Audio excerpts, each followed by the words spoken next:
But it's that simple. Cook it for Welcome 50. to RedNeck Garage. We got Free Arizona over here. Hey guys, listen. We have got to cover some things.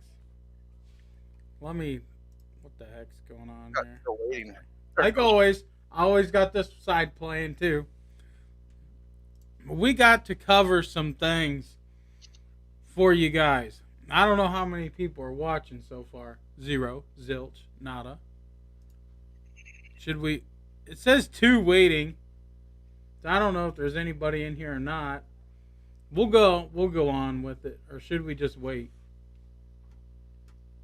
Oh, wait till somebody comments. I'm eating a fucking apple, anyways. Yeah, yeah, we'll give it a few. Then we'll cover some things. We're gonna cover because somebody brought up a good point, but also not trying to talk down on them or anything, but a stupid point at the same time. So we're gonna cover burnt valves. We're gonna cover exhaust, back pressure, proper back pressure. We're gonna cover all kinds of stuff. Wasn't you gonna talk about a air fuel ratio gauge and Nope. all of that stuff? Controller. So yeah, so we're gonna cover all kinds of things today. We got three watching. I think that's significant. I can go on with the valves that way. When people watch this after it's over, it's straight to the point. Um, Somebody had mentioned that I better be careful with my aftermarket custom redneck garage style exhaust systems because I'll screw up and I'll burn a valve. Well, listen, guys, I wasn't born yesterday. I ain't stupid. I've been a mechanic for many moons. I've built in quite a few high performance car engines, uh, chainsaw engines, go kart engines, dirt bike engines, four wheeler engines. I've built many things and I've done many things that a lot of people say are impossible. But listen, I've done it. I know what I'm talking about. I know what I'm doing. I would not put this stuff out here if I didn't know about it. And yeah, my clutch video, I didn't know that much about clutches because I never really messed with tuning a clutch before. You know, I've always banged gears together instead of putting a rubber band between them, you know? So, but I did my research before I just went into a video and screwed up a clutch and showed you guys how to screw up your clutch. No, And how we not to did do a it. deep. All right. Yeah, we didn't do a how not to do it. We did a how to do it. I spent the time and research. Hi BSS. Good to see you, buddy. So, listen guys, I don't just throw these videos up for my health. I don't just throw them up for views.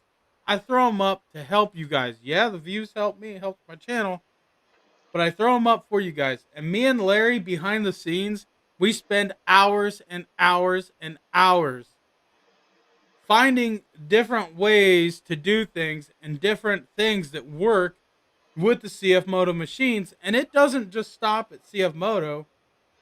It, it all the stuff that we do will apply to any manufacturer out there.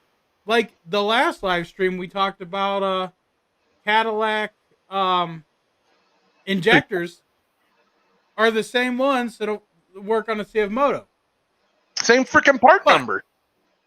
same part number, same injector, same everything, same flow rate, everything. You know, it's the little things that matter. So, without further ado, I'm going to get into the valves. This is going to be real quick. Now, And I'm gonna eat my apple while you're doing this because my blood sugar's a little low. that's fine. He's going to do that. He already knows this stuff, so he ain't going to pay attention. Um, a little thing about back pressure in an exhaust system. You know, an engine technically doesn't need any back pressure at all. Okay? But Lower RPMs, back pressure helps with the low RPM torque. Okay? We're going to cover this. High RPMs, back pressure don't mean crap because that's your peak performance RPM range. It depends upon how your engine is tuned, but most side by sides on the market, the peak performance is anywhere between 5 to 7 6,000 and 9. grand. Yeah, yeah, anywhere in there. Even some of uh, the other manufacturers, their peak is like 9 grand. You know, so it depends upon how your engine's tuned. But whenever you get in that RPM peak performance range, back pressure doesn't mean a darn thing. So please keep your dumb comments off my channel because all you're doing is steering people that don't know any better in the wrong direction. And then you got people like me who fuel off of haters. And we'll get to the comments in a few minutes. Hey, Steve. Here's one thing: back pressure Mm. kills a motor's performance at high RPMs. And I was just actually, that was my next step. Because the motor has Too to work so much harder to pump the air in and out. too much back pressure, aka factory exhaust. Yes, your factory exhaust kills your performance. And they do this for the one reason. I'll just say California and everybody will know what I'm talking about. Right, Larry? Yep. You know? So, but if you design an exhaust system with a little bit of back pressure, it can also be a gain, aka lower RPM. Side by sides do not run anything less than 1,000 RPM. So you're not, I mean, yeah, you're in the lower end of the chart, but you're already up there. They idle already up there. Mine idles at 1250 to 1350. I've even seen it at 1400 before. So I also want to touch, if you guys watch my exhaust videos and watch how I build my exhaust, you guys are looking at it. Oh man, look at RedNeck, man. He's just like super gluing this pipe together. You're going to throw it on his shit and it's going to sound good, but it ain't going to perform well. Well, you're wrong because there's a thing called pipe sizing, um, flow, etc., etc. And if you put steps in your pipe, aka stepping your stock exhaust up to 2 inch, like I did, that creates a little bit of negative pressure waves that will help travel that back to the cylinder and help scavenge the gases and empty them, if that makes sense to you. So the way I build my exhaust, now I did not test them. I do not know exactly what they run at, but I know that they're safe. I know that they are helping my engine breathe.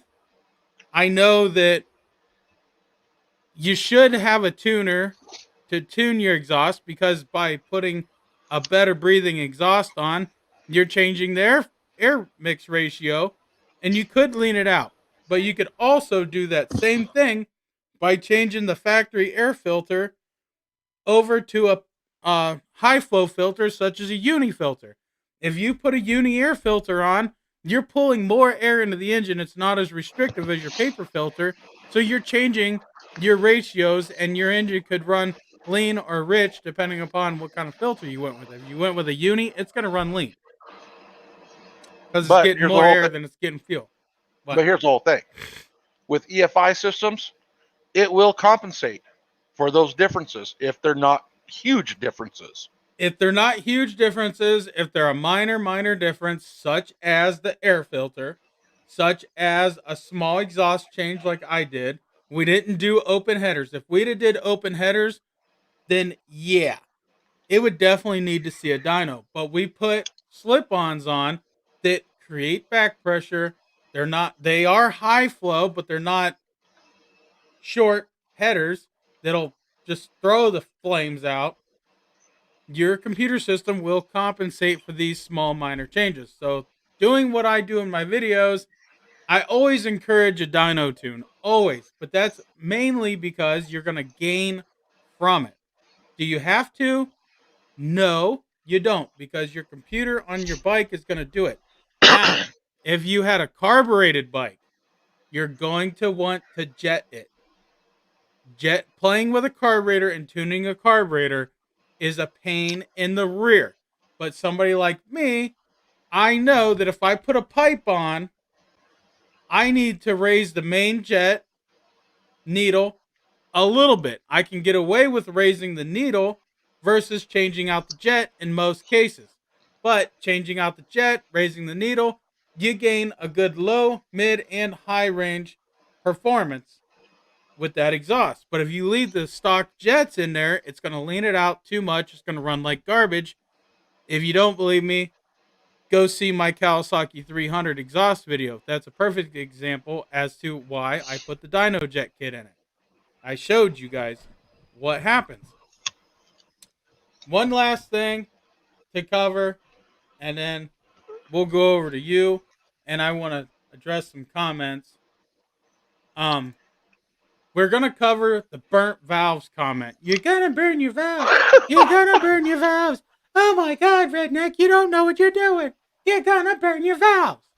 Get off my channel. Get off. Because you sound dumb. I'm sorry.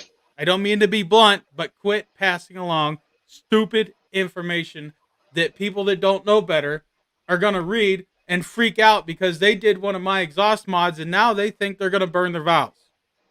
Listen. I'll be blunt. He's a fucking idiot. Hey. The F Demonetized. Yeah. Well, your Biden flags already do that for us. We're screwed already. It don't matter. A burnt valve can occur when the valve can no longer seal correctly between the valve and the valve seat. Okay? Excessive temperatures, aka running freaking lean will burn a valve. I will say carbon deposits. Carbon deposits will burn a valve because it will make the valve no longer seat. Every engine has those. It's a very good idea to put carbon cleaner or injector cleaner in your fuel once in a while to help keep your top end clean. It's a very good idea. But now, also, you know, this is going to segue into another part of our segments. What's that? Or are you going to wait till I'm on done? The cans? Just saying this is going to segue into another piece. Yes, it will. Also, guys, I'm here to help you. I'm not here to degrade you. I'm not here to hurt you in any way. I'm not here to teach you wrong. I'm here to help. That's what I like to do. It's my hobby. It's what I chose to do. Some of you like to go play pool for a living. Well, me, I like to make YouTube videos. And trust me, I don't get paid all that much. It almost isn't even worth it. But I do it because that's my hobby. I spend money on my hobby. I wanted to cover one last thing that can also hurt a valve. You put open headers, short open headers, on an engine, and you run it in the wintertime. Yep. If the cold air gets in the pipe and does not warm up before it touches the valve, you will suck a valve. I know. I've done it. And I was a kid, and my dad warned me it was going to happen because I thought it was cool shooting flames out of a header out of my riding lawnmower that was this long. And I did not listen to him. And I went out and I started it up. Coldest day. And I went in the house. And next thing I know, I heard a boom. You know what happened? The tractor was sitting between the two garages that we had when I was growing up. And a part of the valve and spring, or not seat shot out and stuck into the side of the garage. So yes, that is a thing.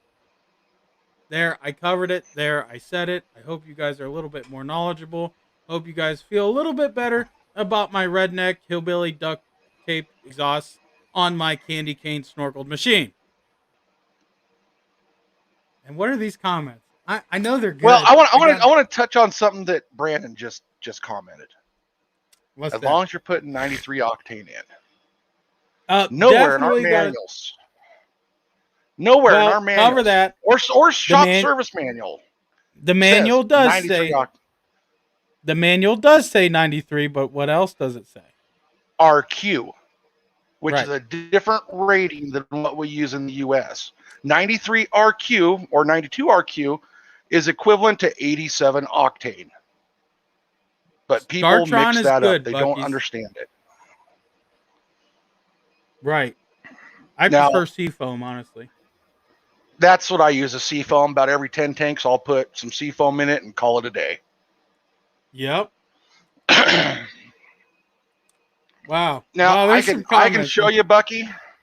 I can show you I run a Z1000, and I can show you right in the manual where it says 93 RQ, which if you do the conversion, you can go to Google and convert from the UK rating to the US rating, which they're rated differently.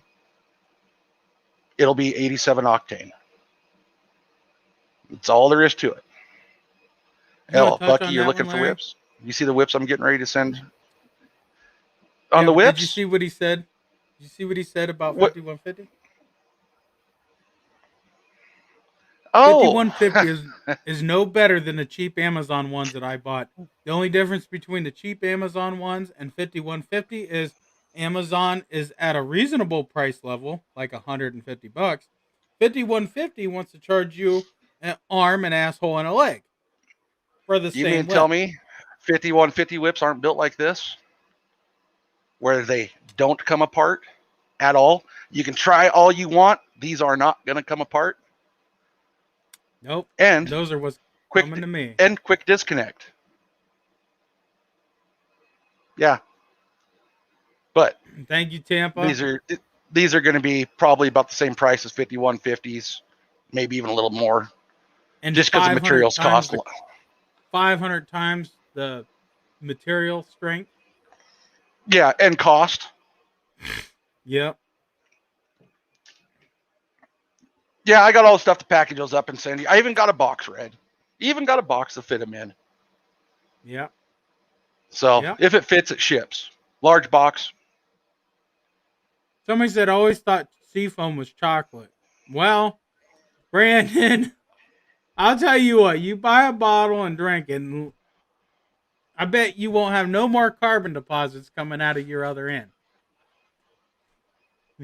Well, my little pickup, 07, second generation Sport Explorer Sport Track with a Mustang GT 4.6 liter 3-valve motor. They are notorious for the ground electrode snapping off in the head because of carbon deposits. Oh, notorious for it. Yep. Before I change the plugs, I grab a can of Seafoam, dump it in the tank with maybe 5 gallons of fuel in it, run it till she's about empty, and when I go to pull the plugs, there is absolutely no carbon on that grounding electrode. None. They look almost brand new coming out. Yep. And that's after they've been in there for 100,000 plus miles. Yep. Seafoam is freaking wonderful stuff. Yes. I love Seafoam. You can listen, guys. There's an old school trick that I will give away. And you guys are going to, of course, some of the keyboard warriors are going to think I'm an idiot and they're going to think I'm nuts. But it's an old mechanics trick that I still use today. You can take a bottle of Seafoam and you can pull on a vehicle, you can pull the vacuum hose off of the brake booster. Take the check valve off, but pull the vacuum hose off the brake booster And you can put it down in that can. You need to have the RPMs up between 3 and 4,000 RPMs. Hold them there and let that suck it. Don't hydrolock the motor, but let that suck in. And it's going to blow black smoke out the tailpipe. Now you're going to think, Redneck, you're a freaking idiot. This ain't going to work. Well, that black smoke is carbon deposits that it's cleaning from the cylinders, the rings, even the exhaust. Catalytic converter, it's going to clean your catalytic converter, give you better life. But we're not going to talk about seafoam. We're going to talk about water. You can replace the seafoam with water. And this is why a lot of keyboard warriors think mechanics are hacks, because they want to use water. It's called steam cleaning an engine. I use this method, have used this method for many moons. And when it's done properly, you will not hurt the engine. You will not hydrolock the engine. No water will... You mean you don't dump a gallon down the intake? No, just a half a gallon. Oh, okay. And you don't use the brake booster for that. You take the boot off that goes to your air filter, and you lean it up and dump it in. Not. But you just let the engine suck what it wants to in. You don't shove the hose in there and let it pull the water. It will literally pull the water. If your water line's here and your hose is here, it'll pull it that far. And that's usually what I do. I let it, what's the term for that? You're basically letting it mist. Yeah, it basically mists. It pulls it. It will pull it pretty quickly. It'll drain a bottle in just a few short minutes. So definitely keep an eye out. And you can do that with any engine. Just do it smart, and you won't have any problems. And always change the oil afterwards, because it's going to break down those carbon deposits. And guess where it's going to go? It's going to go out the exhaust and down in the oil. Oh. Yeah. Just a few things I wanted to cover, because people think I'm an idiot, and people think I'm a moron, and people think I don't know anything. But you know. Well, Steve, should I pull up the fuel requirements for the 1000 in the factory service manual, or for the 800 in the factory service manual? They're going to be the same. One thing I wanted to cover is how the engine is the same from the 1000 to the 950, because I got told today that the 950 engine puts down more horsepower than the 1000. It probably does. It probably does, but it's the same motor. Different tuning. Different tuning, right. That's all they did. Tune it different. You can get the same performance out of that 1000 as you can the 950. I know people don't want to hear that, but yeah. See it. Don't let nobody fool you. See, if Moto ain't even trying to fool you, they clearly put it on their website that it's the same driveline.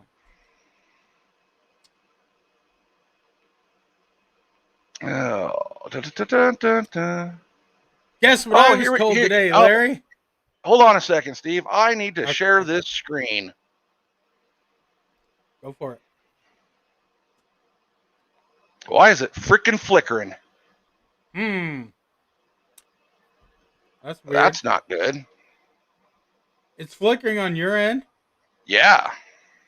Let me move it to a different location. Let me move it to one of my other monitors. Yeah. How many monitors you got over there? I got 3. Let's see here.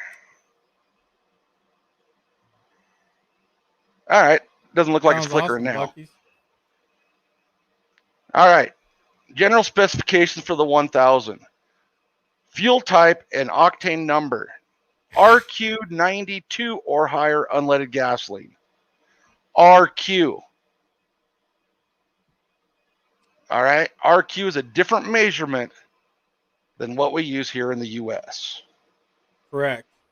Let me go to Google. And keep in mind, in different locations around the U.S., each gas station, each gas pump is going to be different. Your 93 might be R87. You know what I mean? A lot of people get those confused and they're like, "Why?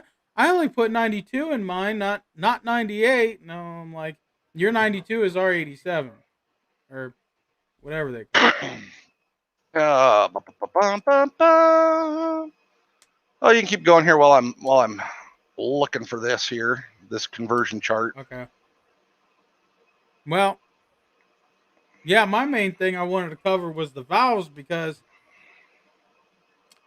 somebody commented on my channel and said that I better be careful that I was gonna burn a valve. Well, I've been doing this a long time and never once have I ever burnt a valve. Well, I have, but it was due to old age, time to be rebuilt, and I kept running it. Due to oil ring wearing out, and that was on a Yamaha Warrior. Quite a few Warriors I've smoked. I just kept driving it while it was smoking. That's actually a bad thing. You cause more problems than you need because you could normally just pull it apart, change the rings, put some new gaskets on, put it back together. But if you keep driving it when it starts smoking, you add carbon deposits which screw with the valves. So I have to say, yes, I've done it. Yes, I'm an idiot. Yes, it was my money wasted, not yours. Just wanted to throw that in there. Uh, oh my god, it's been so long since I've looked at this freaking chart. Now I just need to find the right one. Look who showed up. Look who showed up. You want to join us? He said, yes, we know.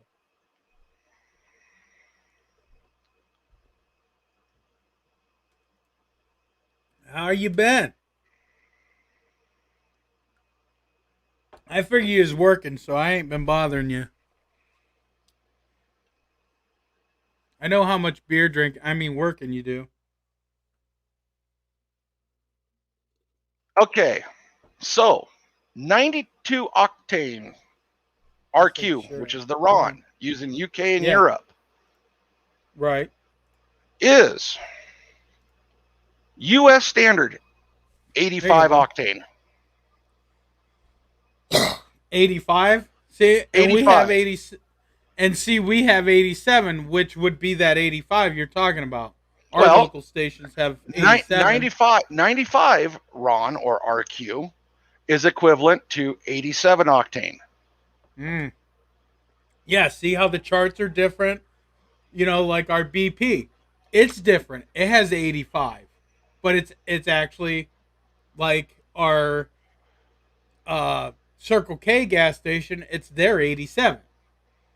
Yeah, I wish that it wasn't so screwy because it's not really confusing for people who live around there and fuel up every day. But some people that don't really know this and they travel, they're standing there at the gas pump like, oh crap. Am I at the right pump?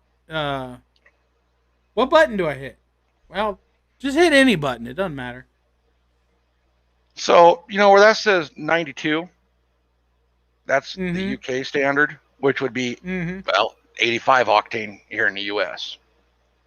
Right. Just regular unleaded fuel. Yep. There's Redneck Ranch joining the house.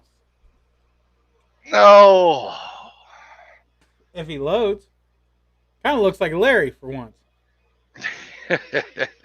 Doo-doo, doo-doo, doo-doo, doo-doo. And, another thing we should probably catch on is ethanol fuels. Yeah, I'll let you cover that one. Motors of today, the small engines in our side-by-sides and whatnot, they're fuel injected. They're not carbureted. Right. So we don't have the problems with the ethanol fuels pulling in a lot of water, sitting in a float bowl, and causing a lot of corrosion. Ethanol fuel burns cooler. You can actually create, well, it detonates less knock, less ping. There's a reason why performance motors use E85, which is 85% ethanol, because they can boost the hell out of it and get more. Yeah, that's what I was looking for. That's that word. Because if you can reduce pinging and knocking, and if you can reduce the pinging and knocking, and that means you can add more timing. More timing means more power. Right. So E85 in a modern engine is not a bad thing. It's not going to eat the hoses like it used to, because the hoses weren't formulated for it back in the day. Well, they do say on non-E85 engines, you have to change the injector O-rings and shit like that. But everything else, yeah, you're not going to have to worry about it. And you got to tune for it.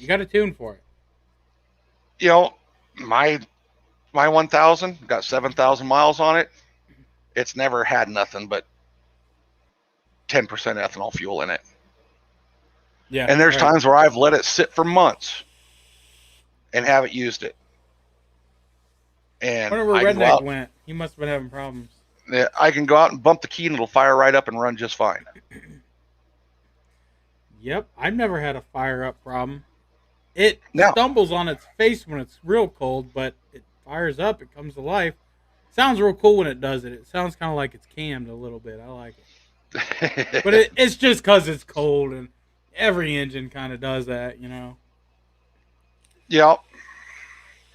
Do you want to touch bases on people talking about having idle problems and then adjusting their throttle cable tight? Oh, yes, I do. So, again, I'm not raining down on anybody.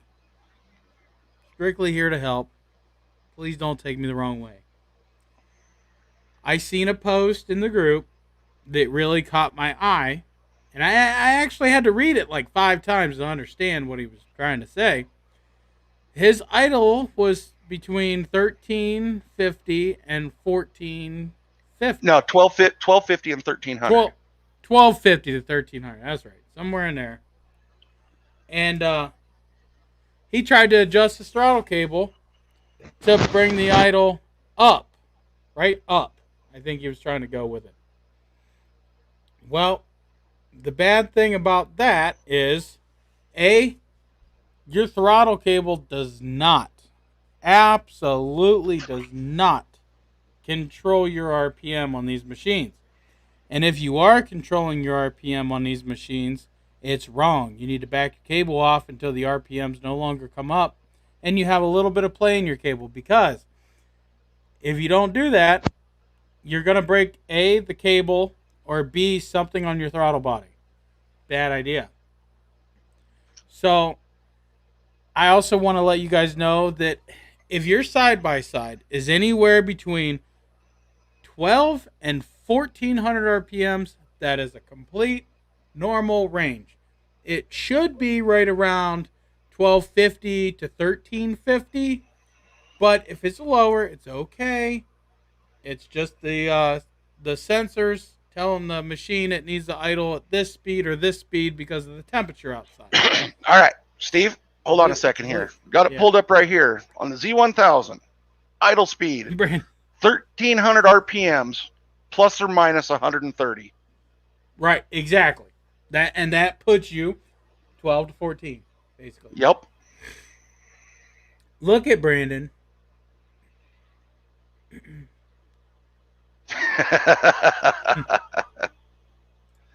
We're getting 6 inches of snow tomorrow. Wish I had my 500 trail to play. Where's is that a man? Wallace, is that a man's 6 inches, or what a woman calls 6 inches? There is a difference.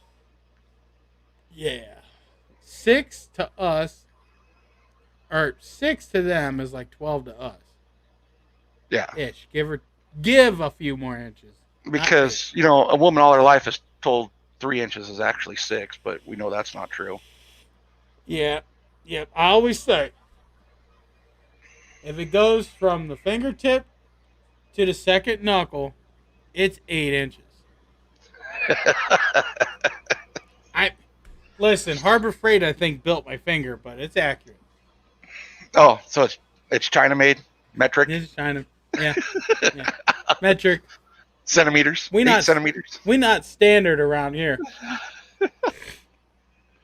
If you guys have any questions, if anyone wants to join the stream, I don't know what's going on with Redneck Ranch. It sounded like he was having some issues there.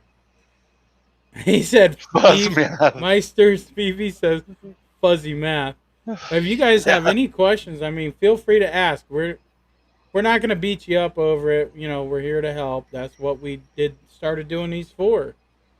So, you know, I might have come off as quite the asshole at first, but I get a little irritated when people don't know what they're talking about comments on my channel. It's like, go read Google and then reiterate your comment, please.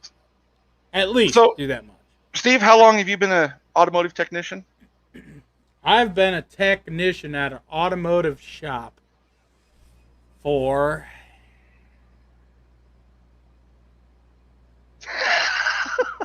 Yeah, that's about right, Wallace. Steve's got to read it. About 15 years. She said, give her 12 inches and make it hurt. So I changed, banged her twice, and hit her on the head with a brick. Yeah.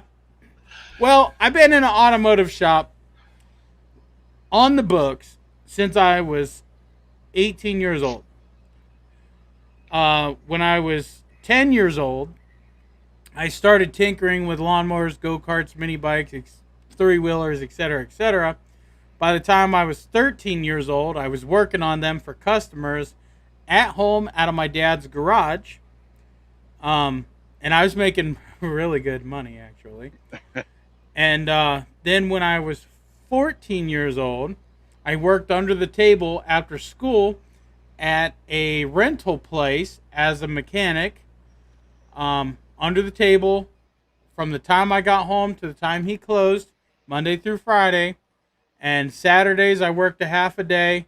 Usually I worked a half a day, and it was my job to fix, repair, maintain, wash, and clean all the equipment. That included everything a rental place would have. That dozers, you name it, everything. So I learned on small engines. Small engines is my thing. I really like them. I hate working on cars, but it's a moneymaker, and I know how to do it. So I've been in the garage. I started. My dad worked at a place, and I used to go there and kind of help, just be a helper, maybe clean the place, whatever they needed. When I was 16, I did that part-time when I wasn't at the rental place. And that he actually paid me well. He paid me like $100, his boss did, cash for all day, just screwing off, basically. And we're talking back when we didn't have cell phones to play on. So you mean you was bored. You was bored. You went outside to play. You went outside to play. Yeah, you had to go outside to play. Yep. Here's a little bit of my background. I got my first motorcycle when I was 4. It was a little Honda 50 Trail, little blue thing, had the 3-speed transmission. The handlebars would fold down and everything on it. Yep. Well, if I had a problem with it, my dad was like, there's the tools, there's the book, fix it. You want to ride it, fix it. If it broke, that's what he said. You want to ride it, fix it. And that continued on. And then, I got older. I got a XR80, CR80, CR125, CR250. The XR it just continued. Mine had issues. It would run for a while, then just quit. You could tear apart the motor, put it back together, and it would run fine again. Never could find a problem. Huh. Just weird. Yeah. Then, when I was 17, my dad died. So I decided to do a career in turning wrenches. So I went to UTI, got a degree in automotive and diesel technology. Finished that. Then I decided, you know what? I don't want to fix people's shit. I'd just rather break it. So Yeah. I became a dumb truck driver. All right. But my brothers and I, we owned our own log trucks, and we had to do our own repairs. I don't take my vehicle to a shop for repairs. I do it myself. Yep. Trying to teach kids how to do it. So between us, we got probably close to 60 years of experience with small engines and vehicles. Between yours and mine. Yep. Exactly. I want You to know, answer this question real quick, Larry. Um, hey, Red, do you plan a Hatfield McCoy trip this year? I did not. We did plan 2 trips. One trip is the Redneck Ranches. Can't wait for that. Me, Larry, my family, his family, we're all going over to Redneck Ranches. And then we planned a trip for Kentucky. You'll find the information of that in the CF Moto Z Force, Z Force Nation group. The information is for that. I don't know if we're gonna do a Hatfield McCoy trip this year, mainly because the YouTube channel takes a lot of my funds. So we're trying to. I want to keep the channel going and do these trips. So I got to start small. Hopefully someday we'll be able to just travel a ton. So, but go ahead, Larry. so we need to discuss something about Facebook to all your viewers. If The somebody snow globes? comments, if somebody comments Oh, that the Z950 is fugly, Facebook will give you a warning about getting a 24-hour ban because you're bullying for calling an yep, inanimate object fugly. yep. I said So, the 950 Sport was fugly, and they flagged me. So I almost ended up in Facebook jail again. I just can't seem to stay out. It's a good thing I got like 4 accounts.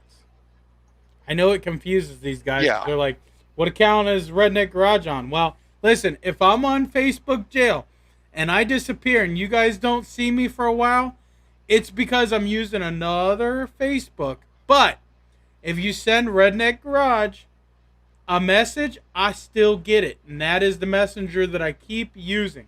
I try not to use the other messengers because it's too much of a hassle for you guys. So if you tag me in something and I don't reply, it's either A, because I didn't see it, or this is the most likely one, I'm in Facebook jail.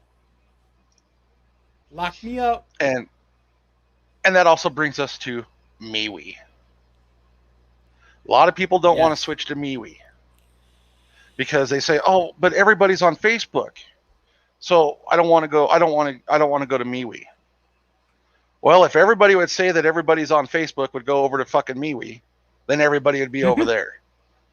Yeah, go to MeWe. It's a better place.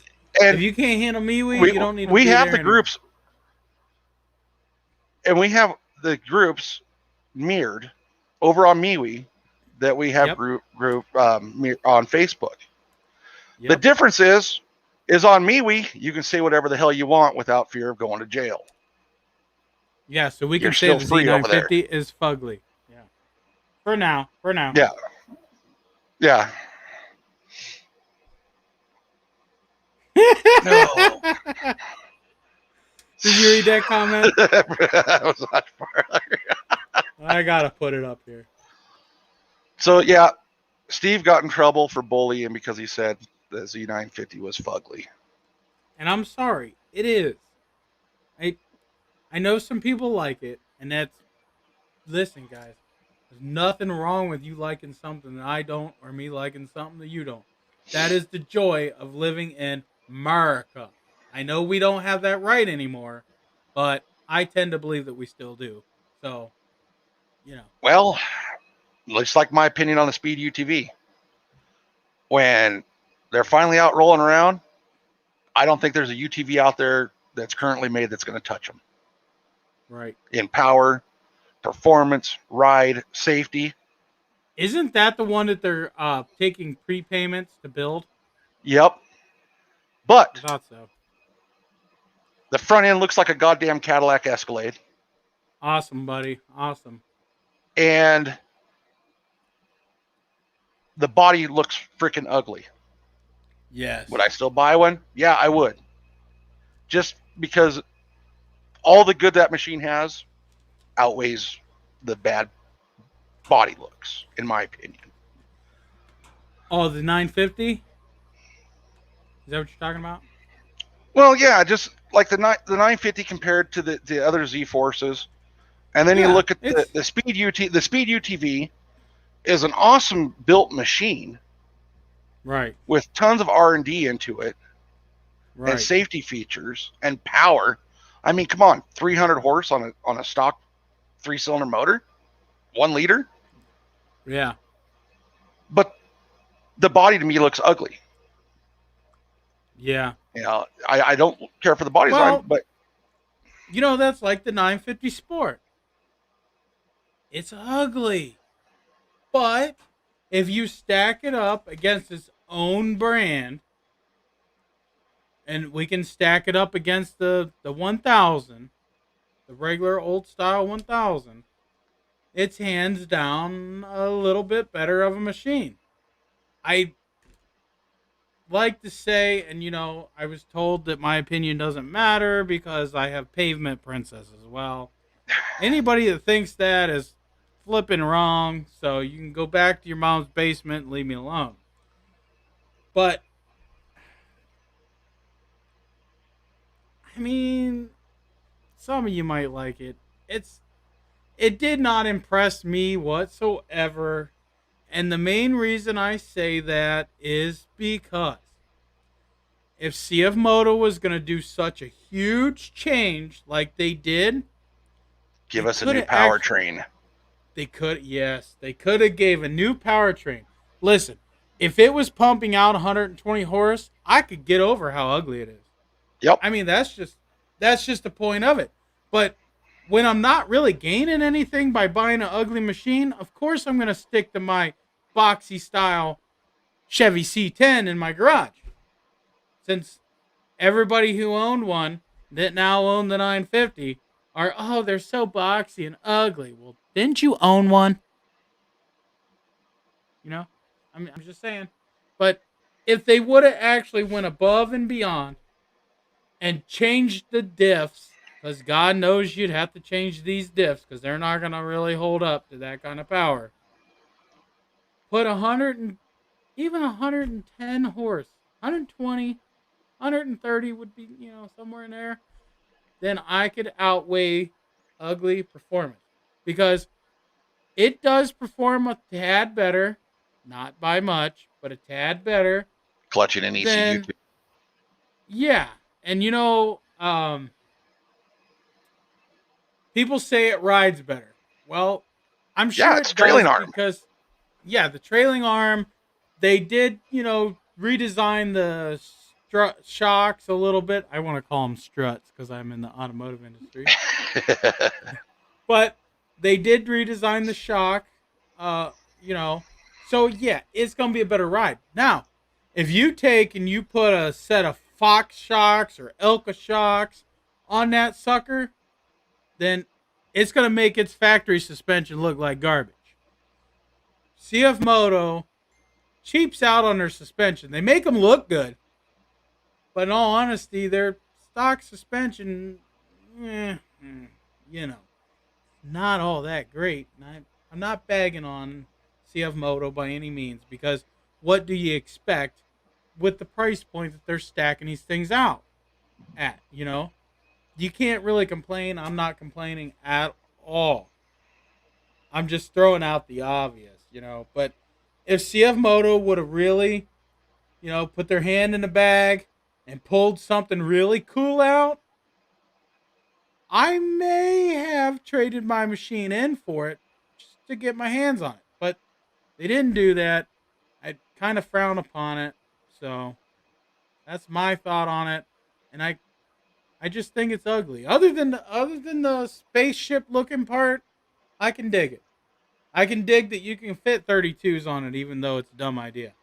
I can dig that, it's got a little bit more ground clearance. It's got trailing arm suspension, although trailing arm suspension kind of sucks for the trails, and there's different reasons for that. We're not going to get into unless Larry Oh, wants to yes, we talk will. about it. Okay, Larry wants to talk about it, so we're going to get But into but it. you keep going, but we'll talk about that later. Okay, but anyway, yes, it's got its ups. Yes, it's got its downs, but if I had a 1000, would I get rid of the 1000 to get the 950?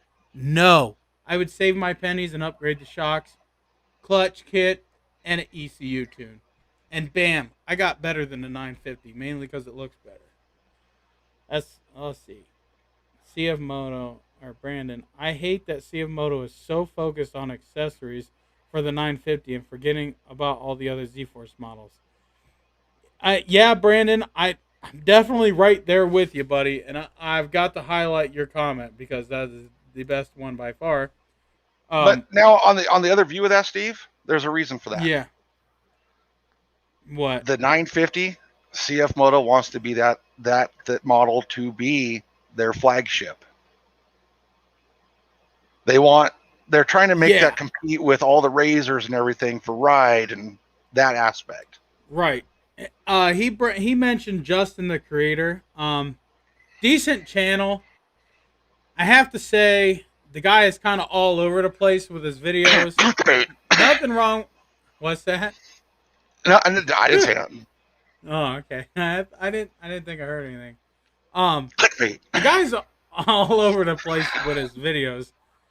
I noticed that I was really one of the first ones that started the CF Moto videos and the mods and everything else. I'm the guy. And then everybody else saw that my videos were benefiting and they were getting the views, so they all jumped on the CF Moto bandwagon too. It's YouTube, it's a free country, do what you wish. But remember who the guy was that actually started putting out videos. Now, I'm not taking credit for all because there was a couple of regular people that weren't YouTubers that had put a couple videos on years before me, and that's great. But when I stepped in and I and the main reason I did that is because I bought a CF Moto and I started looking at YouTube videos and there really wasn't none. And I'm like, you know what? I've been wanting to start a channel. Let me do that. I think that's what I'm going to do because I don't want to do things that somebody else already done on YouTube. It's pointless. It's stupid. And some people get hate comments for it. Me, I do my own thing. I don't copy anybody. And I noticed that there's a lot of people copying me. Is the price per performance worth it? Yes. Yes, CF Moto is definitely worth their price. You get a lot to gain. And by no means are they dull. And we'll leave the 500 trail out of this because the 500 trail is its own little animal. We're going to leave that Steve, out. I'm going to disagree. I'm going to disagree with you on this one, Steve. What? Depends what you're going to do with it. Well, I was just about to cover that. I was just getting ready. Yeah. Okay, so we take the 800 all the way up to the 950 Sport. All of those models in their own little price range are worth it. Now, I have to say that they're by no means a Can-Am that has 200 horsepower. But you don't need that much horsepower to trail ride. Only have you taken a Can-Am? Hold on a second. Have you taken a Can-Am on a trail?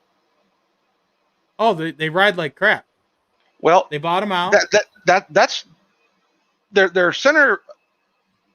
Their approach, departure, and mid-angle points suck because of the long-ass wheelbase. Well, that, and I think the Can-Am is directed towards the sand dune guys. Exactly.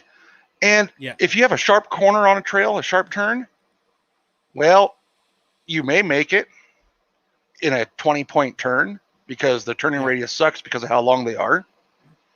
And Or people you say may our just be, turning radius suck. oh, trust me, ours isn't that bad compared to some of the No. others. No. Or you just might be backing out that trail until you can find a wide spot to turn around and go back out the other direction. Right. So it And really is going to depend on what you're going to use it for.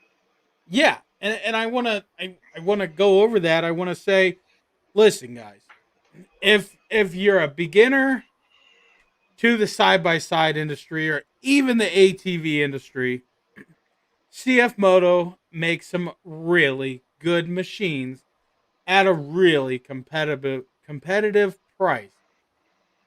If you're an avid rider and you ride hard and you ride fast, CF Moto is not for you. Now, that would be the side by side side of things. If you get the 800 or the 1000 four wheeler, that's a whole different machine because it's packing that punch on a lighter chassis. So I rode the 800 XC and it almost threw me off of it. I pegged the throttle getting on it and it almost threw me off of it. I'm 330 pounds. That is a powerhouse little machine because it's such a powerful engine. And honestly, it's not even that powerful, but the way they clutch it, gear it, and throw it on that light chassis, Horsepower to weight. listen, yes, it's hands down a really bad ass machine. If you're dune riding and high speed, or I should say high wheel speed, is a must for you, I can't say that I recommend any of the CF Moto brands. If you're mud riding and you need your machine lifted to the moon, unless you're willing to turn some wrenches and turn on a welder, CF Moto is not your machine. If you're a street rider, as I am, as Larry is, listen, guys, these machines are awesome on the street. If I have to say so myself, they handle great. Um, Listen, I would rather ride this than a little Fiat on the road. And not only do I feel safer, but it's faster and it's way smoother of a ride, and you're not as cramped. If you're a trail rider, just an average trail rider, hunter, etc., any of the machines from the 500 to the 1000 or the 950, which I'm gonna call the 1000, um, whether it's the four wheelers, the whatever, any of them are gonna suit the average rider just fine. If you're a younger guy and listen, if you go to the trail with a thing this big, but you don't show up with a machine that says it's this big, you got the wrong kind of buddies. I'm just saying that because we don't go out to ride to have a dick sizing contest. We go out to ride to have fun. And I've run into a lot of people in the CF Moto owners group who obviously aren't CF Moto owners, and they seem to have the penis size of a squirrel. Frankenstein machine. Yeah. Oh, we got to cover that. I am glad. Oh yeah, guys, like my shirt, Z-Force Nation. Get you one. Links are in most of my videos. Uh, do you want me to cover that now, or did you want to speak Oh, and just maybe? go ahead and cover that one. Okay. Keep an eye on the comments. I don't know what I'm missing. We'll cover the comments, guys. We got a lot that we wanted to cover in this one, but this part is new. So I always watch the CF Moto YouTube videos. I really like how their videos are well put together. There is a little bit of misinformation in a couple, but nothing major. We're not even gonna worry about it. I'm guessing CF Moto don't edit their own videos. They probably pay somebody who made a screw up. Not a big deal. Who cares? But I made a comment on the video. Hey, I really like that new 1000cc four wheeler you're coming out with that has the optional bead locks, etc. Well, I got this guy that again has the penis of the size of a squirrel, and he says I was looking into CF Moto, but then I found out that they were Frankenstein machines and used parts from all over the world, different manufacturers. And he goes, so I went with a Can-Am. And I said, well, we're going to shorten this up because I let the guy have it. I said, well, most all machines use Frankenstein parts, as he would put it, because not every manufacturer builds their own parts, Not aka in house. bearings, injectors, pistons, heads, uh, ball joints, every little part on the machine, all the Clutches. way to clutches. Every little part on the machine is built by somebody else that has no control over the name brand. Some parts may be built to manufacturer specifications. Other parts are picked out of a bin and says, yep, that'll work for this machine. We're going to go with this part number. Yep, because it's That cheap is, enough. yep, that is every car, every motorcycle, every side-by-side, four-wheeler, and everything. Probably even airplanes. I don't know. Like I said, the sky is the limit. My limit stops at the sky, but we're going to go with airplanes. Maybe. A lot of machines are built around already manufactured parts. Some may say Polaris on the part, but it could be a Denso part because Denso made it and Polaris paid them to put Polaris on it. Delphi. And that ECU's Delphi. Delphi, Bosch. Bosch, like we said about the Cadillac injectors, the Harley injectors, they're the same injectors that's on our machines. Now, I'm not real familiar with Can-Am, Polaris, Kawasaki, and all of that with their side-by-sides, but I do know that there's a few parts that are interchangeable with other things, whether that be a tie rod end, a ball joint, whatever. They are all Frankenstein machines. The biggest difference about CF Moto with their Frankenstein machine is I can go to AutoZone and get a wheel bearing. If you have a Can-Am, you have to go to the dealer. If the dealer is closed on a Sunday and you're out riding in the middle of the trail, you're getting towed back to your trailer. Me, I'm going to hop in a buddy's side-by-side and we're going to run it down to AutoZone and we're going to pick out a bearing and we're going to bring it back and shove it in. Or if That it's a is the razor, difference. or if it's a razor, your wheel bearings are super glued in. Or if it's a razor, your wheel bearings are super glued in. Yes, Polaris sells a bearing glue because they didn't manufacture the bearing housing hub correctly, and when the bearing just slides right in. The reason you got to press them out is because they're glued in. This is true. I actually said something to my buddy. I said, dude, if I were you, I would peen that metal inside there and press that bearing in. Because by peening it, you mushroom the metal, you bring it outward, you can throw a bunch of different peens in there that'll make it fit tighter, you won't have no slop. He goes, oh no, I got the Polaris glue, it'll tighten it right up. And I was like, I see a mem glue? coming. I ride hard. I'm not easy on my side-by-side. My buddy sells CF Moto and says the 950 will take whatever I can dish. My Wildcat is abused and driven harder than a 2-bit whore and keeps running.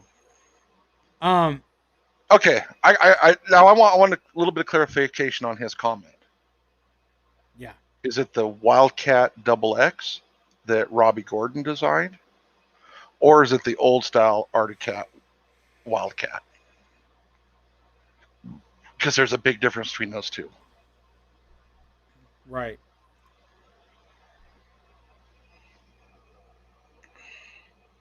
There's a big difference between those two models. I don't get the hype either, Brandon. I always wanted to ride the dunes just once to see what it was like.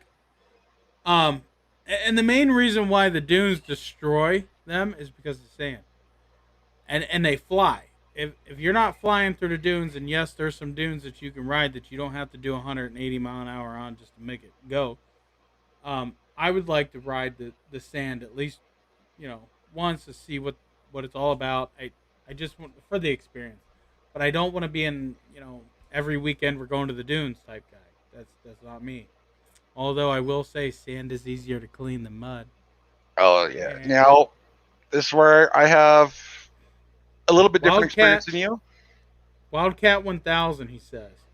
All right, so it's one of the older Wildcats. It's not a Robbie Gordon one. Which, if his is holding together, he's got a unicorn because a lot of the Arctic Cat Wildcats, the older ones, a lot of people bitch about them falling apart. Well, I've heard mixed reviews. But how much I of that never is operator?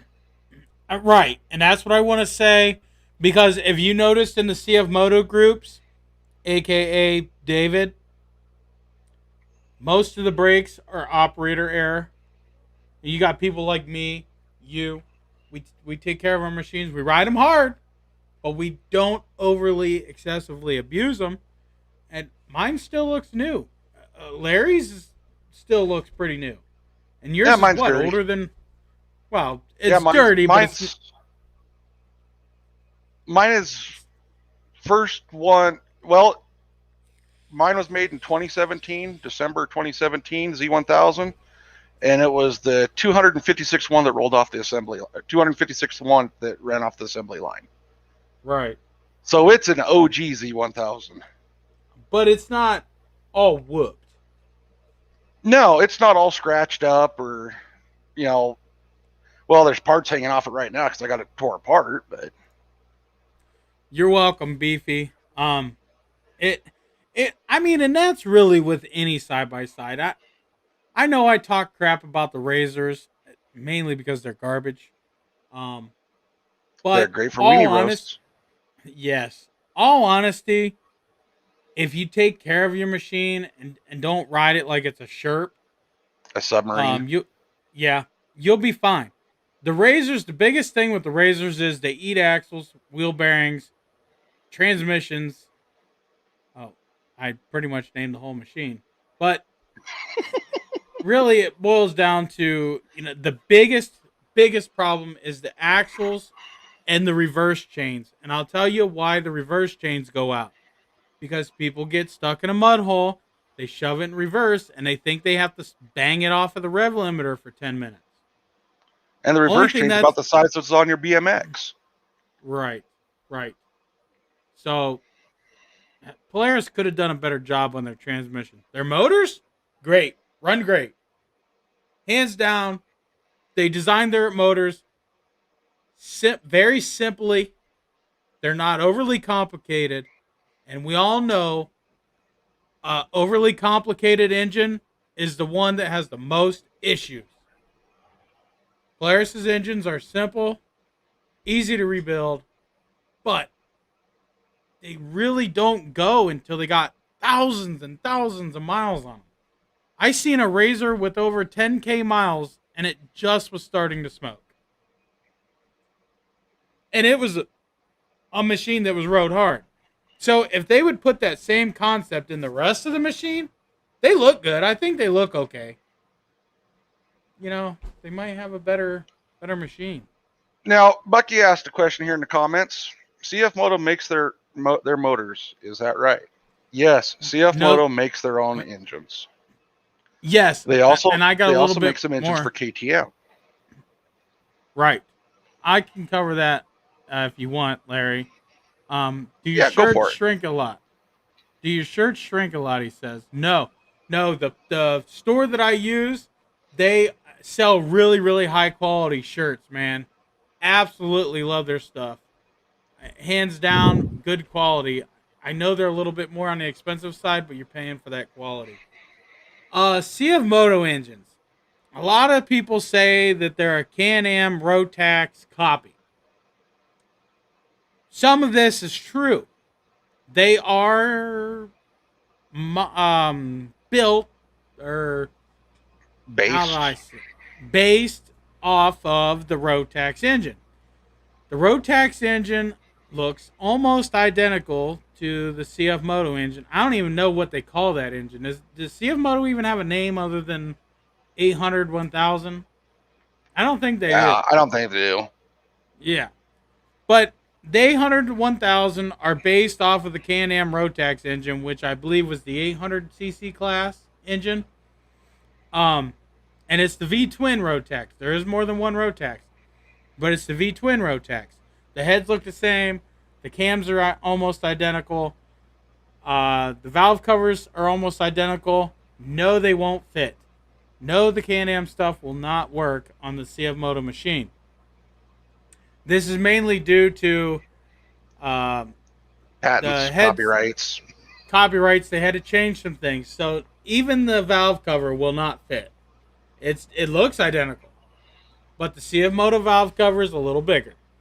Also, CF Moto uses bigger valves in their heads.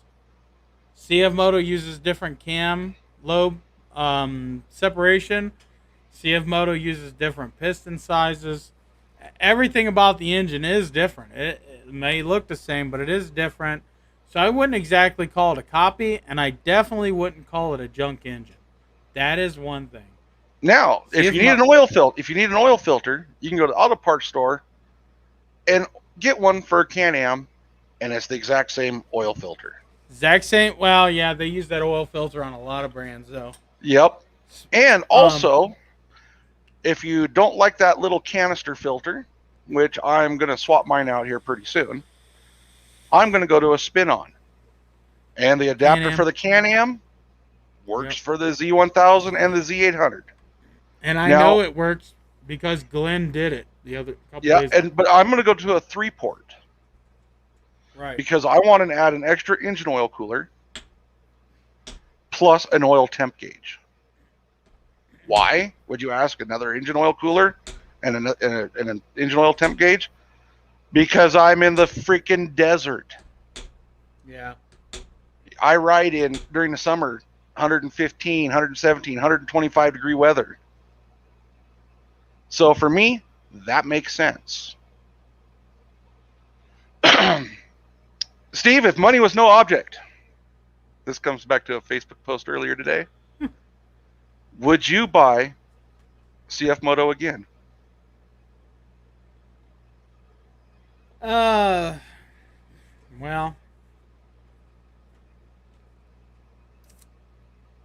yes, but they got to get rid of that ugly 950.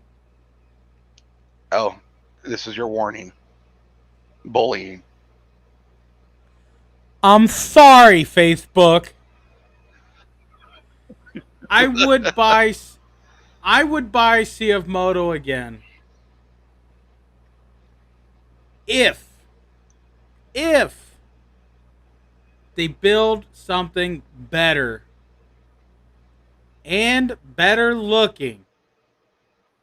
They could have copied a KRX or a Honda Talon, but no, they had to copy a space shuttle. If they would come out with something that had 110 horsepower to the rear wheels, that looked better, maybe had a tad wider of a stance, or even optional, a trail model, a 60-inch model, and a 70-inch model, yes, I would.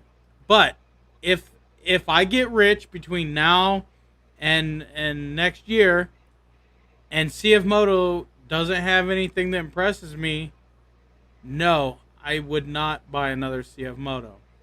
But only based on I already have the 800 and I like it. I love it. I don't like the 950, so the only upgrade there really is for me is the 1000. Upgrading from an 800 to a 1000, it's not worth the money. Now, if I was looking for an ATV, not a side-by-side, yep, CF Moto over the other brands all day long. Based on looks, performance, and durability, yes, definitely. But Now, if CF Moto's four-wheelers start looking like the 950, then I'm sorry, but I'm going to go back to Honda or Kawasaki. Now, for me, no, I would not. Not because it's a bad machine, though. It's because I live in the desert now. So, Right. for me, a Textron XTR 1000, a Wildcat Double X R.G would be my top picks to go to because I live in the desert. High speed desert machines. I got a screwed up back. Better suspension, better ride for where I'm at now.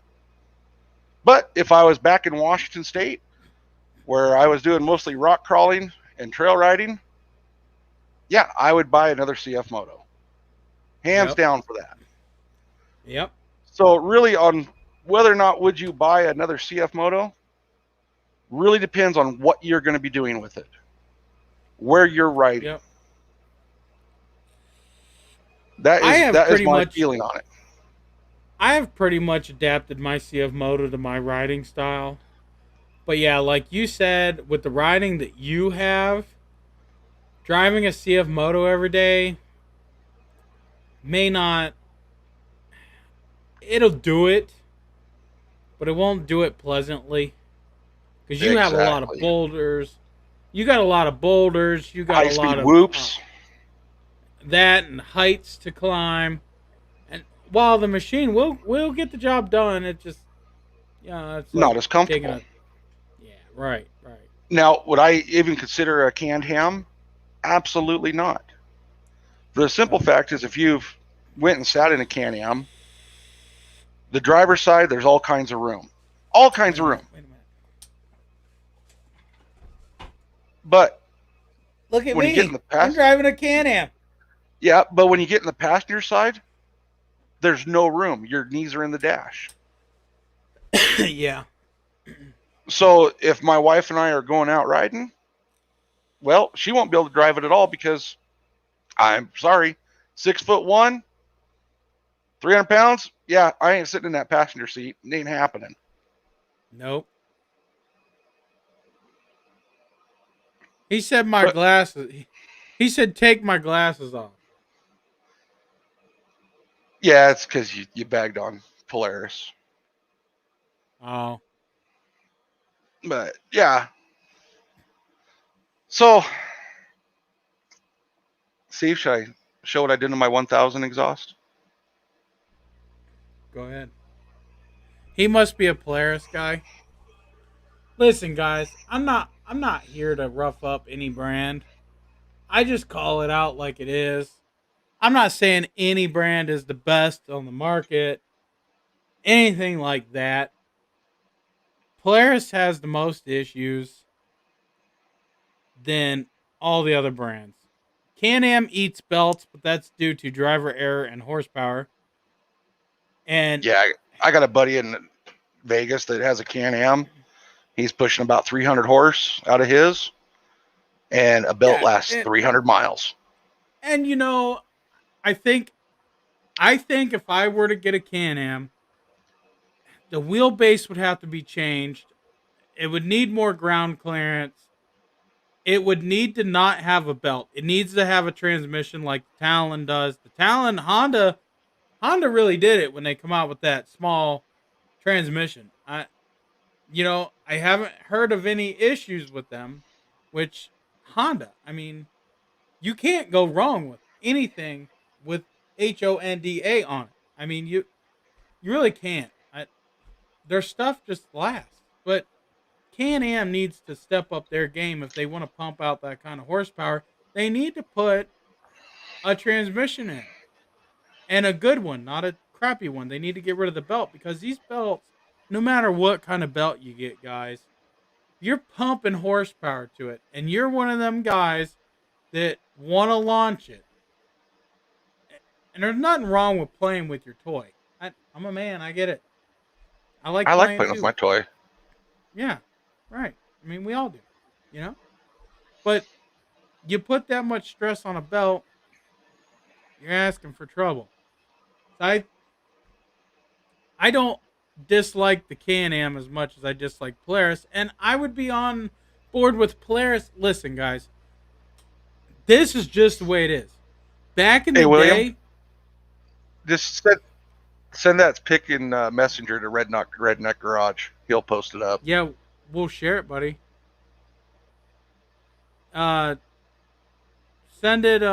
Yeah, send Or it to my Facebook. if he wants to go live and talk about what he's done, he can do that too. Yeah, yeah, you can go live. All you got to do is click this link right here. Hold on. Click this link right here. Now, Polaris, I think, yeah, Polaris, if they would have the build quality they used to way back in the day, we're talking like 20 some years ago, they would be an alright machine because honestly, the older Polaris machines have way less problems. They only have like normal problems, like normal things that break, mainly due to old age, wore out. It just seems like Polaris is slapping these things together. I mean, there's people that bought a machine, didn't even get to take it off the lot because it had a recall on it. Now, how are you going to sell somebody a machine that has a recall that isn't even completely fixed? Hey there, William. What's up, buddy? We'll let you have the screen.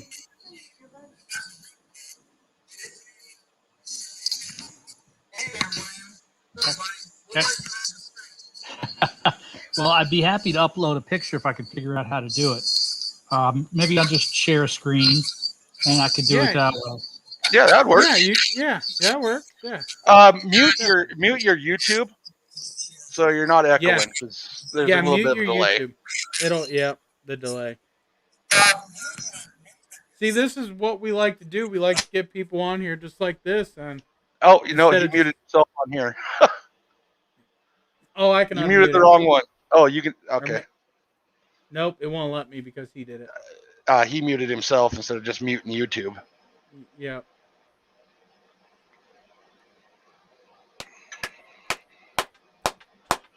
Oh, look at that bad boy. Yeah, I gotta wrap mine, man. Look at that. Mainly because my welds look crappy. Did you get unmuted, Bill?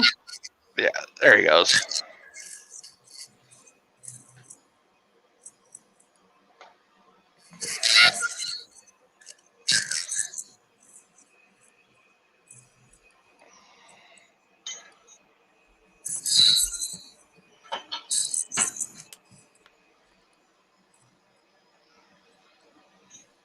Yeah, I'd like to get more people, that'll come on with us and share things that they've done. It's just great having a community that does that.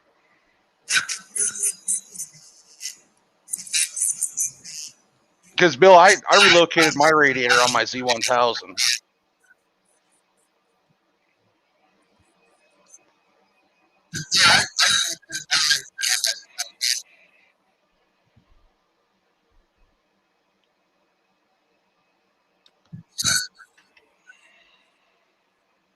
Let's see, is there any comments while we're waiting on him? Is there any comments I missed?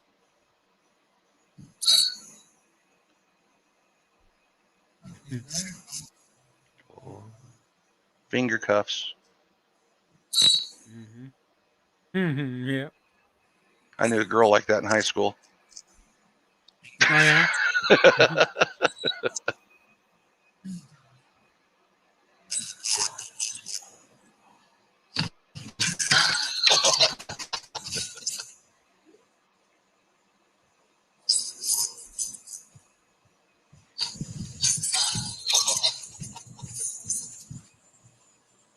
I think he's just taking his whole laptop out there to the side by side.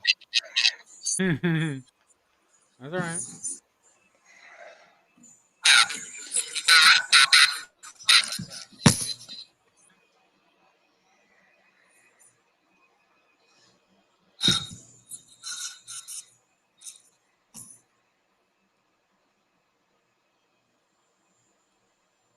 These headphones, they seem to hurt my ears after a while.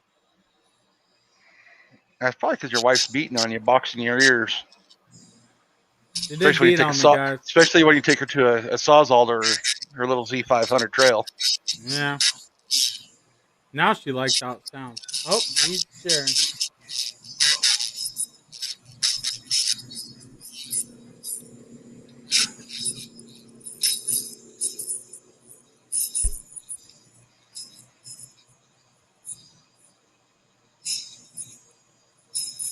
Not seen it pop up yet. Beefmeister, did she run like your CF Moto? Did what run like my CF Moto?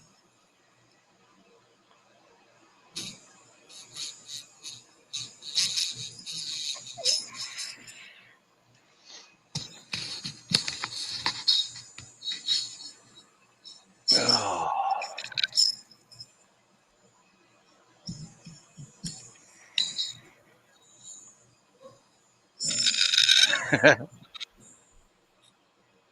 The lovely SteamYard screen share.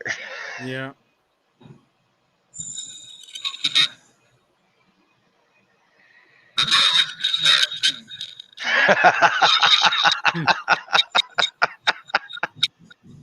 No. Did you read that? Yeah. Can you see it now? No. No, it's just black.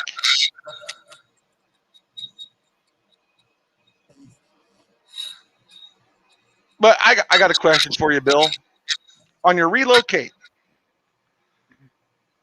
CF Moto, for some reason, uses they like to use about a 3/4 inch hose coming off the head up to the radiator, and from the radiator back to the pump. And then they use a 1 inch fitting up on the radiator. Did you run into that problem on your 950, or was it all one size the whole way?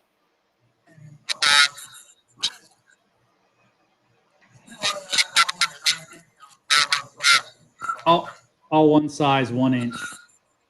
Yeah, see now on my You must have 1000, upgraded it's your system. 3/4 inch coming off the head and down at the water pump. So I had to build adapters for my hoses.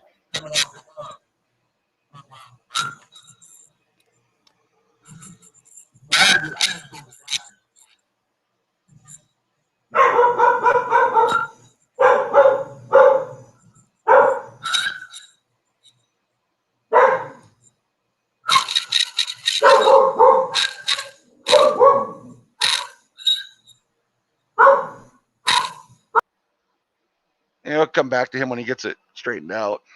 Mm-hmm.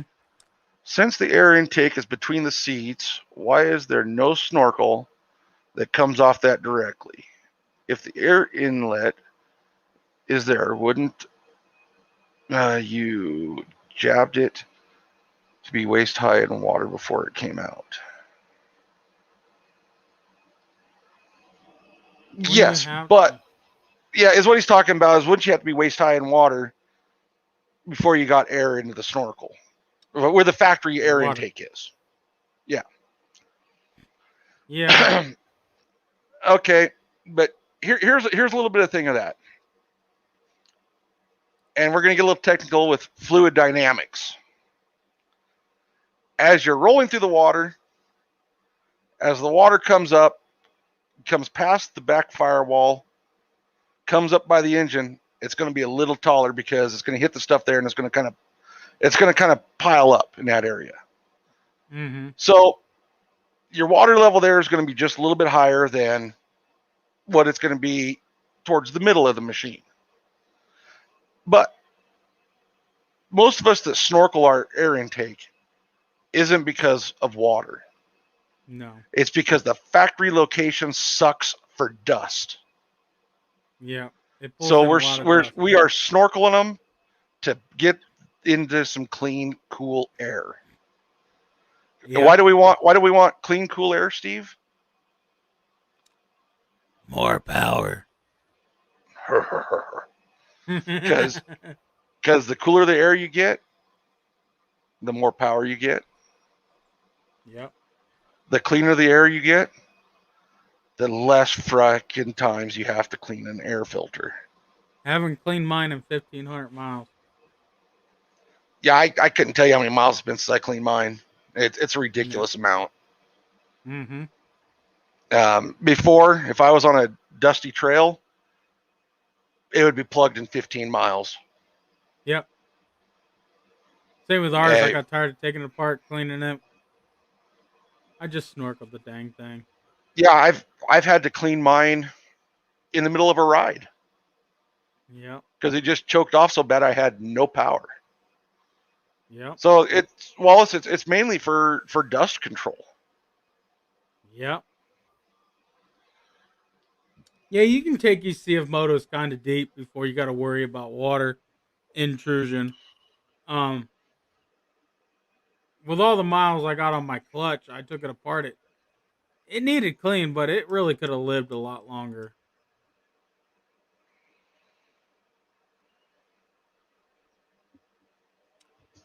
Yep, that's right. But with these, you be cleaning the dust about every ride. Every couple of hours, I was taking mine apart because it was so clogged up with dust, and you could actually feel the power just decrease. They did a piss poor design. They they they should have. They should have just. They had a good general idea when they put it between the seats, and they put that little uh intake thing there with the holes in it, but they didn't separate the bottom of the side by side, so it doesn't get any air from there. It gets all the dust that swirls up in there. Yeah, in that, because that's basically a vacuum there. Yeah. Behind that firewall, it's a vacuum, so the dust goes into it. That's why also when you get on a dusty trail or a dusty road, that's why all that dust comes through that center vent. Yep. And since I put a little snorkel on mine, and it just comes up out of that same location up to the top edge of the bed, I went and taped it all off back in there to where that vent area that they say do not cover. Well, Larry, I don't get all the dust in there. I got a dislike on my live stream. Oh no. Must have been either A when I was talking about the 950 or B when I was talking about the Razor. Or they backed up and seen you. It could have been whoever was bitching about you'll burn a valve. That too. I don't care. That one little hater that adds another log to my fire. Yeah, What would Beefy. what would huh? On the CF motor, I use black drain pipe, 2.5-inch drain pipe for my snorkel that just pops up between the seats, and it's got a That's little right, Bucky. There is. little elbow on it. And I actually have a K&N air filter down in my air box, and I got a uni on the beginning of that snorkel. I don't even have to clean that K&N ever. No dust makes it there. Right. Do you oil your uni or just stick it on? Oh, I don't like things that are dry. That's true. You always got to slap a little bedroom butter on a uni, or else it just don't filter good. No, it as a pre-filter it probably would decently, but nah. You want it to work properly, you gotta. But see, if I didn't oil it, dust is going to get through there, which means eventually then I'm going to have to clean that K&N that's down in the air box, which takes forever to clean. Mm-hmm. The uni can be cleaned, dried, re-oiled, put back together in just the time that it's going to take you to wash the dirt off the K&N. Mm-hmm. Yep. For sure. Anybody wants to go down and throw me a like, that definitely helps the channel. We want to grow and get bigger and get a bigger audience, so other people can learn from either A, my mistakes, or B, Larry's. Yeah. There's quite a few guys talk about rattling heat shields on their exhaust. Oh yeah, and we were gonna cover that. My exhaust on my 1000 rattled like a 50-cent whore. It was bad. Yeah. And I found it came from two places. One, of the places is you got a heat shield that goes across right here. Then Wallace, your you can. He and asked it's what in happens YouTube. Is this heat shield is actually a 2-piece heat shield, and they got a tack weld in 2 spots. Well, usually what happens is one of those tack welds break, or both of them, and it'll start to rattle. Simple fix, just grab a little wire feed welder and put a new tack weld on it. The other rattle is in this sheet heel here, and the ones on the other pipe. CF Moto has a little insulating blanket underneath these heat shields. Well, for some reason it deteriorates, and you end up getting a little bit of slack in there, and the son of a bitch rattles. It's annoying. I hate rattles. So you can either take out that little heat shield blanket they got underneath this heat shield, or you just wrap the whole pipe and leave that little blanket out, and it will be tight. This one here is wrapped with that DG titanium wrap for my 1000 because, well, I live in the desert and I don't like heat. This is the one that comes off the front head. Now, the rear one, the one that comes off the rear head, this little hooker right here. That's here. It'd be on the engine just like this. Here'd be the rear head here. So you'll get a rattle in this one also, just like you do on the front head. This one has the same crap underneath of it, and it'll rattle. And as you can tell, I wrapped this one also. I don't recommend removing the heat shields, for the simple fact is this pipe and also the pipe that comes off your front head run right next to your CVT. What's the number one killer for belts? Heat. Unless you're Can-Am, then it's horsepower. Yeah. Well, it's still heat because the horsepower causes them to get hot. That's true. That's true. Yeah. So, that's true. Don't remove your heat shields. And without that little insulating blanket that CF Moto has in here, you can tighten them so tight that the clamps are about ready to break. And you'll grab it, it won't rattle. As soon as you drive it down the road, it'll start to rattle. After a couple of heat cycles, after a couple of heat cycles, it'll be rattling again. Wrap it. One thing I would like to add about your header wrap. Header wrap has been tested and does help with performance. You're not going to gain a horsepower, but you might gain a quarter of a horsepower because it's going to help the exhaust scavenge better. It holds the heat in the exhaust where it belongs, instead of all around the engine. So in actuality, your engine temperature should actually run lower. And if somebody's going to delete that squirrel cage fan off the side of their engine, wrap your headers, wrap the exhaust. People will say, oh, that squirrel cage is, keep your O2 sensors cold, keep them cool. Bullshit. CO2 temperatures are designed to run at high temperatures. That's how they work. That's how they read. Yep. If you're cooling it down, it's not going to know if you're running lean or not.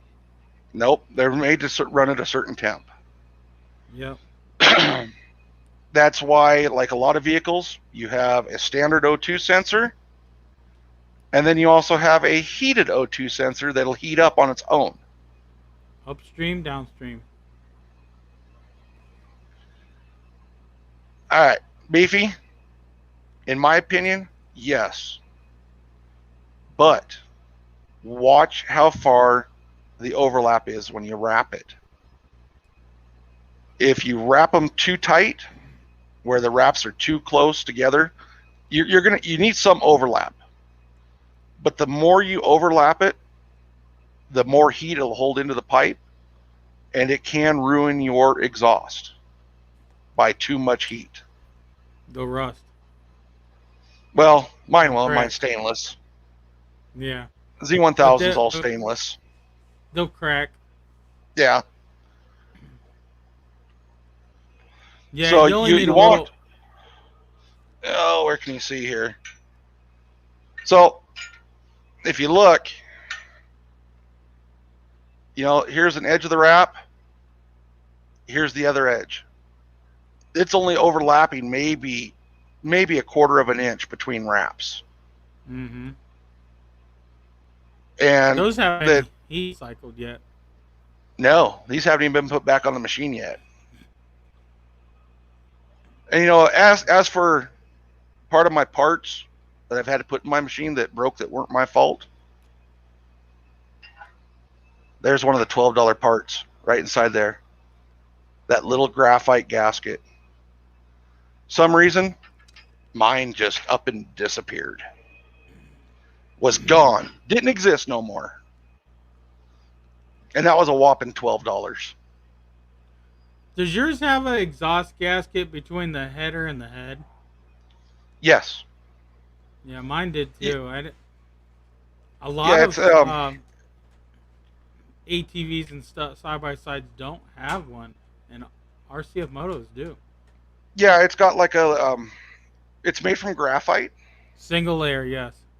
Yeah, it is. Actually, mine's double, or mine's got multiple layers. It's got graphite with like a wire mesh in it. He's talking about your wrap. Yeah, single layer. And don't wrap it more than a quarter inch. I went with the DG titanium wrap, and they will tell you how far the overlap should be. Mm-hmm. Now, when you're wrapping, and you're wrapping around a turn of the pipe where the pipe bends, or where there's a Y in the pipe, do not worry about the inside radius where you're going to have several layers on top of one another. That's just how it's going to be. Just make sure the spacing is proper on the outside of the wrap. Right. Because there's nothing you can do about the inside of a radius. Mm-mm. But that'll drop engine temperatures tremendously around the motor. Yep. And depending on how close your exhaust is to your CVT, it should drop a couple degrees there too. Yeah. Another thing, Every Steve, degree counts. Where your 800 has springs on the exhaust, where it goes to the muffler, the 1000 is just like where the heads are. You got a donut that sits here, and then it's got bolts, spring bolts that go up in there. Because this one here, it comes up like this, and then it's got a sweeping 90 that goes over to that big old catalytic converter that is going to disappear on my machine. I guess I'll just have to stay out of California after that. Yeah.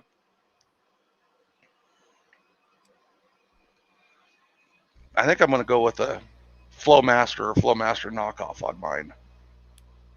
Did you hear what her turbo sounded like? Yeah. Sounds pretty good. Yeah, I want that deep bassy sound. Yeah. Is what I want. Yeah. I don't like any exhaust that pops. Well, you're probably going to get some popping no matter what you use. Hers pops, but not. It's mainly on deceleration if you're moving. When the engine brake kicks in.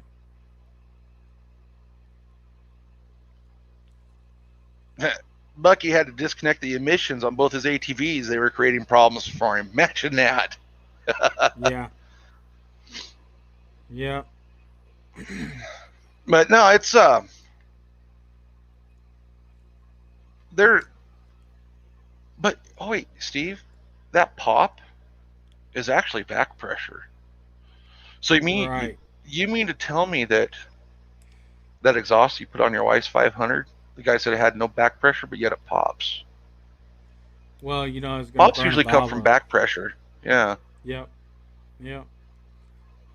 Why go there anyway? California is not made for us kind of people.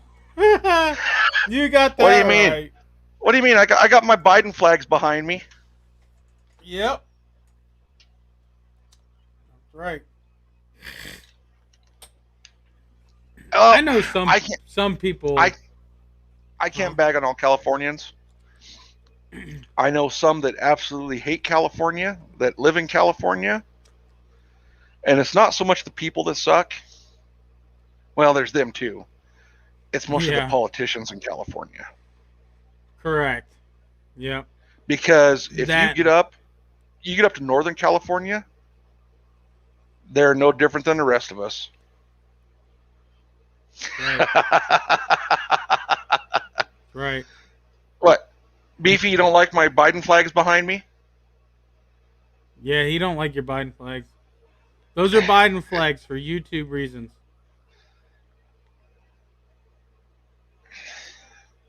No He. political. Oh. Well, Yeah, we really don't do the political stuff on my channel. You but know, I have to but say this, huh? I need to touch on something there. What Wallace just commented on. You need to get political with UTVs. You really do. Yes, yes, Because you kind of do. you got a bunch of these tree hugging people. More of Jesus, them are in stop the this thing. there's some in both camps, but the majority of them are in the Democratic camp. Yep. Is where you're going to find a lot of tree huggers, and they are shutting off so many riding places. Yeah, it's getting bad, guys. We got to stand together. I don't care if you're a Democrat, Republican, liberal, conservative, independent. You really need to think about what you want, what you don't want to see go away. So you got up in Washington State, they're having a hell of a time. The governor up there is wanting to close all these state lands to motorized vehicles. They're taking away riding spots. Well, look at Moabi. I was just going to bring up Moab. They're Yep. doing the same thing in Moab. There's a deal they do up there every year. This year it's under fire. They don't want to allow it. The city of Moab, or actually the county of Moab, the county that Moab's in, let me correct that, doesn't want you to issue the permits for the event. But even though the event takes place on BLM land, and I'm not talking about Black Lives Matter land, Bureau of Land Management.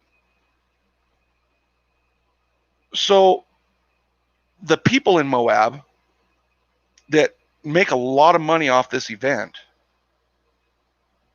well, they're not going to get the event this year because all the start and end of this event is going to start in the next county over.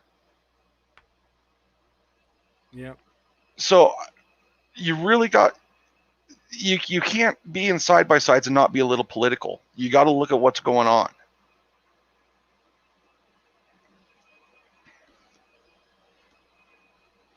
So sorry, Wallace. You got to be a little bit political. You know, just because a lot of people want to shut down our riding areas.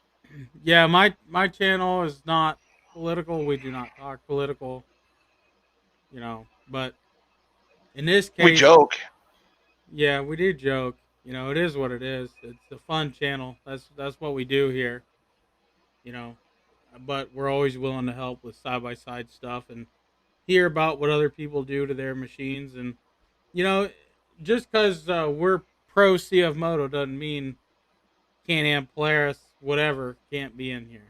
We talk about them all. We all ride together. Doesn't matter as long as you're out on the trail. That's what matters.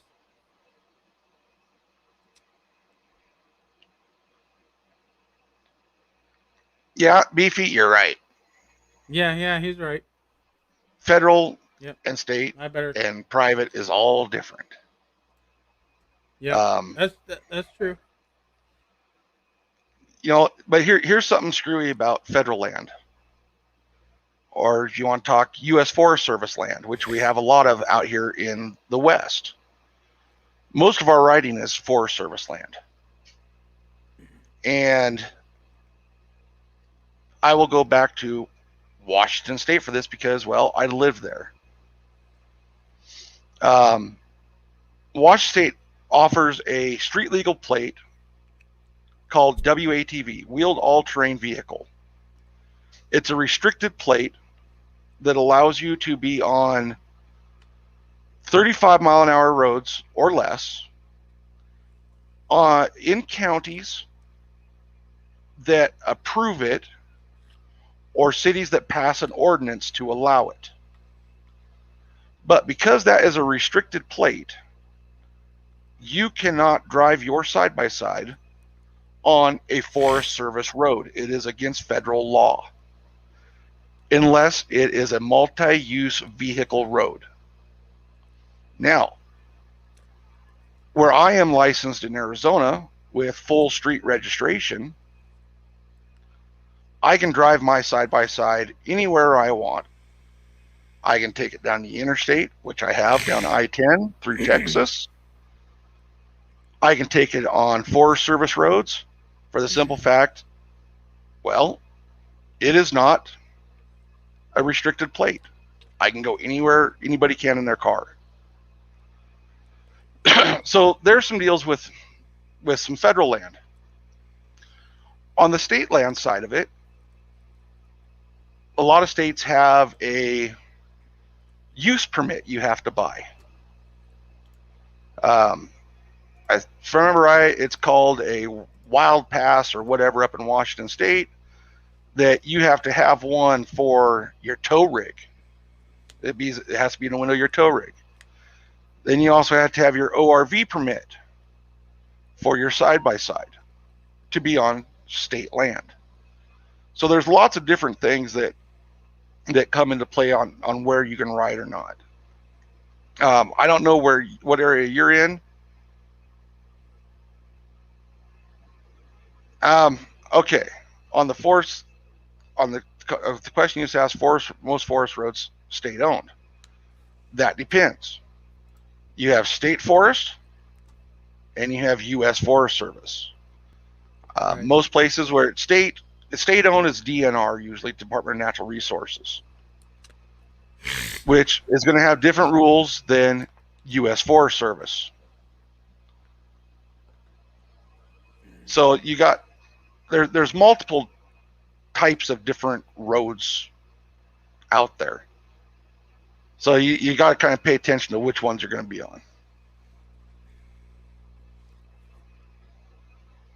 Got 2 tickets on forest roads that were dirt. Feds are full of it. Yep. Mm-hmm. I can see that. Was it, Michael, was that state roads? State Forest Service roads, DNR roads? Or was that U.S. Forest Service roads? Because there's different rules for different places. So, yeah, people can get tickets for it. It comes down to proper licensing. The ATV and side-by-side world is taking a beating because, we weren't really planning on getting on this subject, but I feel it's necessary to talk about. Because here's the deal. Around me, growing up, we had tons and tons and tons of places that you could go and choose to ride with great riding. Smaller places, who cares? They're local. You could load up and go have a, cookout, whatever you want to do, and have some small family fun. Well, the side by side, ATV, dirt bike, all of those, the industry is taking a huge beating because you have all these mom and pop riding places that used to exist, and they existed far before that one person decided to buy the land beside them and build their house. These people that bought the land beside them, built their house, they knew there was a riding park next door, which means they should have been, hey, okay, they're going to have some loud toys over there over the weekend. Not going to bother us. We kind of like that stuff. But then they lived there for like a year. Then it gets annoying to them. So that person that built their house 20 years, 30 years, 50 years, whatever, after that park has already been there, they go to the board and they complain. We gotta shut this place down. It's too loud. It's annoying the neighbors. It's scaring the deer away. We can't hunt on our own land because all these riding toys that are on private property, not hurting a thing, are driving us nuts. So guess what? The person who bought the house don't have to move. The ATV park don't have to move either, but they get shut down. People, they complain. You cannot please anybody. And I'm seeing this more and more and more. And it's going to continue on to the point where we're all going to have side-by-sides that can't leave the garage. And that's what it's all going to boil down to, which is one of the reasons why I struggled and went through the hassle to make my machine street legal, so I had more local options. Is riding the road just as fun as hitting the trails? Yes. Can you drink beer and drive? No. That part might suck, but you can get over it. Can you go to car meets and have fun? Yes, man, you can. I did that, and I get a lot of hate from my pavement princess with the candy cane snorkel. But I did it because me and my wife can take both of our side-by-sides. The kids can hop in each one. We can go down to the family ice cream shack and grab us an ice cream cone. And if we're busy that weekend, we don't have to load up our camper, load up our toys, and drive 3 hours to a local riding, or what I would consider a local riding park. Some of you might have riding parks in your backyards or trails that you can hit. Not everybody has that option. I do. It's called the state of Arizona. Yeah, he does.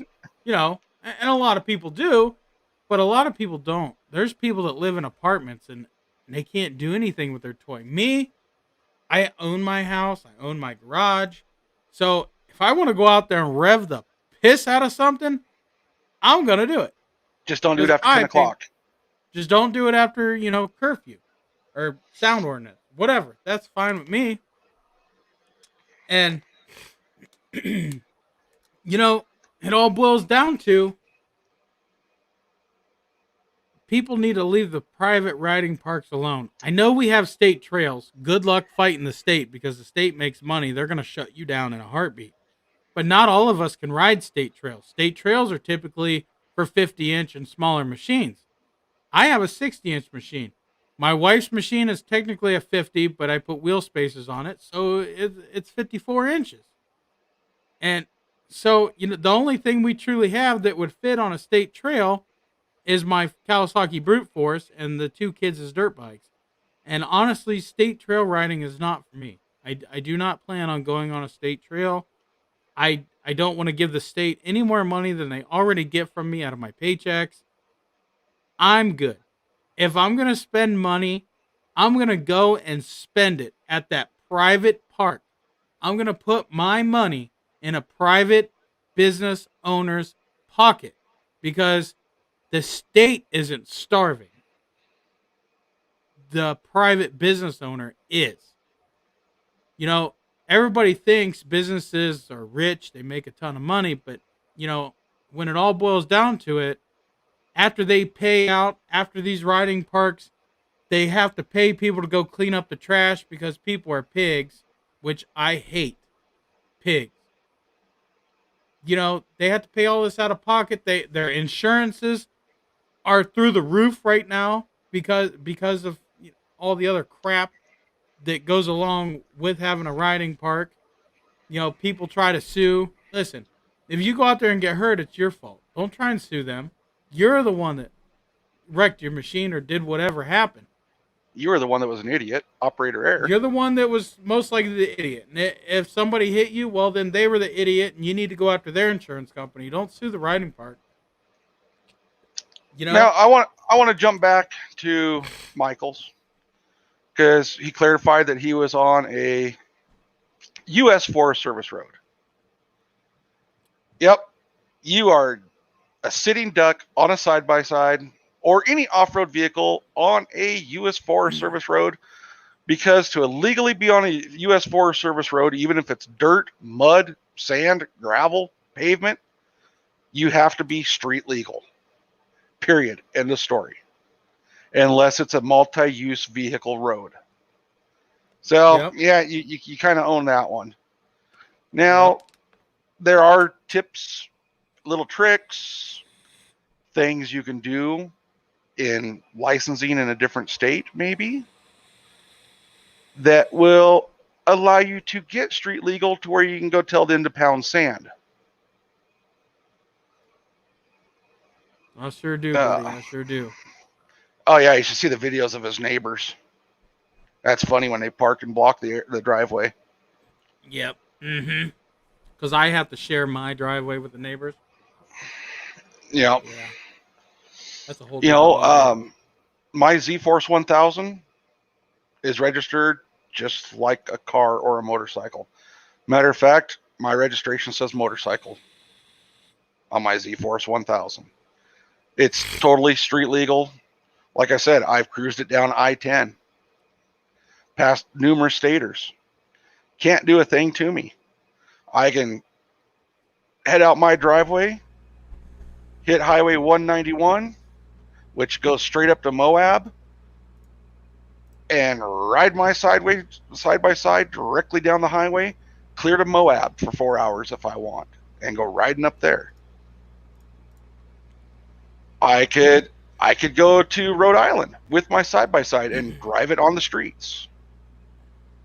I can go to PA, drive it on the streets, because it's a full street legal registration, just like a car or motorcycle. Yep.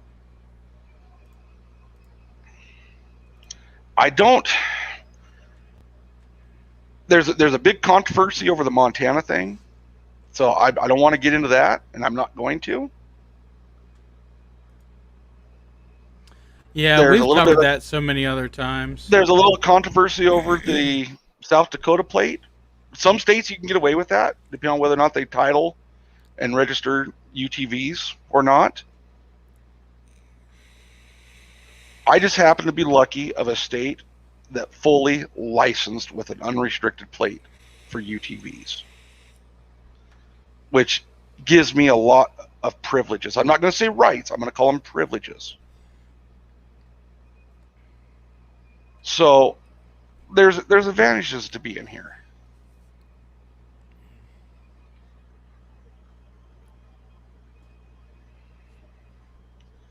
Rhode Island's been taking everybody's side-by-sides.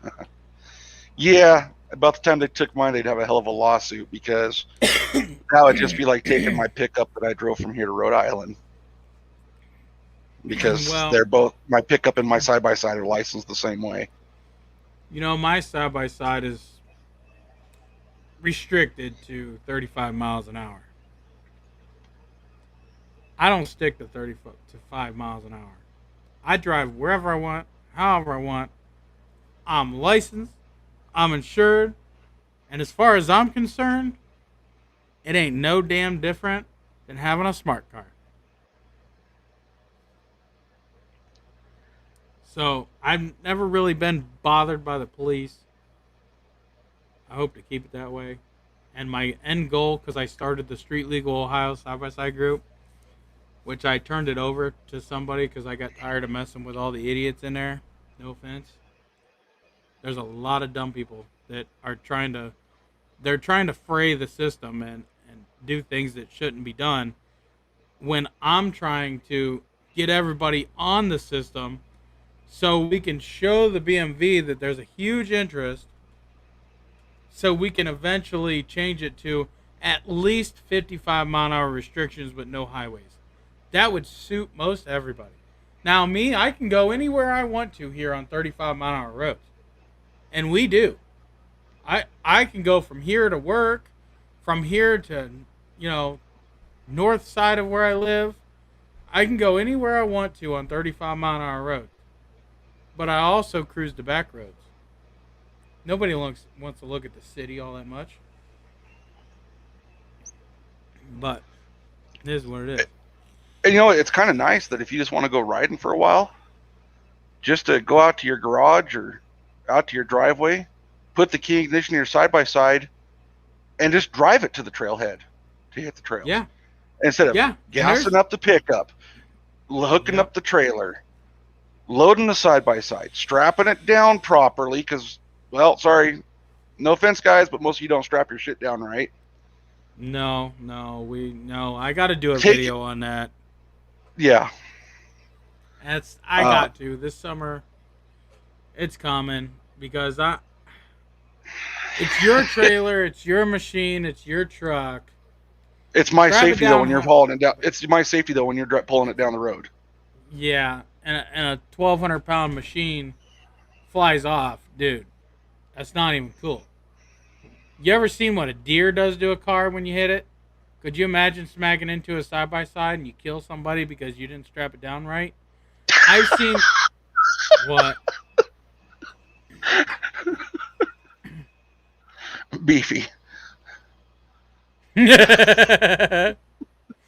You're right. It's not.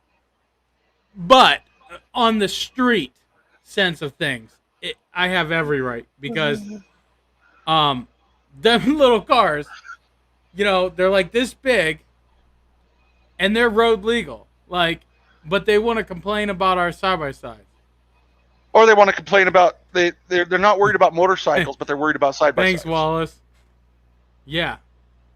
Matter of fact, if you read the RCW for Washington State for wheeled all-terrain vehicles, WATVs,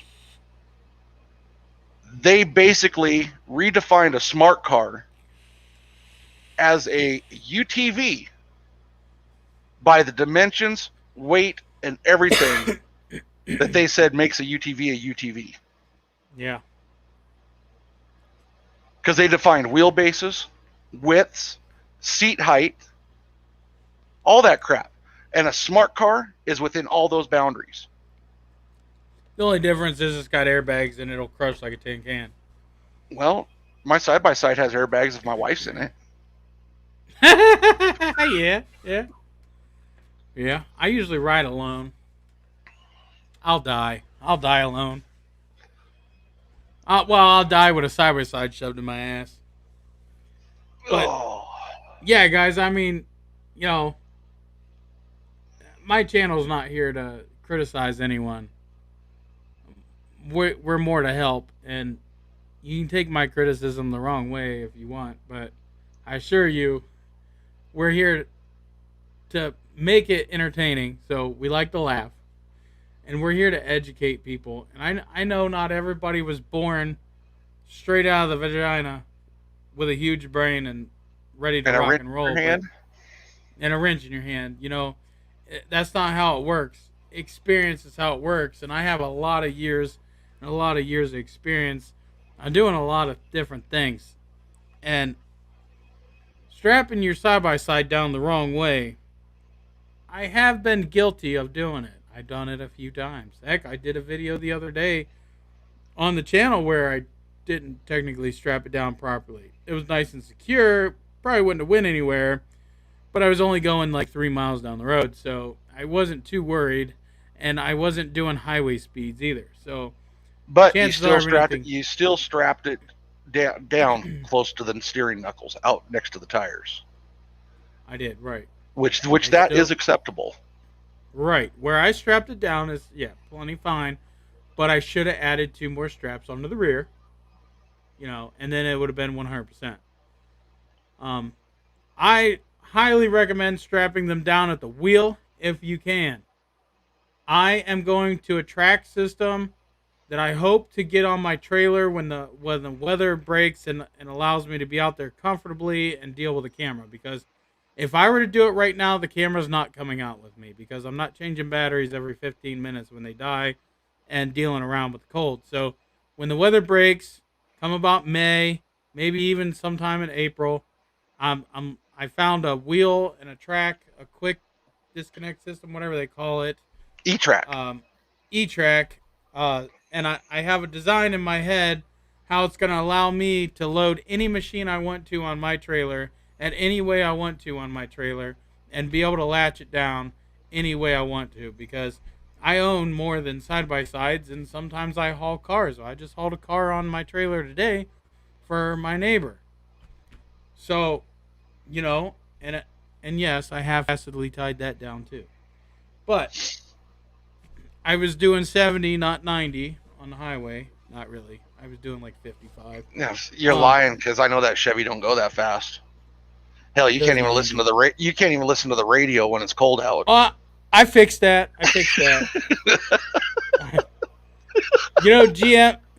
GM told me that the radio needed an update and they wanted $100 and some to do it, right?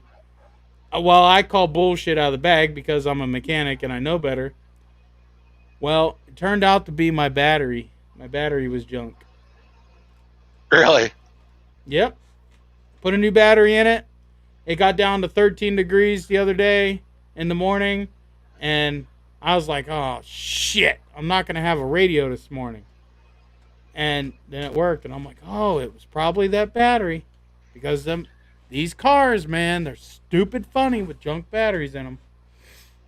You know, it's kind of funny you bring that up. What? My sport track. I was told that the gem module was bad. Well, actually, it's the software junction box on that Euroford is what they call it, and it controls all your door lights. Hold on, I have to share this one.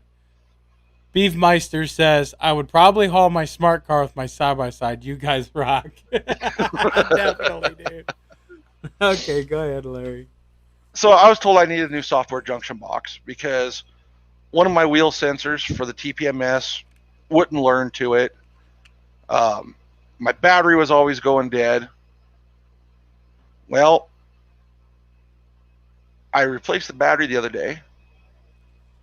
Everything works fine now.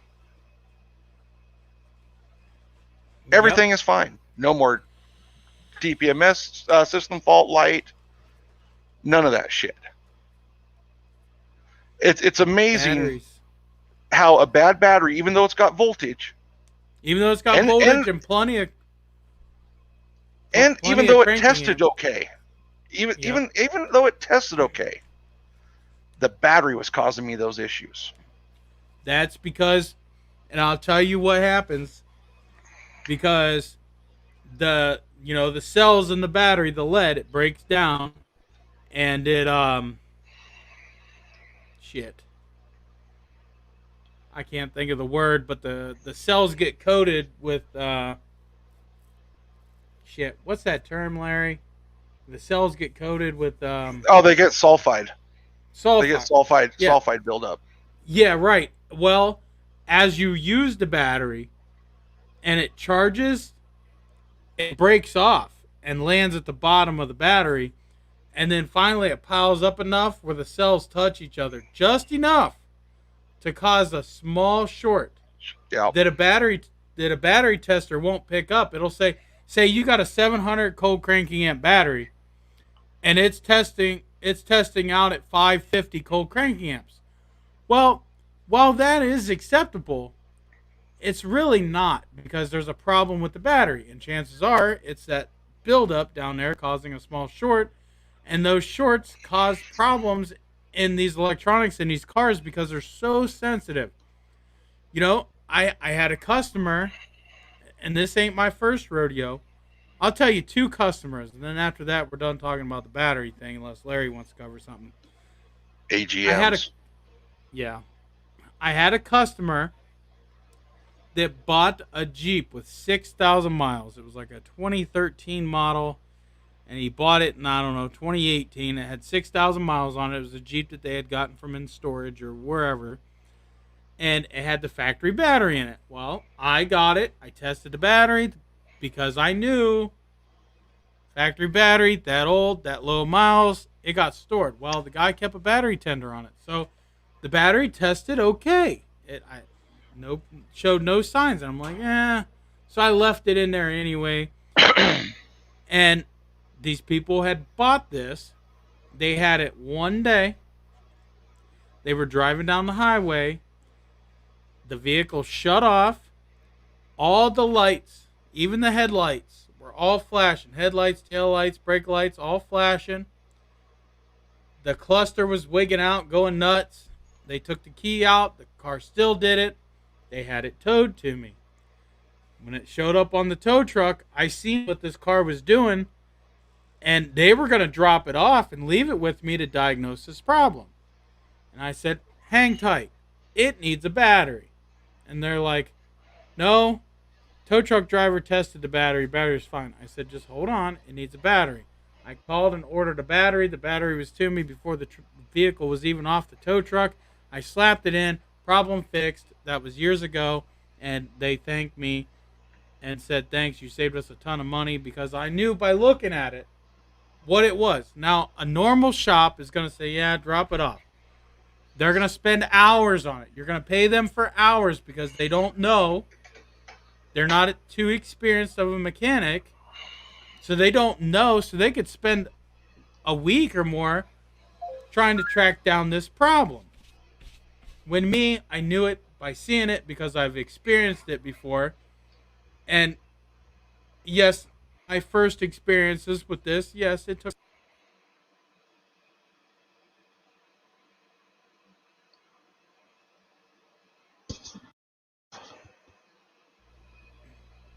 Was I talking to myself? Yeah, I thought it was me, so I was checking my headset.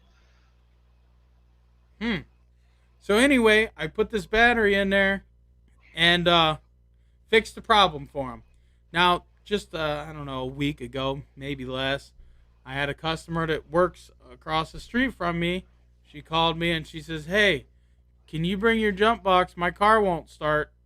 It's got all the power, but it won't crank. It's a Kia." Well, in Kias, when the battery drops below 100 cranking amps less than what it's supposed to, the computer locks out the starter. Okay? Because the computer is reading, hey, the battery needs replaced, because it's not reading the 700 cranking amps that it's supposed to put out in a Kia. So I said, I'll be over. I left the jump box because I was confident of what was going on. I got in her car, I put it in neutral, and it fired right up.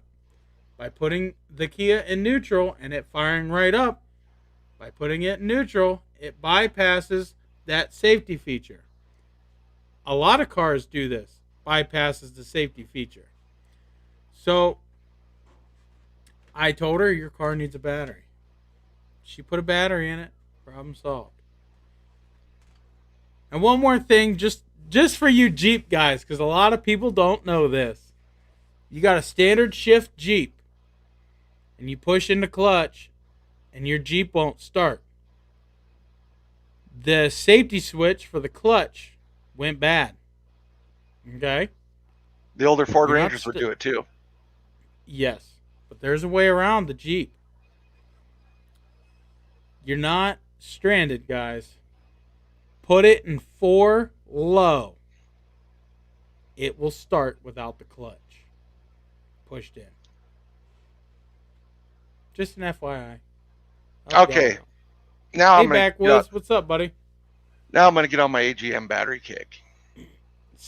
We won't even talk about Snap-on. Blunt, you kind of jumped the gun there because that's not what I was going to say. Standard plate lead acid batteries, if you got one in your side by side, throw it the hell away. Number one killer for lead acid plate batteries: vibration. Mm-hmm. The plates will break. The lead falls off the plates. It deteriorates. Yep. Go to an AGM battery. You will spend so much less money on batteries over the long run, because they will handle the vibration. They'll handle the bumps. They'll handle the shock loading. Go to an AGM battery. And for those of us that have CF motos, I run dual batteries in my Z1000, and I got them both at O'Reilly's. I think they were like 120, 130 bucks a piece. Never had an issue. Now, another thing, going back to batteries and voltage. On the CF motos, you'll start it up, and then all of a sudden your EFI light will start to flash. Yep. Even though your CF moto is running fine, you got that EFI light sitting there flashing. Well, your battery's weak. It's not taking a charge or not holding a charge. Because when the voltage drops down to a certain point, that EFI light will start flashing on your dash. And you will be wiping your butt with a hula hoop trying to figure out what's wrong with your EFI, because it's not flashing a code, it's just flashing. And all it is low battery voltage. I ran into that with my 1000. The charge cable that comes from the rectifier broke. My machine would start, it would run, but it wasn't charging the batteries. And that was the issue. Is there was always voltage there to start it, but the voltage wasn't high enough to keep it going. Yeah, and literally everything I just said about the cars, that translates into today's side-by-sides and ATVs, mainly because they're using the same computers as the cars. Maybe not identically the same, but they're using the same manufacturers. You know, they're using the same components. They're just tuned differently. They got different pin outputs, etc., etc. So these new computers can detect a bad battery. Now, instead of manufacturers making us mechanics track down a battery problem, we can throw a tester on it all day long. It could test good, but really it'd be bad. Instead of making us track down a battery problem, how hard is it to put a battery bad light in your dash? How hard is that? It's literally one LED. I mean, that would help a lot of technicians save a lot of customers money, even though most technicians don't want to save nobody money. They want to, rake you over the coals. But it would make their job a little easier. They could, hop in and say, well, this battery light's on, mate. Maybe it needs a battery. Let me test it. Well, it tests good, but let me throw a new one in it anyway and see if it takes care of the problem. Literally an hour's worth of work, if he's screwing off about it, could save somebody a ton of money. Me, I typically know how to find issues that are created by a bad battery, just because I've seen a whole range of different things throughout my career that I kind of already know what to look for. But in the beginning, when I first started seeing these problems, it was a little rough for me to diagnose. But over my years, I've actually fixed cars with a battery that other techs couldn't fix. And it's actually kind of sad, because just about anybody can turn a wrench these days. $5 set of screwdrivers from Harbor Freight and anybody's a mechanic. I always encourage people to try to fix it themselves. But I always say, if you don't feel confident, don't touch it. If you don't know where the spark plugs are, don't touch it. If you can't tell us where the spark plugs are, don't just take the tools back to Harbor Freight. Take them back. Or take them back to Walmart. Here's something on the Fords. if you got a weak battery, a big telltale sign is when you start it, the airbag light will come on and stay on. Yep. You won't get What's a he battery talking light. You'll about? get it. What's he talking about? Hula hoop. Remember I said it's like wiping your ass with a hula hoop? Oh, yeah. Yeah. Okay. I got you. Like on the Fords, the airbag light will come on and stay on. Yep. And then you'll run around for a bit. The battery will charge up. Shut it off. Go to the store. Come back out. You start up. Well, that light's not on. Right. I've seen lots of auto shop guys spend hours trying to troubleshoot the airbag and not find nothing wrong because of that light, when all it was a low battery. Yep. That's right. Now there is a lot of cars that will they won't set a check engine light, but they will set a code within the check engine. And if you hook up a scanner, there can be low voltage codes. Yep. Also, if you find high voltage codes, that's also an indication of a battery short. Low voltage codes is usually just your simple, the battery life is done. A high voltage code is usually there's a short, and usually it happens inside the battery. So if you're having problems, hook up a scanner. If you see any kind of voltage codes at all, any kind, 99% of the time you need a new battery.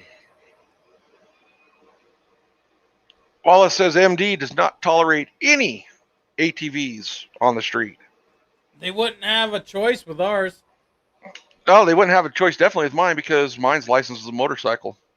That's right. Therefore, it's no longer an ATV. Yep. Mine no longer says off-road use only.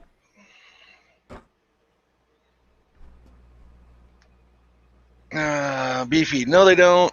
I work all over MD and have never seen one on the road. Yep. Beefy, if you want to pay for the fuel, I'll bring my side-by-side over there and I'll run it down the road. And when they run my plate and it comes back as full street legal, you can even we'll ride see how with it us. goes. Right. You know, it's nonsense to not be able to have a side-by-side on the road. And if you can have a Polaris slingshot on the road, you can have three-wheeled motorcycles on the road, you can have motorcycles on the road, you can have freaking bicycles on the road. What's the big deal about a side-by-side that has a rolled cage, a seat belt, turn signals, horn, brake lights, headlights? Oh. There you go. Motorcycle. Yep. But yeah, they just people want to make a big deal about everything. He said People's Republic of Maryland will have words with you. They can have all the words they want to because we're legal in our state, which makes us legal in any state. Yep. Oh, let's see here. Here's a renewal notice. Oh, wait. That one's for the pickup. Because I did them both at the same time.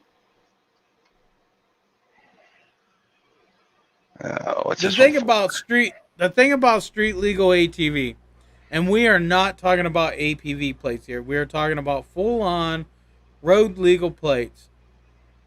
If you're legal in the state you live, you are legal with any state that has reciprocity, or I can't even never pronounce it. Well, actually has to do with federal law in the federal state compact, where all states must recognize vehicle registration, driver's license, and proof of insurance from other states.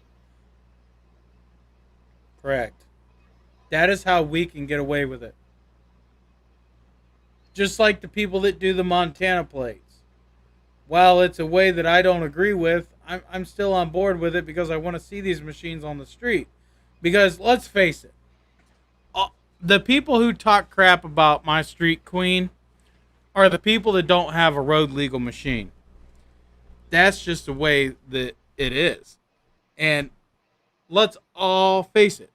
How cool would it be to hop in your side-by-side and go to AutoZone to get an oil filter for your truck, or hop in it and go to Walmart, or hop in it and take your wife out to dinner, or hop in it and take your kids to the ice cream shop, or, you know, go hop in it and go to the racetrack, for crying out loud. Go to drag races with it, driving around in the pits, whatever. How cool would that be? You know, people can do it in their motorcycles and other, vehicles. What's the deal? It's, we all of us have to stop hating on people's street queens with their candy cane snorkels and help us get these things on the road. We all live in different states. We all can help in one little simple way. Fight. You got to fight. You got to, if you can get a vehicle re-vend in your state, you can get your side-by-side legal. You need to read your laws and figure out the loopholes and do it. And then share that with a buddy. Let him share that with a buddy. And before you know it, we got more side-by-sides on the roads than we do motorcycles. Now, here's my plate for my side-by-side. Notice this one here, off-highway vehicle tag. This one here is my street tag. Notice it doesn't say restricted, and it's even handicap plate. Yeah, I was gonna say, why do you need a handicap for the trails? That must be street legal. That's why.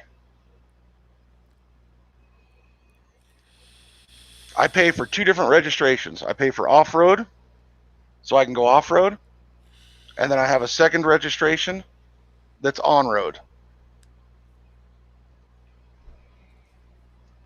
And every state has to recognize it. Exactly, Wallace. Exactly. See, they act like you're a criminal because you want to take a side-by-side on the street. Now, I'm not exactly all for four-wheelers being on the road. They're legal here. Well, and that's fine, but I'm saying that there's more idiots that have four-wheelers than there is side-by-sides. Don't get me wrong, there's a lot of idiots that have side-by-sides. I mean, I'm here, ain't I? But four-wheelers you would just get a lot of nonsense with, I think. But, maybe. We get a lot of nonsense with dirt bike owners that are street legal. John says, why are you handicapped? Just curious. I used to drive truck, and I used to run from Washington State up to Canada, and it was January 31st, 2014. I just got done unloaded up there in Canada. I was walking across the scale house to get back to my truck. I slipped and fell on the ice and blew out 3 discs in my back. Took 4-year court battle with workman's comp to try to get the 3 discs repaired. By then, I had one of the L5S1 disc, 95% of the way through my spinal cord. And they only decided to fix that one disc, which that disc is now blown out again. And I have permanent nerve damage. I can't stand very long because my legs go numb. Can't walk very far because I'll start dragging my legs. When I stopped in Ohio and visited with Steve at this shop, he could see that I was very uncomfortable, finding everything I could to lean against. So mine's due to a back injury. That's why I'm disabled. Because trust me, the money I was making running from Washington to Canada, $7,000 a month to bring home, yeah, that pays a hell of a lot more than disability. Yep. So that's why. That's right. Shit happens. Yeah, unfortunately. Unfortunately, it does. And I'm waiting for workman's comp to approve another surgery. Backwoods, join up, buddy. Go ahead. Yeah, we let anybody join anytime you want. That's a great question that you asked. I try to make it known, anybody can click that link and join anytime they want. The only rules we have is no loud background noise. And my don't be dog is some. being very annoying right now. She's whining. I can't even hear. Oh, And don't be I that can't. annoying creeper guy that shows up, looks at us like he's a sex offender, and leaves. Or when I Steve still don't decides know you're who just that. too damn creepy and disconnect you, that you Yeah. Yeah. get all pissy. Yep. Yeah, I sent the link over. So backwoods. Hey, hang tight. I gotta run upstairs, take a leak, grab me some tea, and I'll be back down. Oh!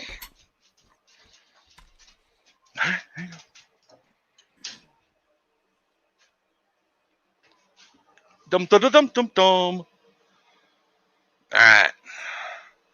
So, should we bash Steve while he's gone? What do you guys think? Should we just bash him? I'm all for it.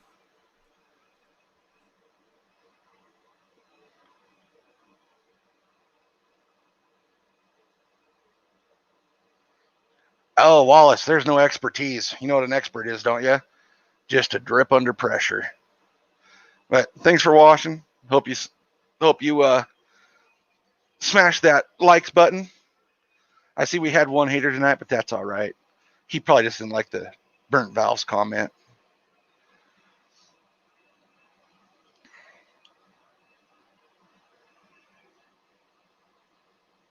15-minute pastime.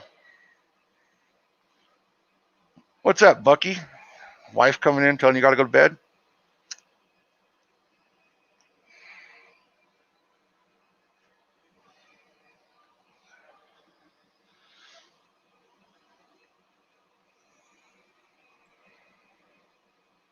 Stop.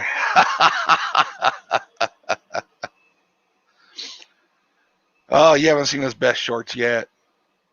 Check out his where they did the clutch in that Razor. Yeah, those shorts are something else.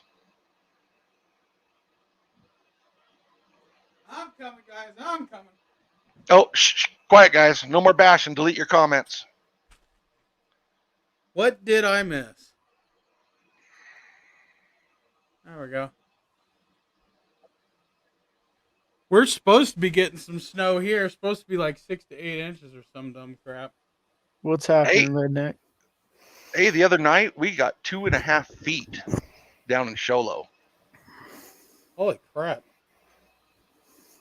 Last night we got about 4 inches and I had to drive in it. And it was blowing snow. I couldn't see I seen that. crap. Yeah. Your wife commented and said, "Where are you at? I was on my way to you, woman." Better get back here or I'm going to beat you. And Steve, even though that looked like I was doing something like out of Star Wars, doing warp speed, Yeah. that was 35 miles an hour. Hey, Backwoods, can you hear me? Or yeah, we can Redneck? hear you. Okay. Hey, it's not letting me enable my screen for some reason. Like, it just shows my camera's off. Go into cam mic settings and choose your proper webcam. Yeah, because it don't give me... I'm not too much of a computer guy right now, but go under your actual computer settings. No, where you're there at the bottom where it says mute, stop cam/mic, share screen, leave studio. Oh yeah, cool. Okay. Click on the cam/mic. Mm-hmm. And make sure you got camera selected, and then where it says camera, if it has a little drop down, you should be able to select your camera. Okay, I'm using like my regular laptop camera, but it's not. I don't have any. Really, you might have to allow your web browser access to your camera. Are you using Chrome? No, I'm using. I got a Lenovo. I'm using the Edge or whatever you want to call it. Oh, Microsoft. Yeah. Do you got Chrome? I can download it real quick. Yeah, try that because we use Chrome because it works the best. Okay, and I say you guys are powered by like StreamYard and stuff. Is that like like something you can download onto your laptop or? No, you go to StreamYard.com and it's free. Okay, cool. And it's super easy to use. It's the easiest one I've seen. Bucky, if you want a good set of whips, Steve's going to review a set. But I'll warn you, Steve's going to Takes him show a this. year to make them. So I'm going to go ahead and show it in advance, the little stupid control box, because I screwed up on his when I was sealing it. The glue got all over my fingers. Took me like an hour to get the freaking super glue off. So this one, it's going to Steve. It's free. So I'm not going to build him a new control box. I have the prototype. It's okay, Larry. He's got a prototype version. Yeah, but right.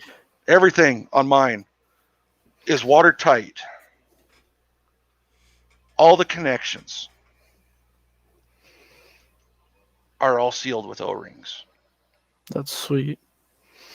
That looks like the box I got for my what is it? My rock lights. I went after, actually I saw this off RedNeck, the McTuning ones. I believe you have the 4-pod ones. Yes. I have the 8 pods on mine.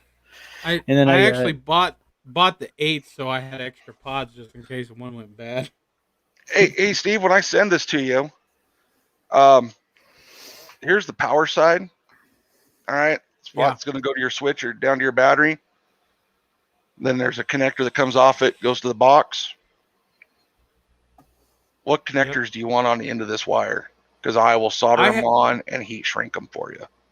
I have butt connectors that are heat shrink with the glue in them, so you don't have to put anything on. Okay. So they'd be watertight. And then what I do is I wrap that connection in electrical tape so water can't get in between the wires in where it comes through the sheave. Yeah. That's what I do. I put those heat shrink connectors with the glue on there, crimp them, heat shrink them, and then I wrap that connection in electrical tape. Also, do you want a longer cord than that? No, that's plenty long enough because I'm gonna do is because if you want longer, I do have an extension cable to go in between there. Yeah, no, nope. That's actually probably too long for where I'm going.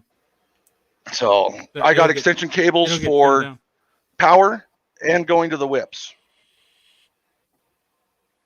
Show them the whips, because there's some looky here. Anyway, there's some people that didn't get to see those whips up on here now. Oh, I'm not going to power them up, but the man, the myth, the legend. These are the whips. What's going on, Steve? Larry? What's up, buddy? I had to pop in and say hi. You know I had to pop in and say hi. You missed us last time. Are you gonna place your pre-order for whips? He already bought himself a set of China ones. I got one China whip. Yeah, but he's got China junk. Well, use that to whip your wife with. How much is the Larry special? For Brandon only. Oh, Brandon's only for fan. Brandon only. Well, we'd have to discuss that in private.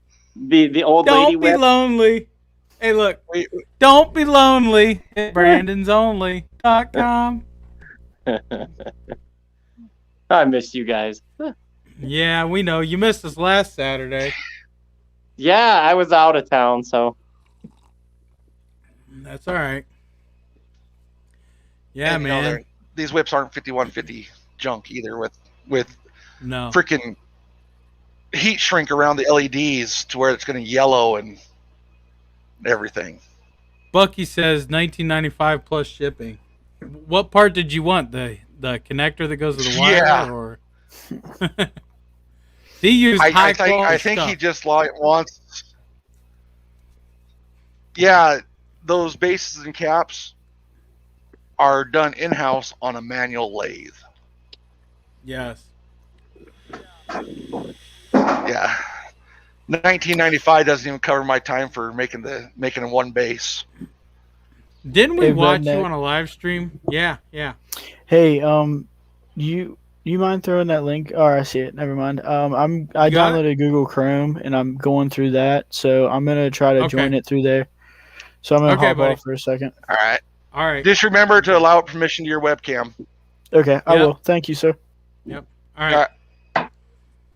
So, the man, the myth, the legend. Have you been watching Well, shock therapy videos? no, should I be? Because It's that's what always- they say to Justin. And yes, you should. Yeah. No, I hopped on earlier when you were rambling, and I had to jump off right as you were talking about Frankenstein, so I missed that entire segment because I'm sure it was good stuff right there. Because I mean, they just opened themselves up. Somebody called CF Moto machines Frankenstein machines Mm-hmm. because they're made with other people's parts. Yeah. Just like every other goddamn brand. Just like everybody else's. Yeah. Yeah, like my Z1000 and the Z950 run a Trailbot clutch. CVTech Trailbot clutch. Oh, wait, so does Can-Am. Yeah. Right. Same clutch. Hmm. It's like- So, it's There he called is. something Frankenstein. It's just ridiculous. Is it finally showing my face now? Because It did No. for a second. Yeah. No, they're stuck with mine for now. We would rather see your wife. Your old lady. She's Is it showing your? Is it showing your cam and the cam mic settings under camera? Does it show it? I'm under. Yeah, it just says it says internal camera, and then if I hit the drop box, it's the only camera that's available. But even like it's showing that my camera, like you hit that little light on top of your computer, it's showing Yeah. that, but it's not. Okay. Make sure that where it says Start Wait. Cam is selected Wait, Yeah. in StreamYard. there Yeah. she is. He might. I don't See, have 'cause StreamYard. I'm through. Hi. Oh wait, it's showing that my next tab over from like the actual live, like where I was watching it, where you let me in.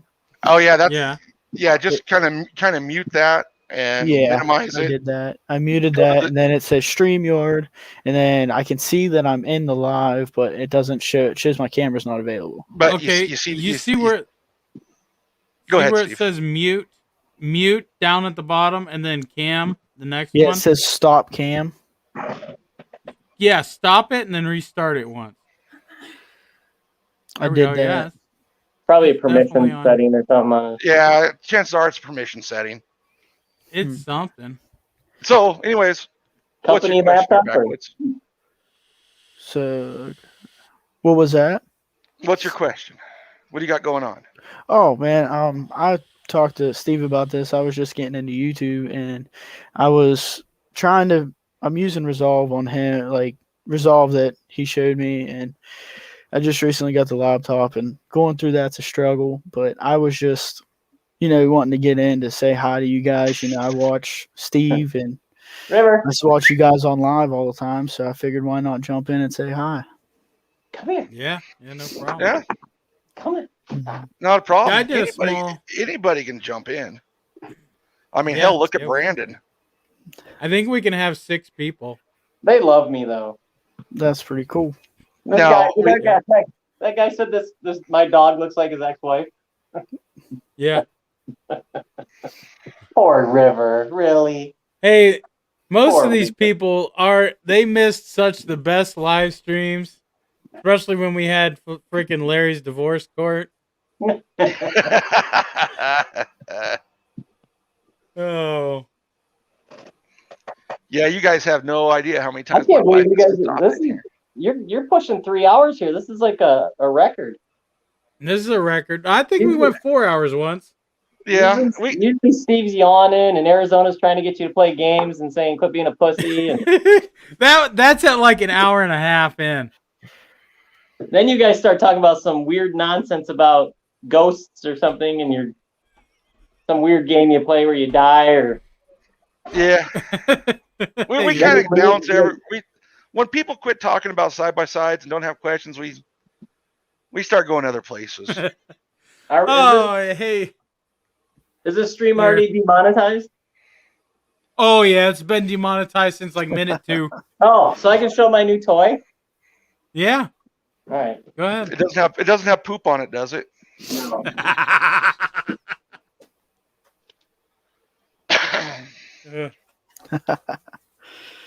Oh man. Oh. Hey, Oh, that is sweet. there we Dude. go. The Caltech Sub 2000. 9mm Yeah. Glock. Full joint half. Throw in your backpack. Yeah. You know, I don't Dude. say a whole lot about Caltech, but they freaking nailed it with this thing. Hey, have you checked I would out show you mine. Caltech's new 5.7 that they're getting ready to release? You put an offset red dot on this thing, so that way it's on the side of the. Oh, so you can shoot it gangster style? Well, I mean, you can't really put it right on the top rail because it folds, so you'd have to do an offset. Can you do it gangster style where you just throw the bullets?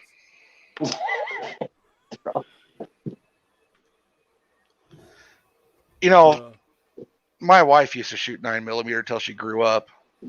Oh, She said, Larry, I thought you said it was 12 inches. It's only 9mm on the tape measure. so then I got the Glock 45, then 9mm. Yep. Freaking baby calibers. What? Now you Really? guys are really gonna get views here. Hey, Breaking out the good don't stuff. feel bad. I shoot a 22 caliber. My Yeah, everyday right. carry is 22 caliber. Nice. Everyday carry, 22 caliber. Wait, hold that closer. He said, there you go. Hold on.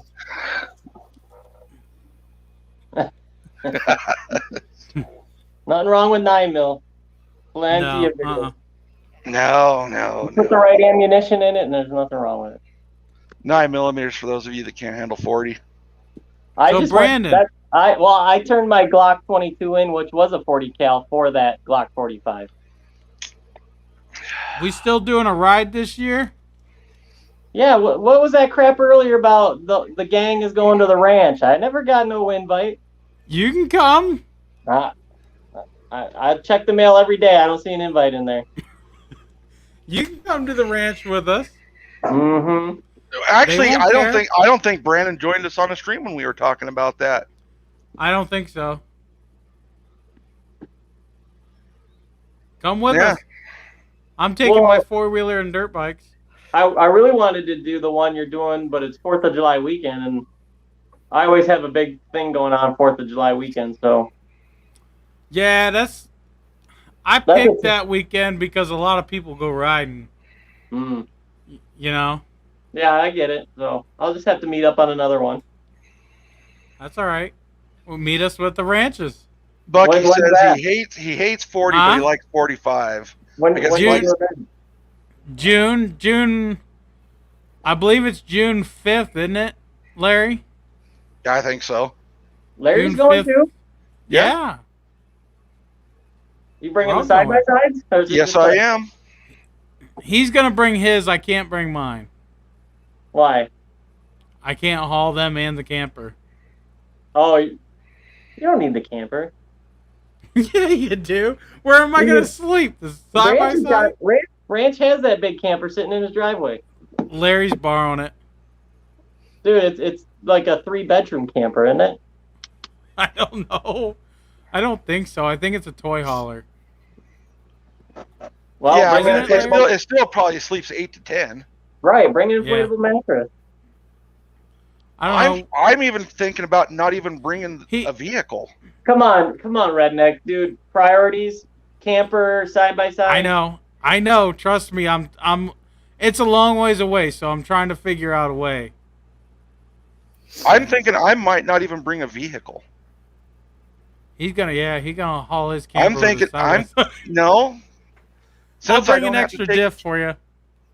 I don't worry about that. Dude, I got 7,000 miles on that diff with no issues. It's June. Just sleep outside. So I'm thinking I just might literally ride the side by side from Arizona to Kansas. That'd be sweet. Hey, Bucky says Biden sucks. With Biden in, we might have to ride on a different level. Well, we can't really talk politics here, guys. We kind of get the crap knocked out of us for it. Somebody called you out on Facebook for that. Yeah. Yeah, in the over a group. shirt. Like, what the Yeah. hell? What's wrong with people? Yeah. I'm like, it's my group, dude. Be lucky I didn't delete you for that comment. Right? Banned. Yeah. Put him in Facebook jail. Yeah, 28 days worth. Well, you heard about Steve getting a warning for not following community standards for bullying, didn't you? Yeah, I heard about that. Yep. All right, so Larry, what's worse, Facebook jail or jail with your wife? Beefmeister said, "Where's the ranch?"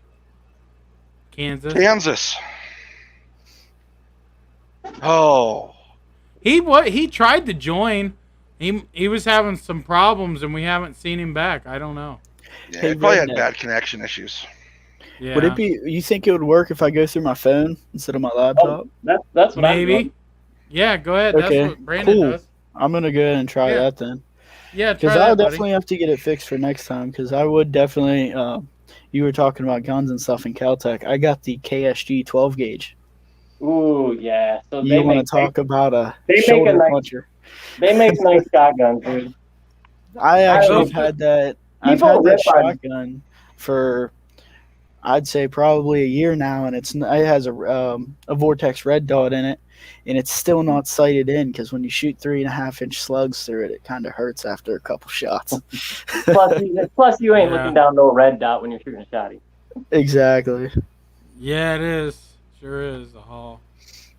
Yeah, join with your phone. That way your camera haul. Come on. Are you using your phone mic too? Yeah. Or do you- Brandon is. Okay, cool. Because I was Why? going to say I didn't know how Too well loud? that would work. Yeah, you just click the link with your phone. Use the web browser, and you're good. What the hell? Why is that doing that? Hold on a second. Let me see if I can fix that, Steve. Okay.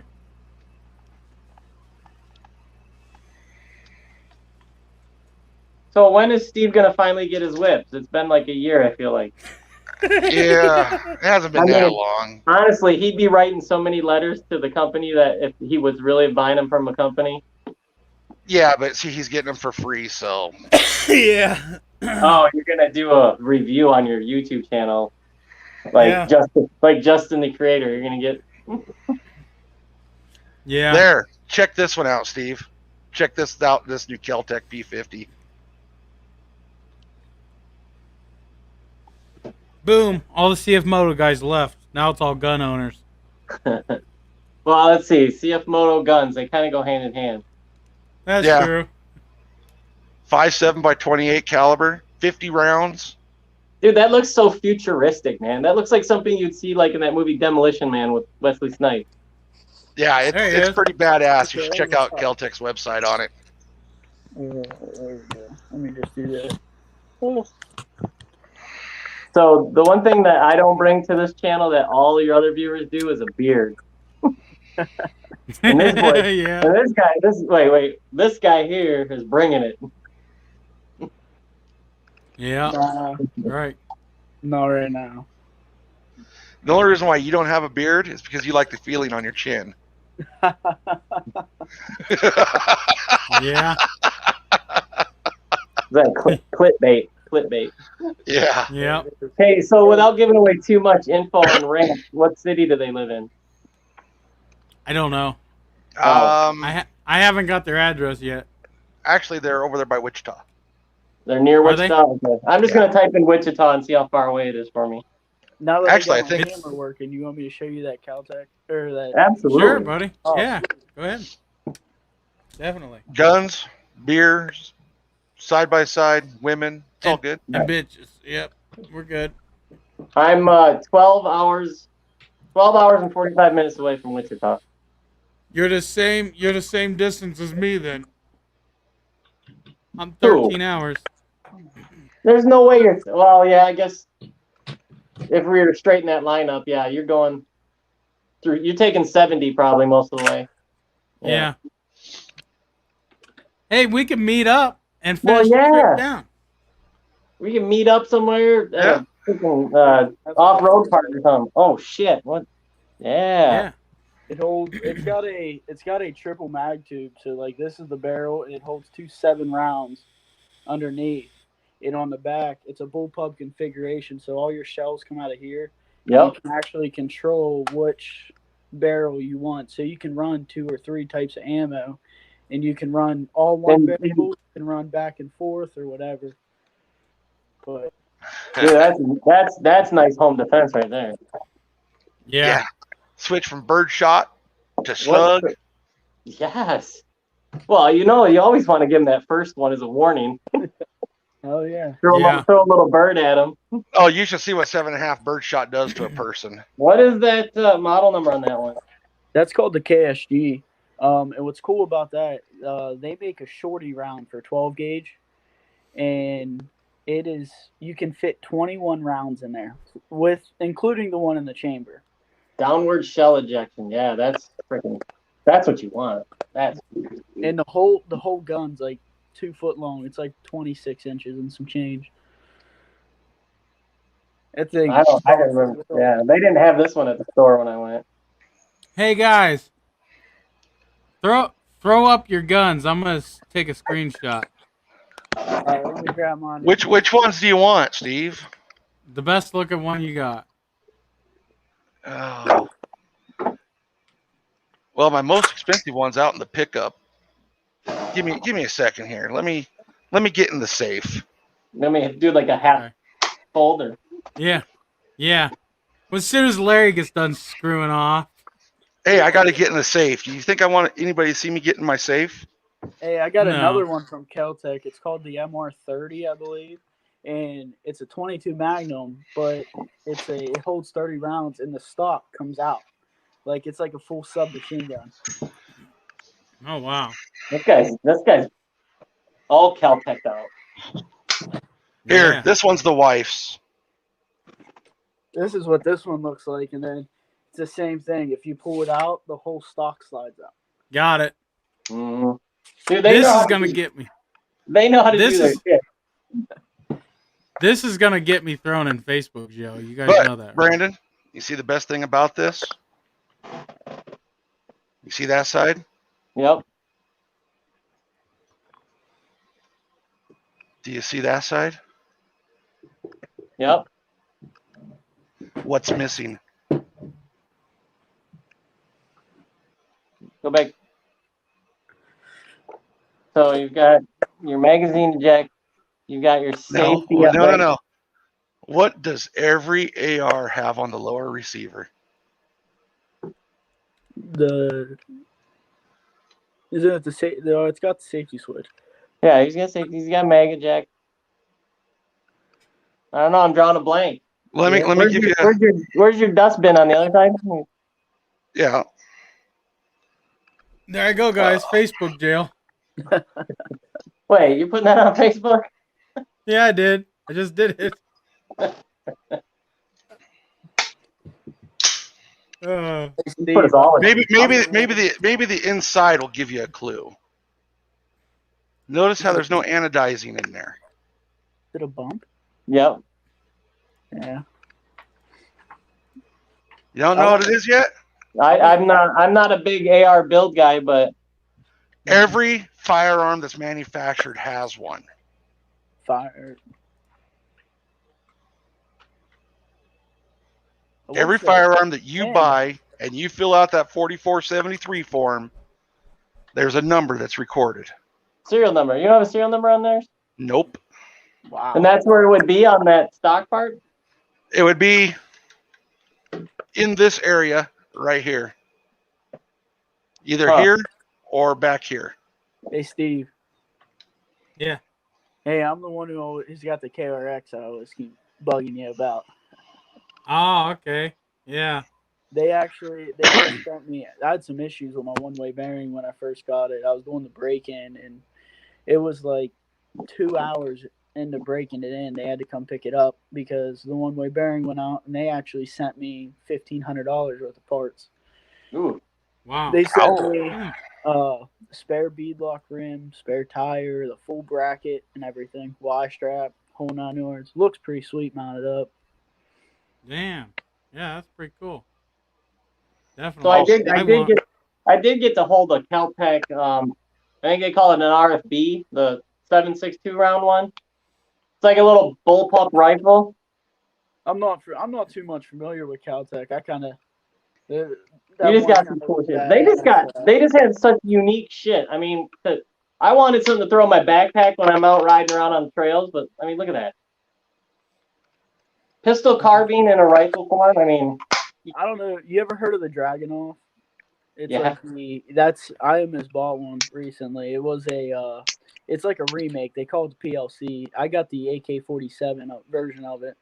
It's Century Arms makes it. It's pretty sweet. It's like $2,200. I gotta look and see which gun safe that one of my other rifles is in. I'll be right back. I got a little backpack gun that you'll like. Wow, man. It must be a pretty good looking ex-wife then.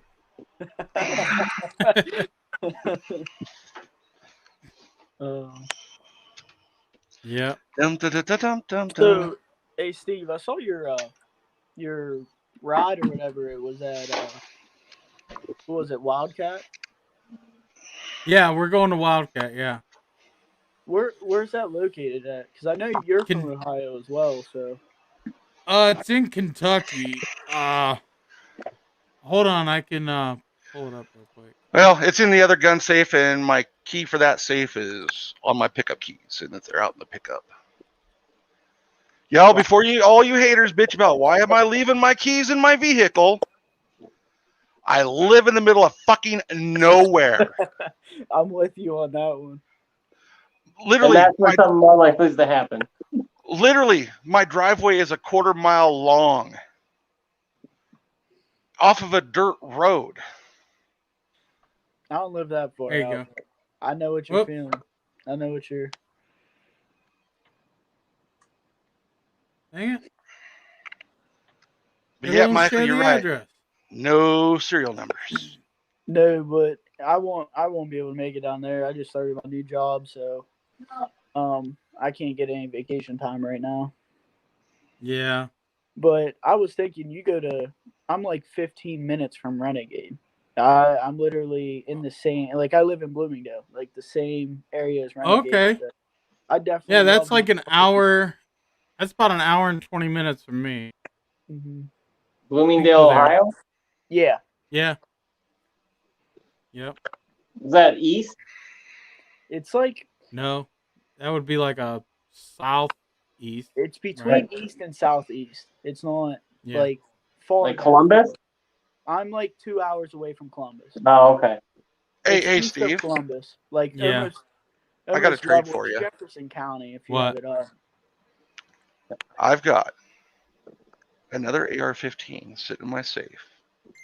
No serial numbers. Home built. And before the haters say that you can't sell or sell an AR-15 that is home built without being serialized, you're fucking wrong.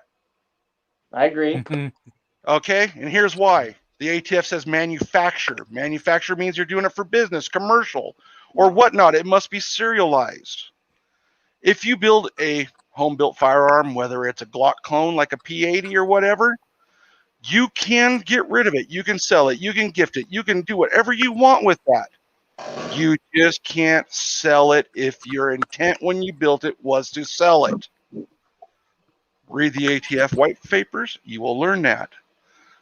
Anyways, I have a purple AR-15, 1-in-8 twist, heavy barrel, black, stainless fluted barrel. It's a beautiful barrel, complete AR, that I will trade you for a set of Elkas. Oh. What? I will trade you an AR-15, custom built, for a set of Elkas. Not me. Stage 4. I'll send you my stock ones. I already got stock ones. Did you say your stock from your 800 won't fit on the wife's trail? The fronts. The rears do. The fronts are too long. Okay. Look Wow. at this, guys. I get to pick them up tomorrow. That's my wife's. Oh, And that's her then, lower the half windshield. Yep. That is awesome. I got a quarter one That- from Super ATV on mine right now. Yeah. You got This any one I got scratches from. on it? These That are is brand new. Awesome. Yours Yep. holding up well there, Backwoods. What's your name? My name's Joey. Joey. Yours holding up good? I mean, there's some scratches on it here and there, but it seems to be holding up pretty good. Those are I'm slick, dude. I got a Super ATV on mine since I bought mine in first part of 2018, and it's been hit with ice, tree branches falling out of trees hitting it. Got a couple scratches, but for the most part, it's in actually pretty good shape. Yeah. All right. Here's a question for you, Steve. So that black piece on the bottom is just a gasket, right? Go back. This. Yeah. That Right. black piece on the bottom is just a gasket, right? Yep. So if you were to That sandwich an LED light strip between the gasket and the plexi, that whole plexiglass would shine, would light up. Yeah. The Thanks edges for the would. video idea. Yeah. It would. Yeah. Yep. Yeah, the edges of it would. Well, it should transfer through the whole piece. Nope, it will exit through the edges. Yeah. Well, It won't glow the whole piece unless you have a back on the piece. Yep. Now, It'll glow wherever there's an edge. where the edges. Here, I will. Here, so guys. if where it said RedNeck YouTube and all that, if that was engraved, that would look like that was lit up. Yep. Okay. I see what you're saying now. Why isn't color? I thought light. No, maybe I'm thinking of it different. Yeah, it'll travel through it and exit the edges. Okay, because there's nothing in there interrupting it, like fiber optic. Yep. Right. Exactly. Right. And it'll exit anywhere there's a little scratch. Well, let's scratch the shit out of that thing.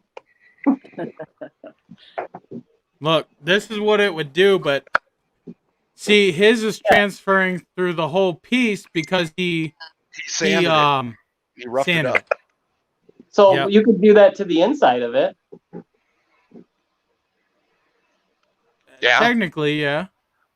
Because it's not like the half windshields are looking out of them anyways. Right. Right. This is to deflect the air up so it doesn't hit you right in the face. Yeah. Yep. That's what I'm going to be getting rid of mine because the way I'm going to do my helmet setup, I think it'll be better camera footage wise to not have one.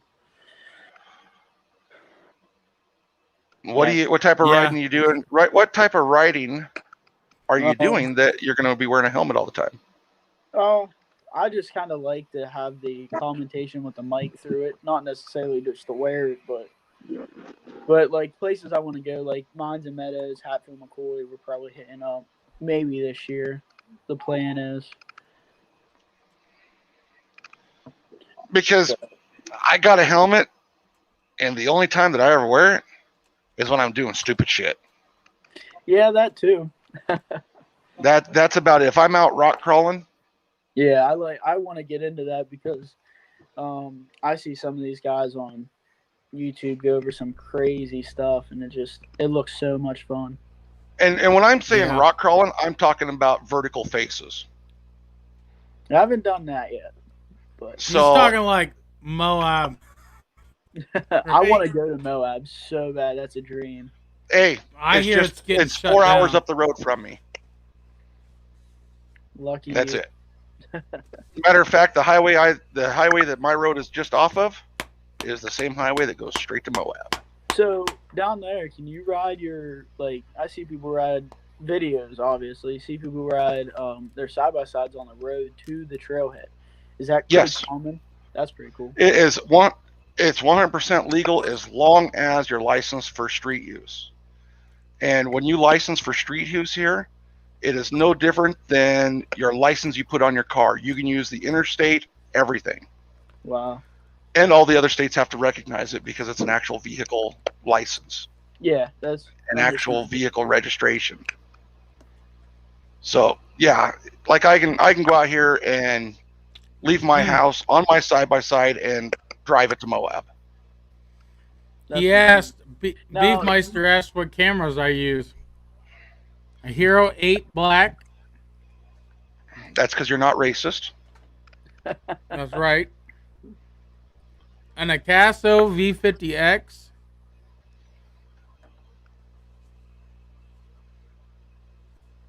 Hero 7 White. That's because you are racist. And an iPhone Pro Max. Now, what, Steve, what camera are you live with now?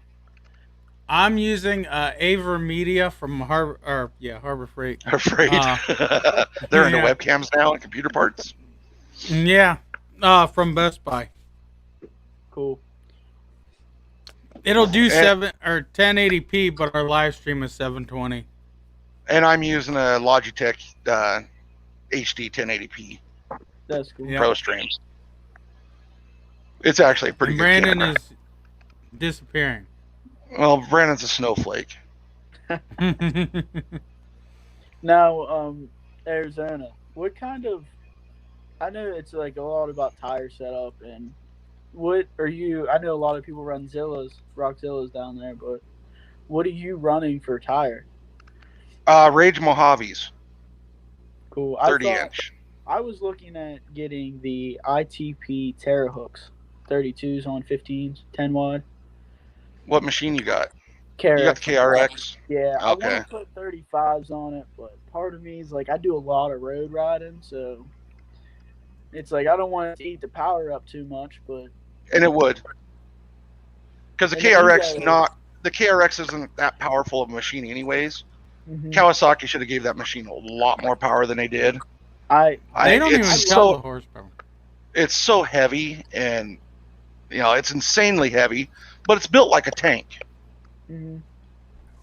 Um, Their sound system, that's one thing I had trouble with. When they sent me the sound system, I put it in and everything, and looked over everything they did, and it had a bad amp in the subwoofer. So I was out of that for 4 or 5 months without a sound system, maybe even Yeah. longer than that. and see, my tires are DOT tires Mm-hmm. because in order for me to be legal when I go down the interstate, under federal law, I need to have DOT approved tires. I know Steve made a video on this. It was, I don't think Ohio needs DOT. It's recommended, but I don't think they need it. Correct? You don't. Not for our tagging. No. Okay. But see, if I stay off the interstate, I don't have to have DOT tires either. It's not required under Arizona law. But federally, you should have DOT tires. Just like a lot of these guys with beadlock wheels, you can't have federally beadlock wheels are illegal on the highways. Hey Mike, that was pretty funny.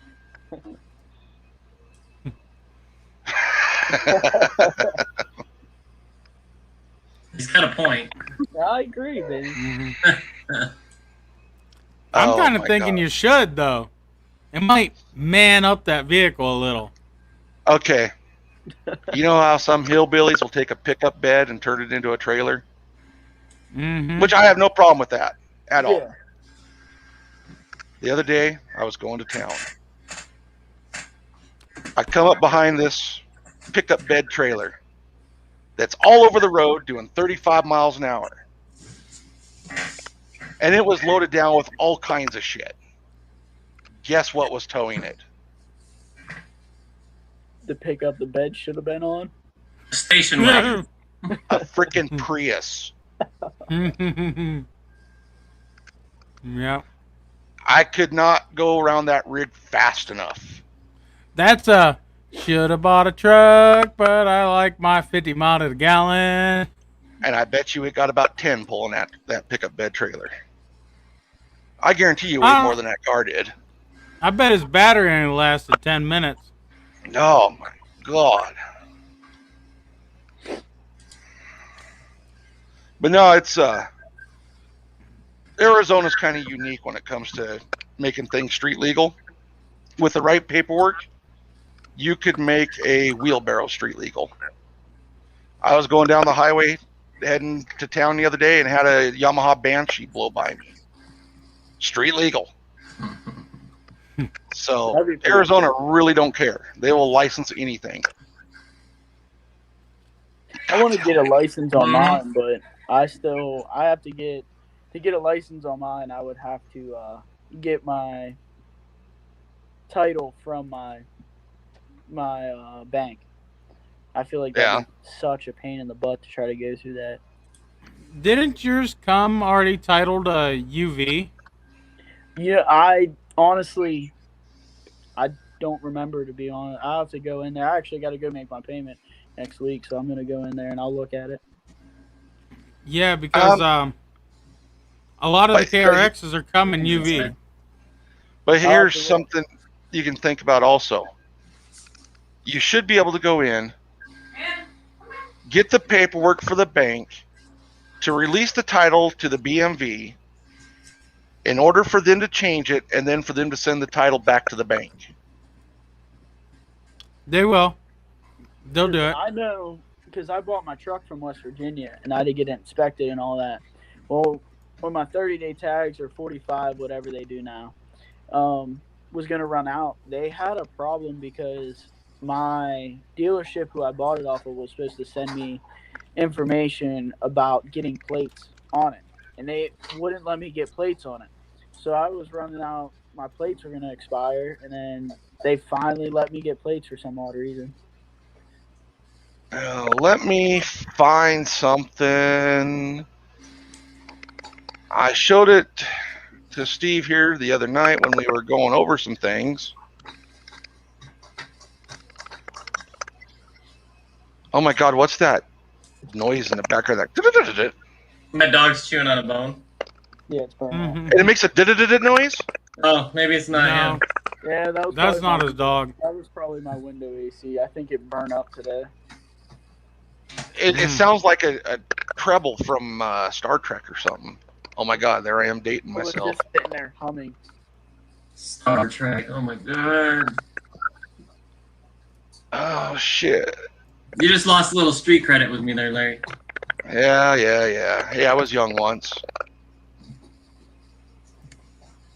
I'm trying to find my certificate of origin because I know I have a copy of it that I saved on my computer because I paid cash for my machine, so I got the certificate of origin from the dealer. Is it not working? A lot of people don't understand certificate of origins. You ever buy anything from Octane Ridge, Redneck?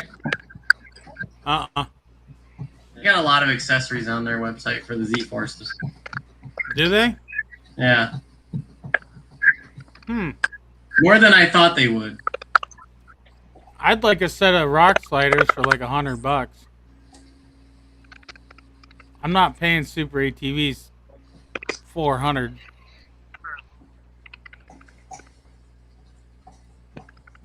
You mean like A-arm guards or the ones that go under the doors? The doors, yeah.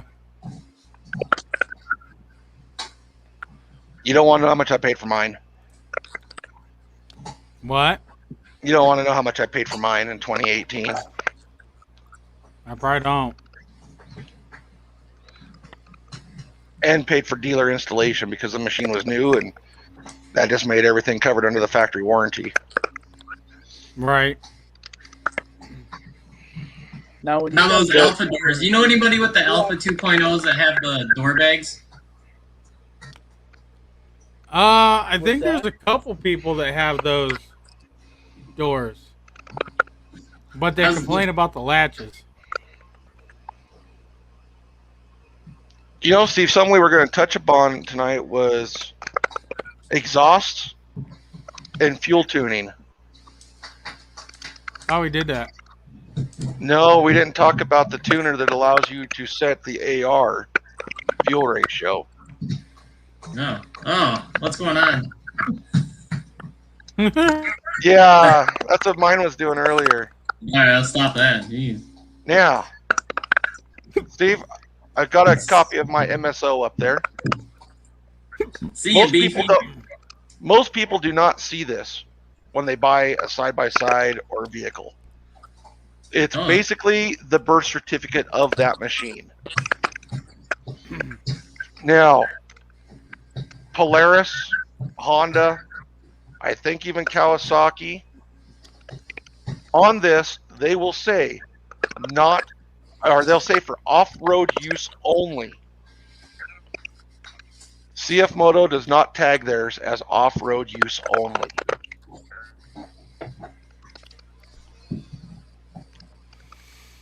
So that plays also a big part when you go to, do your registration and all that stuff.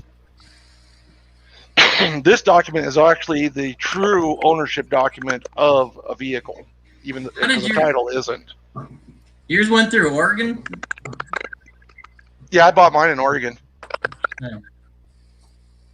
We won't talk about my taxes on it. We'll talk about that off the view because Steve knows why. Yeah.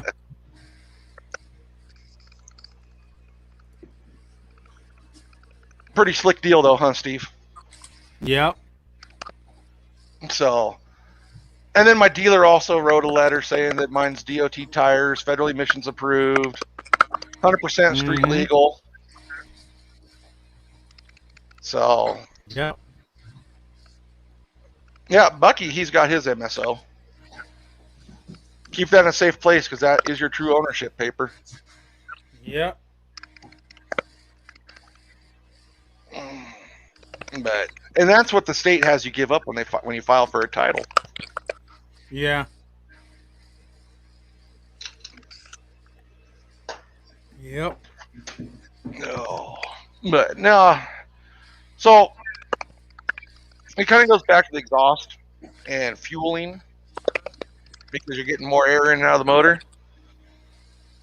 There is a tuner at afrplus.com. Costs $400.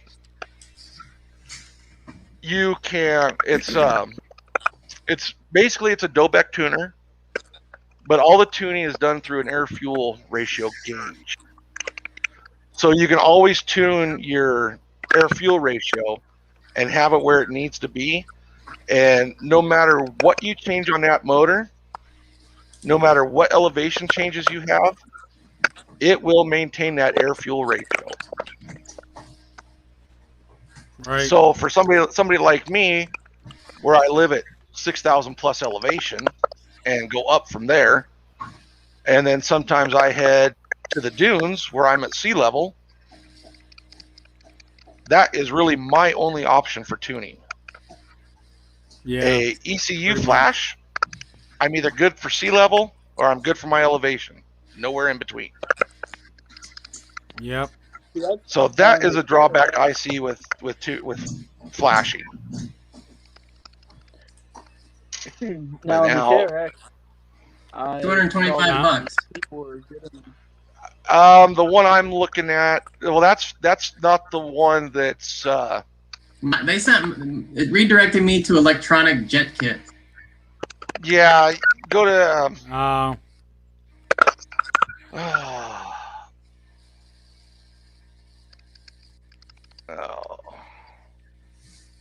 This controller is not California on-road approved. It may cause cancer. Yeah. Let me pull it out and throw it up on my other monitor. That way it doesn't do that blinky screen thing. This is it, Brandon. As soon as Steve allows the share, he's got to play freaking Biden and Kamala over there. Yeah. He's playing CEO of Twitter is what he's playing. Yeah. That's right. Do I allow this or do I not allow you to? Yeah. That's right. So, but that yeah, right. it's this here Okay. that, and I talked to these guys, and Well, see, I went to the CF Moto one, and it made me to the EJK website. view info. There it is, $399.95. And the one for the 800 also works on the 1000. But you can turn your different air fuel ratios for different engine loads and everything. And you always know what the AFR is. So for me, that's my option. Does that have the auto tune on it though? I don't know. Hmm. I'm not sure. I don't think it does.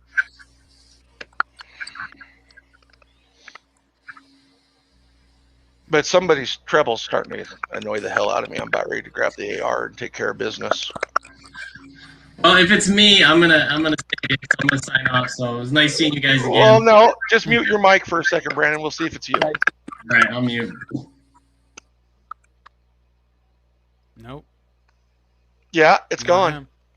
No, oh wait, no, I can still hear it. Nope. Go ahead and unmute, Brandon. Is it like a lag? No. No, I don't know who it is, but god damn, is it annoying? Weird. Sounds like a chipmunk or something in the wall. Yeah. Yeah. All right. Well, you guys have a good night. It was nice seeing you boys again. All right. Hey, Brandon. Right, Brandon, we'll hit see me you. up on Messenger through Facebook and. What's your name on Facebook? Oh my God! Really? I don't think we're friends.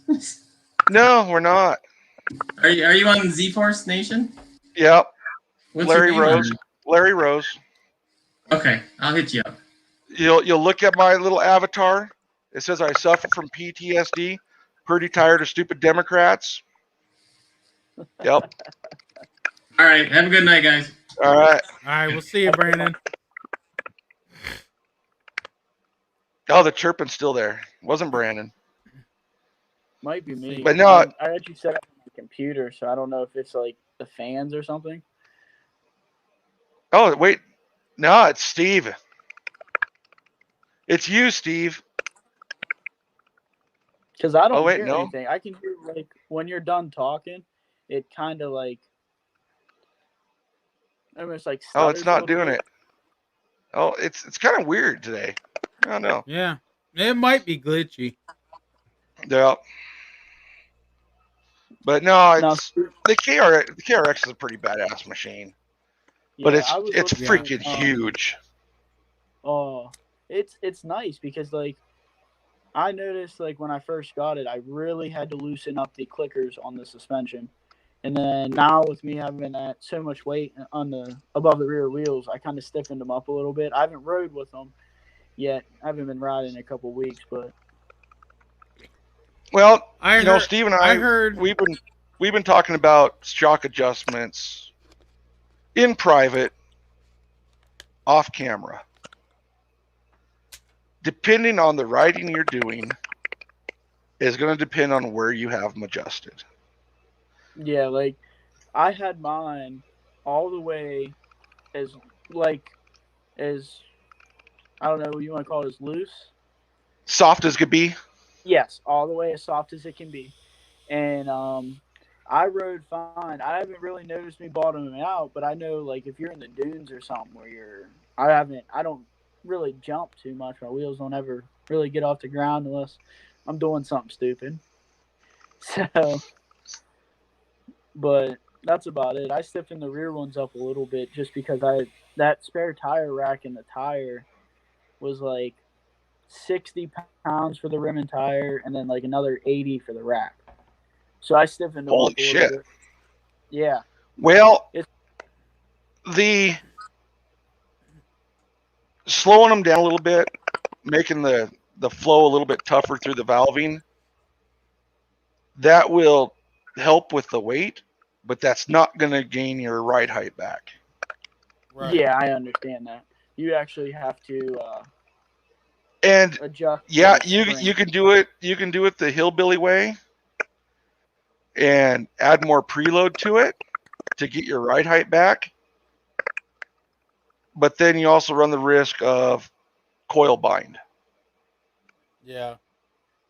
So, because you have a KRX, and there's some really good guys that do suspension shocks and springs for KRXs, get a hold of those guys over at Shock Therapy. Yeah, that's what I want to do that, but I'm not familiar enough with taking the springs apart and adjusting all that. So I want to do some more research into easy. that. Is It's it? easy. I got a Easy. video. I got a video on how to do that. And I'll for the check that KRX, out. and for the KRX, Shock Therapy has videos for it also. Mhm. Okay. Because it's really what you need to do when you call them and talk to them. They want to know what you weigh. They want to know what the passenger's average is going to weigh. They want to know about your accessories that you're going to have. The accessories you have now, or the accessories that you're planning on having. And they will send you a set of springs that are the proper rate for that weight. That's pretty cool. Right. Instead of just a factory preset spring that's That's they just roundabout average for everybody. Yeah, right. I Which is noticed- not a bad thing. And 'Cause your I've noticed ride how- quality will probably go up 80%. Really, I noticed I have some spring loss, like sag, but I'm running a 32-inch tire, so Yeah. I jumped up because I slashed a hole in my 31s that I got that were stock.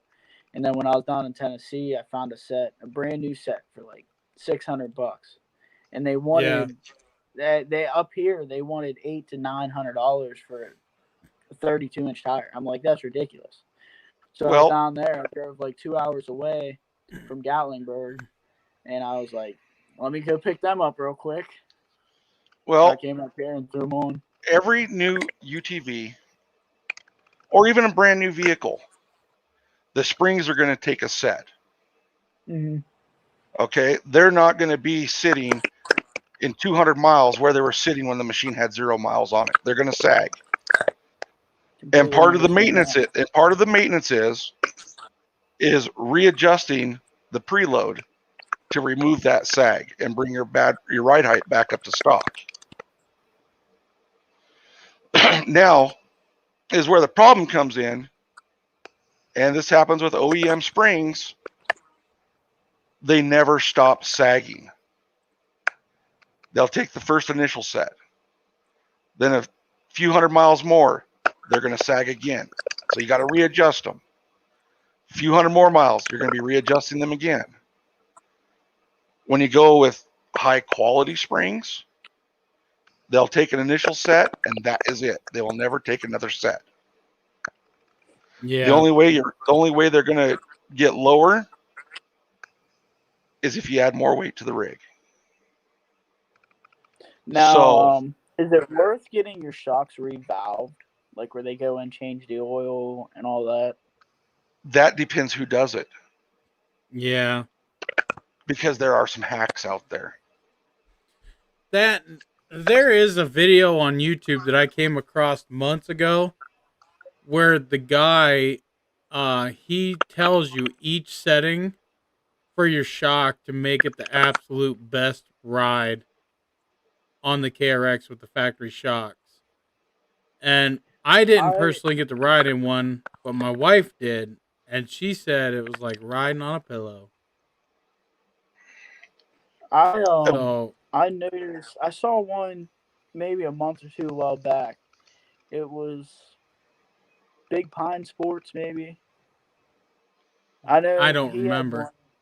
I saved it and I set mine up to it, and it just, for me, it didn't feel right. It still felt a little stiff. So I went ahead and loosened them all the way up because it's not like I'm doing jumps or like any crazy stuff. Right. Yeah, you do have body roll, but it's almost like controlled. I don't feel like I'm gonna flop it on its side. Well, that's like with my Z1000. When I'm out riding the trails and I'm going slow, or if I'm out rock crawling, I have the rebound set as fast as possible, and I've got the compression set soft as possible, because I'm not worried about bottoming out. I'm not worried about a bunch of shock control, because low speed, it doesn't matter too much on those aspects. Now, when I'm out on the road, I stiffen it all up, gets rid of the body roll. I go to the sand dunes. Well, now I'm stiffening the compression a little bit. I'm slowing down the rebound a little bit, because if your rebound is set too fast or your compression is set too slow, the machine will start donkey kicking in the ass end. Mm-hmm. And it's I've horrid. That when I watch videos of KRX on and stuff. But adjusting the compression and the rebound, probably more so in the rebound, by slowing the rebounds down some, so when the shock's fully extended, it doesn't kick you as much. Mm-hmm. It'll take some of that buck out. But where you guys are over there, where you don't have the sand dunes, that's not a real big deal unless you got an area with a bunch of whoops. Now, I know there's a spot at Renegade, and I've only been there once. And you're coming off of one of the trails, and if you go in the grass so it's not so dusty, it's almost like a whoop. Yeah, it's a straight stretch. Yeah, I was about 45, 50 through there. Just boom, boom, boom, boom. Yeah. I was like, oh my gosh, this thing's. I wish I would have done video of my shock tuning when I was living up in Washington State, and I was over at Moses Lake Sand Dunes, and I was going down Sand Highway, which has about 1 foot whoops. And when I started, my max speed was about 15 miles an hour. Right. And the bucking was so bad that my head was almost bouncing off the front of the roll cage. Right. After a bunch of runs, it smoothed out so much that I could go through that same section of whoops at about 40 miles an hour. That's crazy. Yeah, see, my side-by-side will handle those whoops at Renegade, but my four-wheeler, man, I'm about to go over the handlebars. And one of the nice things, rides soft. The KRX has near perfect suspension geometry. Yeah. Oh, I've noticed that a lot. Like, it's completely set up different than other rigs. Probably about the only one that's better is your Wildcat XX, the Speed UTV, and the Tracker XRT 1000. Right. But those ones there, were designed by the man, the myth, the legend, or Robbie Gordon. And the Tracker XRT 1000 is the Wildcat XX, just rebranded. Same machine. 130 horsepower, 3-cylinder. And when you remove the catalytic converter off them, oh my God, are they raspy. Yeah. And they flat get with the program. And it's not a bad machine for $17.99. Yeah, I will. I looked at one of them, and I almost what threw me off a little bit was the shifting. Like, have him go ahead. I had more things to worry about on the trail. That's fine. Yeah. Especially starting out. Okay. Yep. See, we try to go to Renegade at least once a year. Because it's fun. I've only been there once, and a lot of people hate because how much dust you get kicked up. And yeah. They've never rode in the desert. Right. Yeah. And, like, that's why a lot of people who I ride with won't go there. Well, if you go during the wet season, it's too wet. If you go during the dry Yeah, season, it's too dry. I bought Go the 2 Slim days Jim after Ford. it rains. Yeah. Well, Renegade Yeah, gets wet. and when it's wet, There's it's like clay. yeah, You and it's slide slickery. everywhere. It's like riding on ice. Steve, remember when I was bought talking to you on the phone the other night? That when I Yeah. was working on the wife's car, walked across the yard. Now, mind you, Arizona desert, our soil here is red clay. Right. By the time I got to the house, I was 3 inches taller. Ooh. That's how sticky it is around here. Yeah. But no, Yep. KRX is a pretty good machine, but fuck, they're just I so don't- damn heavy. I don't care that it's slow. Like everyone's like, "Oh man, you should tune it. You should flash ECU." I've looked into it, but it's like getting an exhaust. I can't do it right now because of warranty reasons. My dealership says if you flash it, if you do any muffler, exhaust, whatever, we can't do any work to it for warranty. So if you have a clutch weight that so happens to crack or whatever, you're under warranty. He said if you have a muffler on it, it'll void the warranty. Well, That's half that's true. actually That's half true. it's actually against the law too. Because My the machine- simple fact is, do you want to go over the Massey Ferguson Act, Steve, or Go for you it. being in the Go automotive for it. industry, or you want me to touch upon that? Go for it. That way he knows.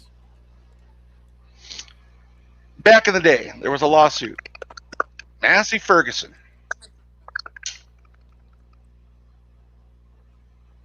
That would be like I'm putting a set of aftermarket windshield wipers on my vehicle and the engine blows. Well, I'm voiding your warranty. Sorry, can't do that. Oh, you didn't use our oil filter. You didn't use our AC Delco oil filter on your GM.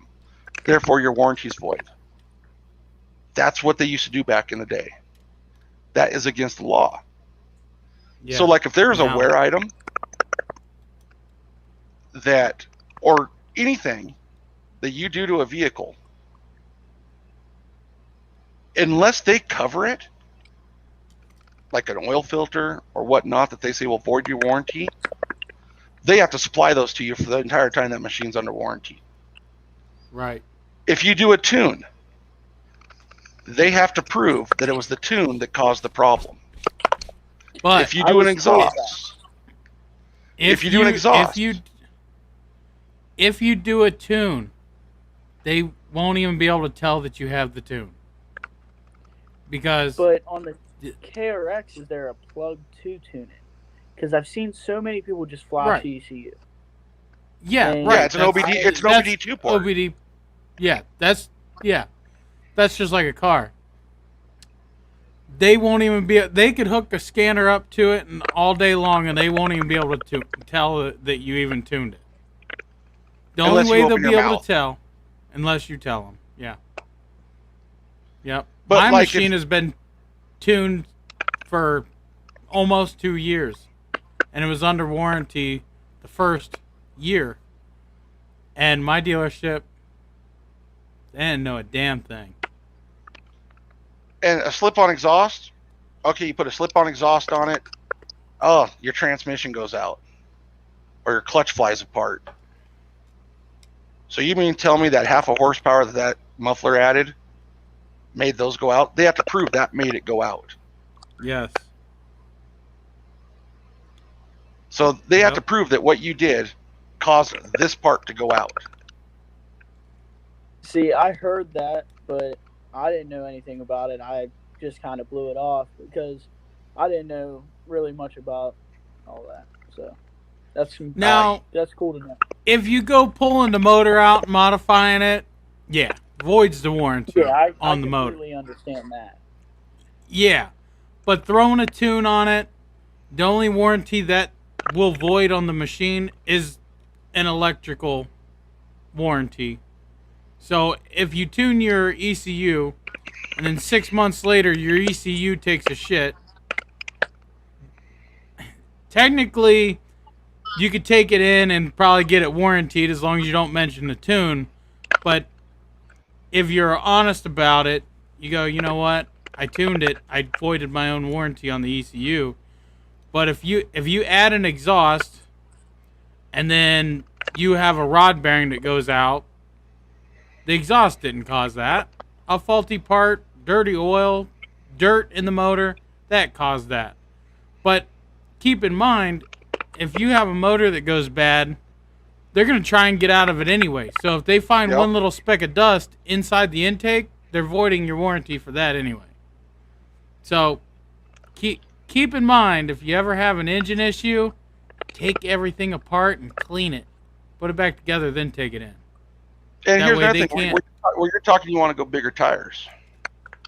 Bigger tires put a tremendous load on your drivetrain. That's Yeah. exactly why I don't want to do it. A huge, tremendous load. It would not be hard for a manufacturer to prove these tires are this size. They weigh this much. Stock tires are this size, weigh this much. They have this much rotating mass. It's applying this much force to this part. And that's Right. why this part broke, was because of that. Right. So yeah, there's you would laws in think place. but that is an example where a tire could avoid the whole warranty on your entire machine. You're right. And then But when you're throwing if you're smart, 35, good. But if you're smart, so- you keep all your stock parts. That way, if you ever have a major issue, you can throw them on and not have to worry about it. See, that's what 'Cause- someone told me about the muffler. That I'm gonna have to throw my stock muffler on every time I have anything warranted wrong with it. So what's You that going really to take won't. you 20 minutes of your time? Yeah. That's what I was like. It really ain't worth it because then you get them heat sink on the bolt. So you break a bolt off on your stock muffler or your aftermarket one. You spend $400 on an aftermarket muffler or whatever. It's called Never Seas. Yeah. Just called use Never some Never Seas. Seas. You'll be good. I was told that wouldn't with the heat sinks that wouldn't work too much. Yes, it'll be fine. Yeah. Never Seas is fine. Yeah. It's actually a good practice to, and I'm guilty of it myself, not doing it, but it's a good practice to put Never Seas on some bolts that you might think you need to get out later down the road, because the mud and water really make these nuts and bolts rust, and they rust fast. My nut to my clutch was seized in there. I had a hell of a time getting it out, and my machine's only 2 years old and still looks new, but it's still rusted. Yeah, I'm a firm believer in Never Seas. If it doesn't call for Loctite, it's getting Never Seas. Yep. That's how I am about it. No, like when I rotate my tires and stuff on my truck, I always put Never Seas on the lug nuts and stuff. Yeah. Yep. I go as far as I put Never Seas between the hub and the tire or the wheel. Yeah, we do too at work. Yep. That way it gives it a little bit of a barrier from the steel and the aluminum causing electrolysis and pitting. You ever pull aluminum wheel off a rig and you look at the flange on the backside of the wheel and it's all pitted and corroded? Yeah. That's electrolysis. Never Seas will stop that. Yeah. I've never close really it down anyway. Yeah. There's what do you want, boy? None. Could you bring me a bottle of water, please? Here's an example. My machine was dyno tuned with an aftermarket exhaust, a snorkel, uni air filter, and I was 6 months out of my warranty. I hauled my camper home with my side-by-side, and I burnt up the diff. I overheated it. CF Moto covered every part of that diff. What was it? $1,300 were the parts. Yeah, you could And have. They could have just done a whole new diff for Yeah, less money, for like $750. right. But they covered $1,300 in parts, and only asked me to cover labor, which was $260. And my machine was out of warranty, and they still covered it, even though it was my damn fault.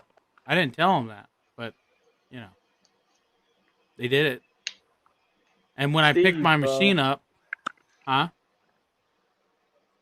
Go ahead. I didn't realize you were still talking. Oh, when I picked my machine up, the guy looked at me and he goes, "What did you do to this thing?" And I said, "What?" He goes, "Well, it sounds mean and it's snappy."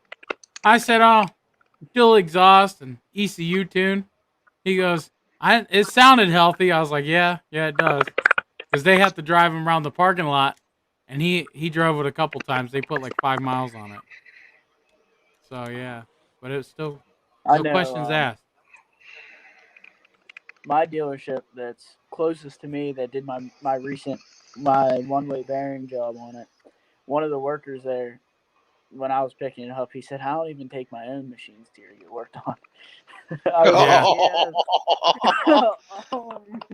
Oh, Jesus. like, that's how you know it's bad.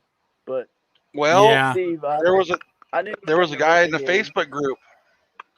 His dealer told him that there is no wiring factory on the CF Moto for turn signals. Yeah. Wrong. All the wiring's there. That's what I thought. Every bit of it. You just have to put the lights in, right? Exactly. And a button. Because I know with the KRX, I found a wire that was towards the taillight and on the driver's side, and they said it was capped off, completely sealed up. They said that wire was made for if you have whips or you have a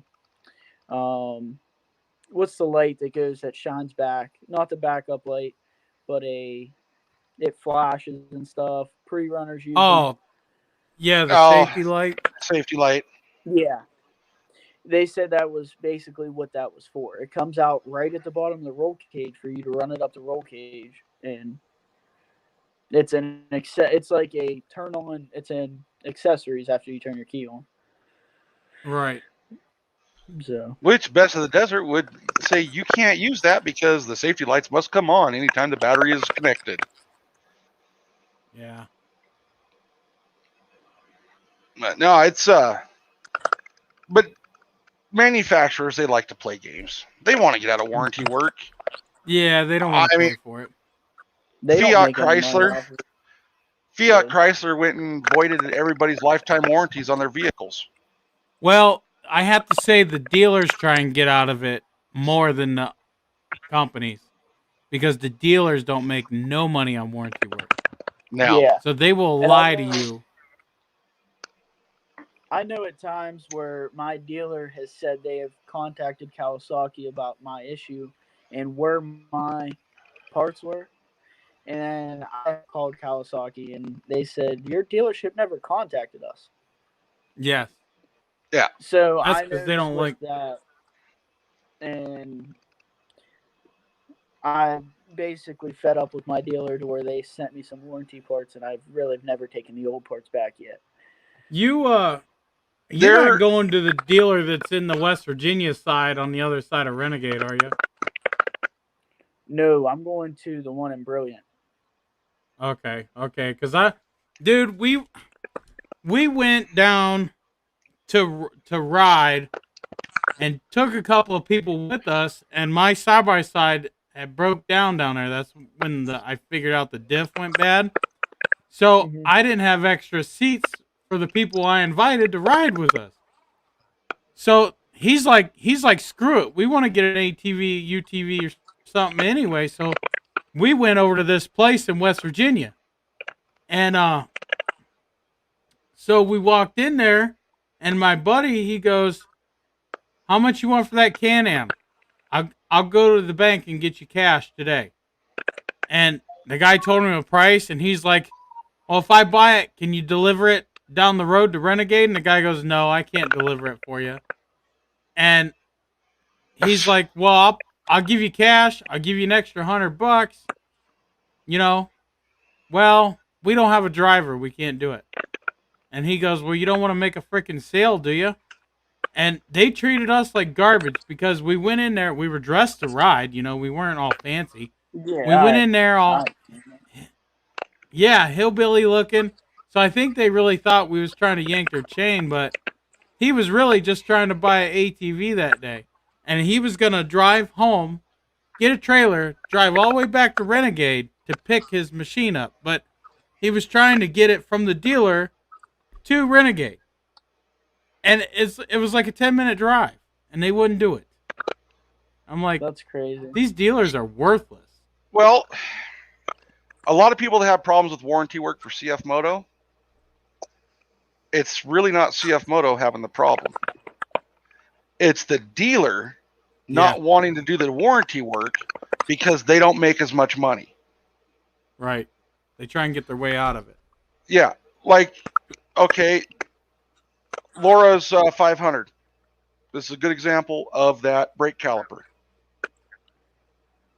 Now, the invoice they handed Steve, I guarantee was not the build invoice that they sent To to the CF warranty Moto company. or what CF Moto paid. Right. I guarantee you. No. CF Moto don't pay. They pay in parts. They give you they'll parts pay. They'll bill they credit. they offer so much labor, so much money for labor. Yeah. But when they do their parts, CF Moto takes that part back. It's a part exchange. Yeah. Yeah. So, you know, where the invoice said they billed $260 Yeah, for a caliper. for a caliper. And then Well, $99 for labor.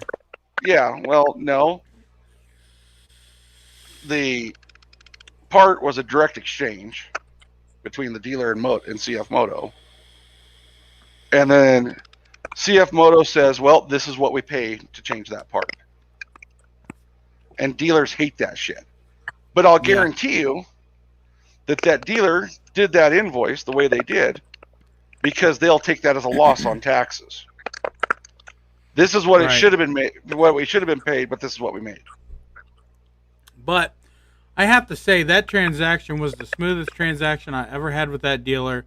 It was literally drop off, no sign, no paperwork, and go. He called me the very next day and said, it's done. I about shit my pants because they wanted to keep my machine for 2 weeks over a battery. Well, what was crazy is like when mine needed, they had to get my sound system in, and they told me that come drop it off on this day. We'll take a look at it. We'll get the parts in. So I was like, okay, it's probably going to take about a week. Right. And I'm sitting here like week and a half later, and I call them up, and I'm like, hey, what's going on with this? Oh, we haven't received the parts yet. And then that's when I called Kawasaki, and I'm like, hey, you know, my dealer's not communicating me about estimated arrival time for parts. They're like, well, what's wrong with your side-by-side? We never got any calls about that. And I'm like, this is what makes me question about going down there. And then when I went to pick it up that day, they were going to charge me. I said, well, while you guys have it, you know, go ahead and do an oil change because I know it was needing it.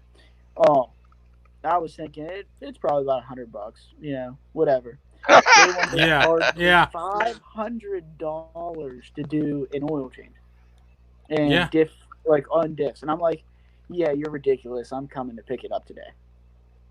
Yeah. No. Yeah, these dealers are stupid. Bucky's 100% right. Pre-wired. They charge $100. It's $99 an hour for labor, which I didn't know if that was pretty common. That's what ours charges. Okay. I didn't know if that seemed pretty high. It's really common. It's actually on the lower end of the side of things, but it's still a ridiculous amount of labor. I think they should be in the $70 range per hour. I get it. They got overhead, but these places don't slow down. They really don't have slow seasons. So And there's no during reason to COVID, justify. during this COVID bullshit, my dealership literally at one point in time when I went down there, and I wasn't going to buy my machine from there. I was going to drive to Kentucky because people were getting better deals, this, that, and the other. But they were the only one who was able to get a white KRX in, and they had it in stock. So I was like, cool. When I went down there to pick my machine up, they had Did what? 0 brand new Yeah. machines on the floor because they can't, Right. they couldn't keep them in. And then they said, Yeah. well, we're not going to budge on price. We're not going to do this, that, and the other to help you guys out because we're selling so much. They're saying, Yeah. screw you. Like, I traded in 2 motorcycles on mine. Right. Yeah, they use the market against you, and there ain't nothing you can do about it because you know the minute you walk out that door, somebody else is walking in gonna get it. Yeah. And they know So that. So that's they're ridiculous. They don't. Redneck, we were talking about Renegade. Have you been on any like the super hard trails they got there? Oh yes. Yes. Are they not? What are they? Like? I've only been there once, and I rode with another KRX. Stay off the hard trails unless you got a 4-wheeler. That's all I gotta say. Really? They literally. Are they that? Yes. Yes. The hardest one is, I think they call it the devil or something, but you literally go down this narrow path. It's barely wide enough for a 60-inch side-by-side to go on. Both wheels are on a drop that goes down.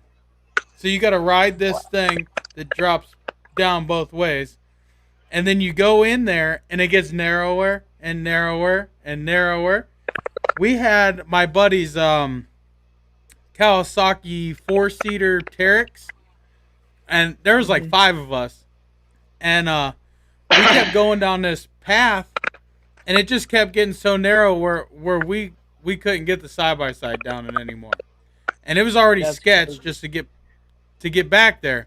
So at one point, we reached this place where it was a straight drop on one side, and then it was a trail that dropped down on the other side, but it was a straight drop. So it was so steep that if we'd have turned down it, we'd have rolled the side-by-side. So we put my cousin in it. He's the smallest one of us all, the lightest, and the rest of us hung off the other side of the side-by-side, and he backed it down that hill, but our weight kept him from rolling.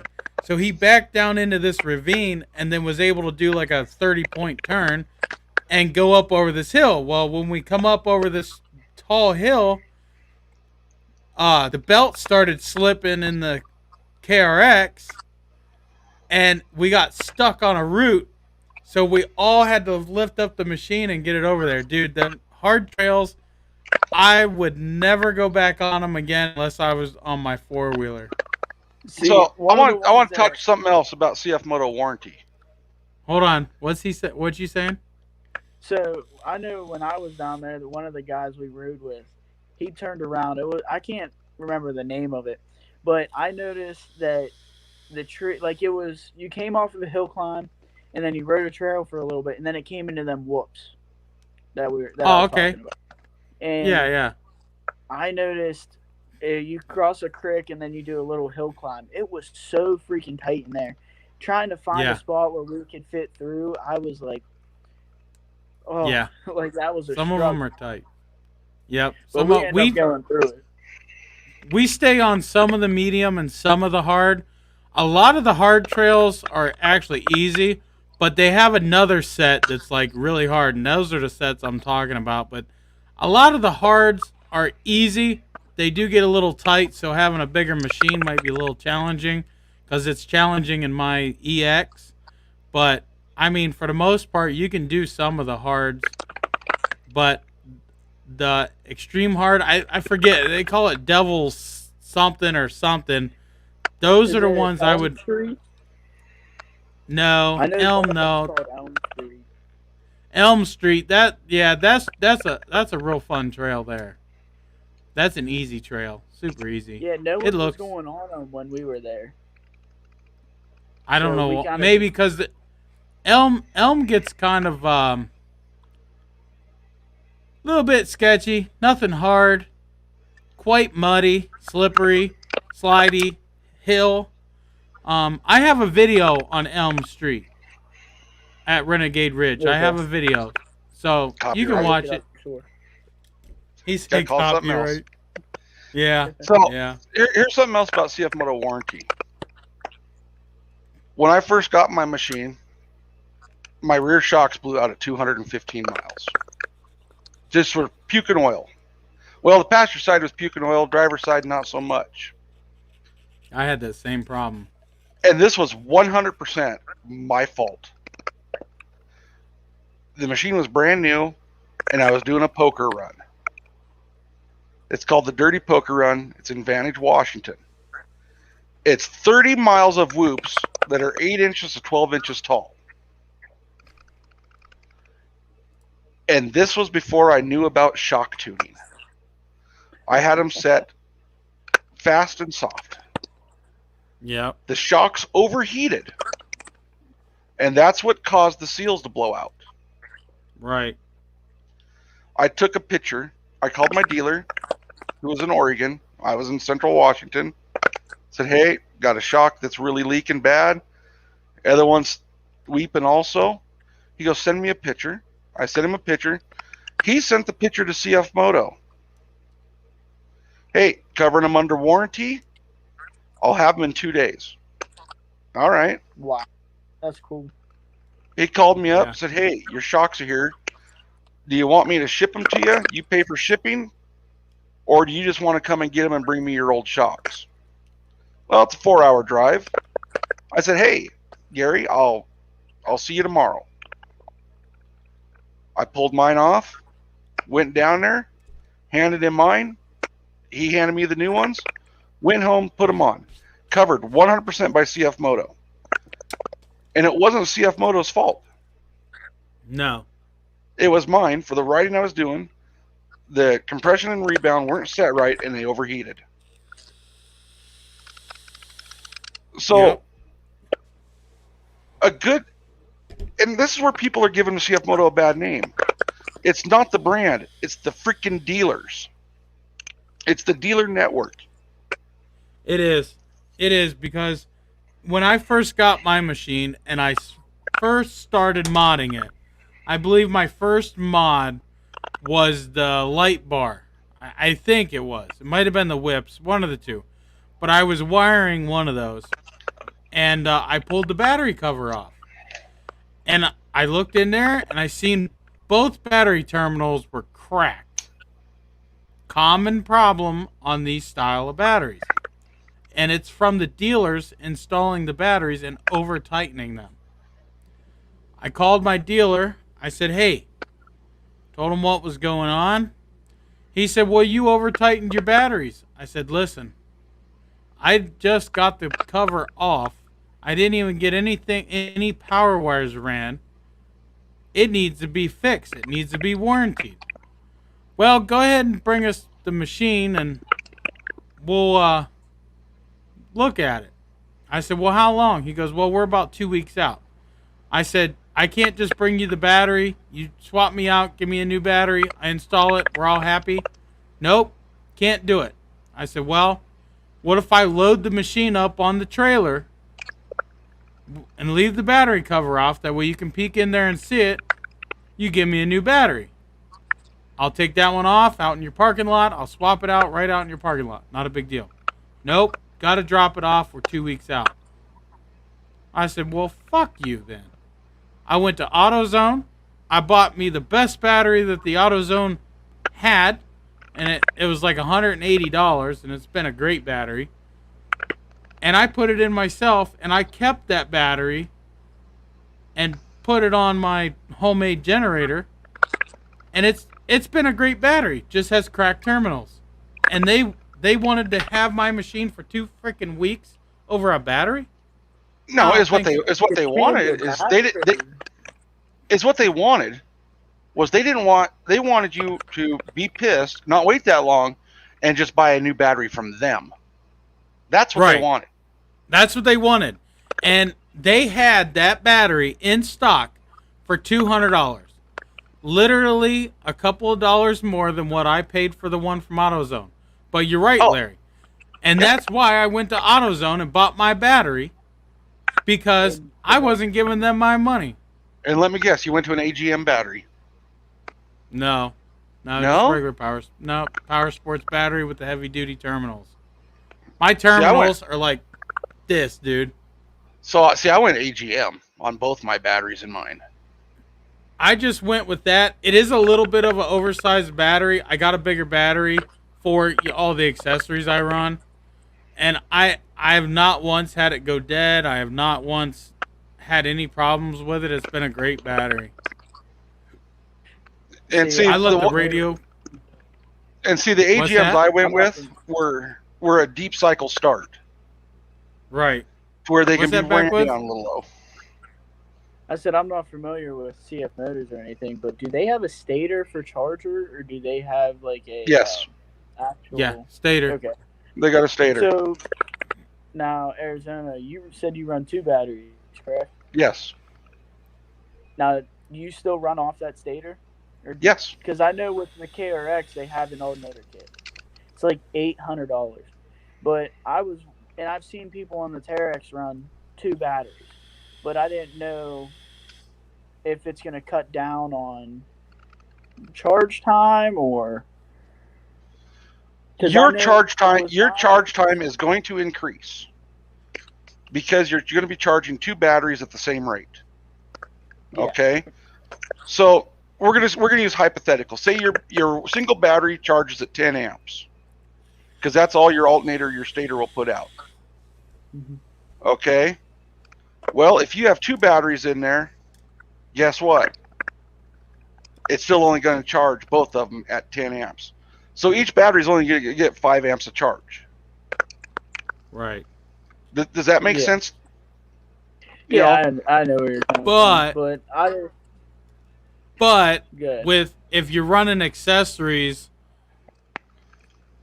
at night, which at night is it's the killer. You're gonna run, So if you're running accessories at night, you'll have a longer run time. Your batteries will stay up longer, but during the day, you're gonna be riding. Your battery's gonna be charging. You're gonna be good to go. So it's not gonna have a hard time keeping up with them. But when you're using the stuff, it might. So what I do is when I need my LED lights, I turn my radio off. If I want my radio, I turn my bright lights off. Or if I need my bright lights for a minute, I just flick them on for a minute, flick them back off. I just use it conservatively and never had an issue. But a lot of people think that they got to run everything at once, and that's when the problems happen. I run everything at once, along with my 2-way radio. See? Of course I got on my KRX, but I don't have a problem. I have 5-foot whips, and I believe I got them basic off of RedNeck. They're like a safety branded whip. And I know I got the McTuning rock plates, but my sound system, I got the bass the bass Kawasaki sound system they have for the KRX, the Hyphonics one. But it's a 60 amp fuse right off my battery. So I was kind of worried about that drawing too much with everything on. And I got a 7,800 lumen light bar from Tractor Supply. Here's the best thing you could do, because your whips aren't going to draw crap for power. They're going to be like, yours might. I've had you know what these draw for a pair? 5 amp. Yep. Yeah, 5 amps. Actually, a little over 3.7 amps per whip. Yeah. So. But these are super ass bright. Yeah. And this is a 2-foot whip. Right. Yeah. But it's got 6 feet of LEDs in it. Is there, about 7 feet of LEDs. Yeah, his is coiled. That's how mine is.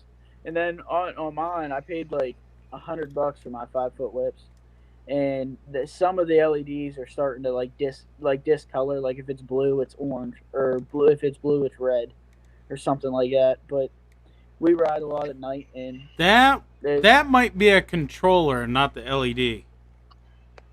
because I know the controller looked very small and junk on it. So Is it a real tiny flat one? no, it almost looks like a pop can, but not as big. Like it's cylinder shaped. A little. I got Yeah, those, and really, I it's haven't like, had any problems. I haven't had no problems with those. I've also had like how you can unspin them caps off. I thought maybe there was a fuse in there you had to change, so I unspun them. So I don't know if it did something then, but it only does it every once in a while. But Well, yeah, I can tell you that you won't unspin, you won't remove these caps. It ain't happening. No, he's talking about the caps on the controller. Oh, It's a controller shoved in a watertight container. Yeah. Yeah, these are epoxied, pressed on, machined really super tight. That's super cool. And no heat shrink. Yeah. No, yeah, I got some on mine. Shatter resistant polycarbonate. Now, yeah, this shit, it will scratch because it's poly. But if you don't want the scratches, grab some heat shrink, put over it, let the heat shrink get beat up. When the heat shrink gets beat up, cut it off, put a new piece of heat shrink on it. The whips will stay like brand new. Mm-hmm. So, yep. I just got the cheap Amazon sets on ours right now, and they've been all right. No complaints. That's what I got on mine. My wife's once in a while they get dim, and then she'll shut them off, start it back up, they'll be bright again. I think it's a controller issue. Controller's overheating. I've never had mine go dim. I've never really had mine go dim. But hers does, and I think it's a controller. I mean, they still look nice, but they're dimmer than mine, and you can notice when the two are beside each other. But hey, Steve, when you're down in our area for Renegade, if you're ever in this area with the side by sides, we got a couple trails we ride on. Definitely like to invite you down on them. It's on. Yeah, that'd be cool. I ride a lot of road to get to them. So, I mean, everyone does it. So, it's kind of. So, I like, and even where my girlfriend lives, you can drop your trailer off there and unload them there for the night or whatever. I know it's not too far of a drive from you. Yeah. Yeah, we're only like an hour and a half away from Renegade. So, what size are you making them? What's that? What size are you making them? Oh. 2, 4, and 6 foot. And he also wants a 2-foot pair. Maybe I should just sell him your pair, Steve. Should I just give him your pair? I think Steve's in shock. He froze. Uh-oh, Steve crashed. Did his MacBook crash? Did that Mac M1 crash, Steve? Man. See, I was going to go with his setup, too. But one of my buddies had me get this Lenovo laptop. It's like 20 gigabytes of RAM. I'm not a big computer whiz, so I actually am I had one video up of me scuba diving when I was at National Jamboree in 2017, but I unpublished it because it's not going to be based off what I want to post. So I don't have anything up right now, and I'm just kind of fooling with the editing software. So. Oh, Steve crashed. Man. Oh, he'll come back in. And I'm going to give him all kinds of shit about that MacBook. Or that Mac M1. Yeah, the reason why I've always wanted to get into YouTube, but it started me now is like where I'm I got a good job. Something I've always wanted to do. So I said, screw it, I'm gonna try it. Well, Hey, how's Nice. that and Mac? I How's that Mac M1 treating you, Dude, Steve? this son of a bitch, both screens they went green and it restarted. come on. I've never man. had that issue before. See, Yeah, I might have it was right as I said, as maybe I should sell these whips to Bucky instead of sending them to you, Steve. And your machine had a heart attack. oh my. Yeah. It said this motherfucker took a year to build them. I was like, oh hell no, the live stream's gone. And then when Google said restore your session, I clicked it and you guys were there, and I'm like, sweet, I didn't have to go through this shit again. Like, guess it's going to Mac. Take it to the Apple Store. I was just telling Arizona I was gonna go with your setup, and then one of my buddies, he's an IT guy, he owns his own company doing software, and he was like, no, you don't want to go with that. He was like, you want to get something with at least. I got a 20 gigabytes of RAM, 1 terabyte of SSD on a Lenovo laptop, and I was just telling Arizona about that. I thought that was pretty funny. Yeah, well, I've never had a problem. This is the first one, and I don't know if it's got something to do with StreamYard acting up, or I don't know, because this thing, it is super fast. I have to say, it is super fast. It's the 8 gigabyte M1 chip. It's only got a 512 gigabyte drive, but I got external drives, and it's super fast. And it edits videos like nothing. I have a gaming rig literally on the other side of here that struggles to edit 1080p videos. This thing edits in 4K like nothing. And it's cheap. It's $800. But it's new to the market, so I'm sure there's going to be some kind of bugs that need to be worked out. See, do you I have don't any know. editing lag? Like while you're editing before you render? A little bit, but that's every machine. Okay, Yeah, 'cause I'm running the DaVinci Resolve free too. So yeah, All right. You won't even get rid of that with a $40,000 computer. That's the program. I am going to have to do some 1080p video. Get the DaVinci. And see how long it takes my PC to render it. I can render a 20-minute 4K video in 15 minutes on this M1 Mac. Keep that in mind. I haven't done any long footage because I'm still working on footage. I've been fooling around with the software, just trying to get used to it. Okay, right. Steve. That's what I'll go for. But you're gonna have to send me some 4K video for me to do that, because I don't have no cameras that are 4K. Yeah. And you can upscale it. I will do that on my Ryzen monster machine here. And let me know how long it takes. And see what it takes. I'll render the same footage and we'll see what it takes. Because you don't want to know how much money I got into this PC. Right. Once I get the editing program down, I'd love to jump in and do that with you. Yeah. But it's easy. When you're crashed, Steve, I was telling Arizona how I was telling you that you kind of really inspired me to jump into YouTube. I've always wanted to, but now I actually have a good job and I've been working towards it. So it's always something I wanted to do. We go ride almost every weekend. Why not film it, Yeah. Definitely, See, I gave YouTube this. They demonetized my entire channel. You don't make a killing amount of money not being a small channel, but I can care less if I make any money doing it. If it's something that, hey, it's a hobby. It's something that I want to do. But it was the reason behind them demonetizing me. The guns. Because it was gun related. Hi, babe.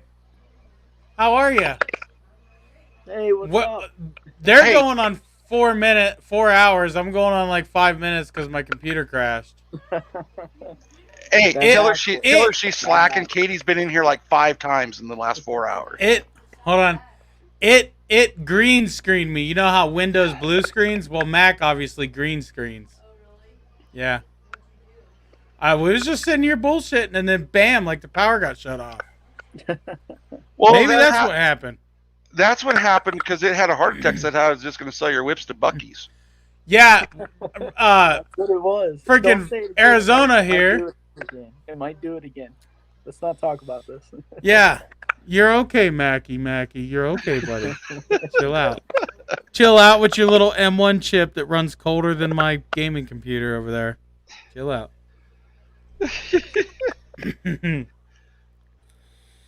Oh, Charles says he'll take them. So there's another bidder. Right? And see, that's the thing. I could work on a video on this screen over here while I'm talking to you guys on this screen over here. And it wouldn't even hurt it. See, now on my setup. So you're trying to tell me you got the same processing power as my Ryzen 7, 1800 plus or 1800X, 32 gigs of RAM. Hold on. I'm going to show you. Terabytes of hard drive space. Dual video cards. Watch. Just sit back and watch. I'm going to show you what this little Mac can do. So as it green screens. Probably. What's that, Backwoods? So since you're loading that up, you use 17. I got the 16. Yeah. Yeah, definitely upgrade it because the 16's got bugs. That might be why I'm having some of my issues then. But since I'm doing it off a laptop, I got a 2-screen setup as well. And I bought a new TV, and I had a 20-inch flat screen. I HDMI it to the flat screen and just do all my editing on that 20-inch screen. Right. But I ran a beast of a monitor setup. You watching this, Larry? Moving stuff. You look all the way up, down, whatever.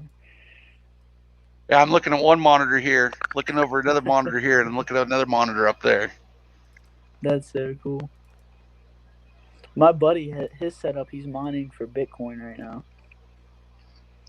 Bitcoin's stupid to do on a PC. The only way to make any money on Bitcoin with mining is to go to ASCII. Well, his buddy is mining like almost $10 a day because of the setup he has. It's ridiculous. No. Steve, I lost my Bitcoin wallet again. You did? When my computer, when I had to reload everything and format it. Yeah.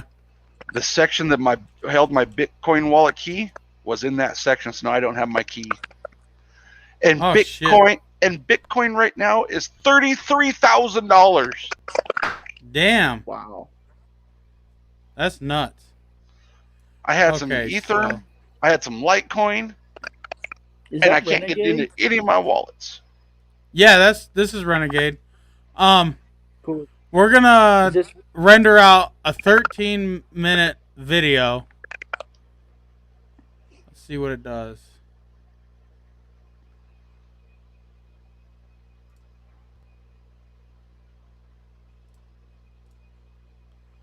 See, when I render, like I'm just kind of doing my intro. Hold on. Around. Look how long it says it's going to take. I'm live streaming with you guys. I'm sharing a second screen. And I'm rendering out a video that I just, did some crap in. All smooth. And it says it's going to do it in 1 minute and 30 seconds. Wow. Yeah. M1 power, baby. Free Arizona. Let's see it. Let me download. What is that, DaVinci? Yep. Now, I'm doing a 1080p, though. I'm taking it a little easy since we are doing all the other stuff. For an $800 machine, and this is the base model. Well, it's not the base model because the base model comes with 256 gigabytes of storage. This one's got the 512, so it's the next one up. But, yeah. Look, it's about done. That's crazy. I'll have to M1 upgrade Mac. to 17. Is it the same like setup wise? Yeah, it's the same. All it is the upgraded version. Everything, like all the tools, everything's identical. They don't change none of that. They just take bugs out, basically. Okay. This Now, is one, it still free? this, yeah, The 17. yeah, Okay. How do I yeah. update that? Do I gotta delete the 16 and then just? It should ask you if you want to update, but if it don't, just go to the website, download it, and install it, and it'll install over that one, and it'll get rid of the 16. Okay. There we go. This one's updated like 4 times just this week. That's crazy. Look at Let's that. see here. Free Arizona. It's But- done. Done. That's All right, crazy. just a second but here. Steve, if you enjoy night riding, we do a lot of that here. Holy I shit, do it's going like- to take me 15 minutes just to download it. Oh, Oh, never mind. It's going to take me 20 minutes just to download DaVinci. That's that cellular stuff. I would do it. Yeah, right now, it's but 'cause my I'm on Wi-Fi's cellular. Not the greatest, living out in the middle of nowhere. Right. Oh, don't tell me about your Wi-Fi not being the greatest. I'm running 2 PCs, 2 gaming rigs, and 2 televisions off a cellular connection. Oh, I feel bad for you. Yeah. I'm running. We're running Frontier. Oh, why is that? Because I live out in the middle of nowhere and there's no cable or DSL available. Yeah. So if you want high-speed That's- internet, it's all cellular based. Do you at least get good like cellular based, like service wise? Well, he Yeah, games on it. if nobody is, if I'm the only one using it, I can pull 65 megabits. If I'm the only one. But as everybody gets on it, you know, that bandwidth gets chopped up to everybody else. Yeah, I completely So- understand. You know, that's like this DaVinci Resolve is 2.3 gigs, and it's still telling me I got 16 minutes to download it. So, Larry, But I gotta ask you: it is what is it this is. is this little M1 impressive or what? No, it's a fucking Mac. Yeah, but man, Oh, you just look at seen that! what He it could froze. do. Oh, I thought he froze again. I thought you froze again. No, it's lag. I thought you were getting the green screen of death. It's your internet, probably. No, Backwoods was doing just fine. But you kind of hesitated there for. It about could be 10 my seconds. internet because the kids are gaming. Hey, Yeah, he I'm is. down to 12 minutes for downloading that. 12 minutes just to download a program, and I edited and rendered a video in under 3 minutes. I mean, it was just a half-ass editing job, but still, you know. Yeah, but I got shitty internet. When I first logged into DaVinci, like downloaded it, I was like, "Oh, I'll never figure this out. It looks so complicated." And I know with some stuff, like I've been watching a lot of videos about overlaying and rescreening.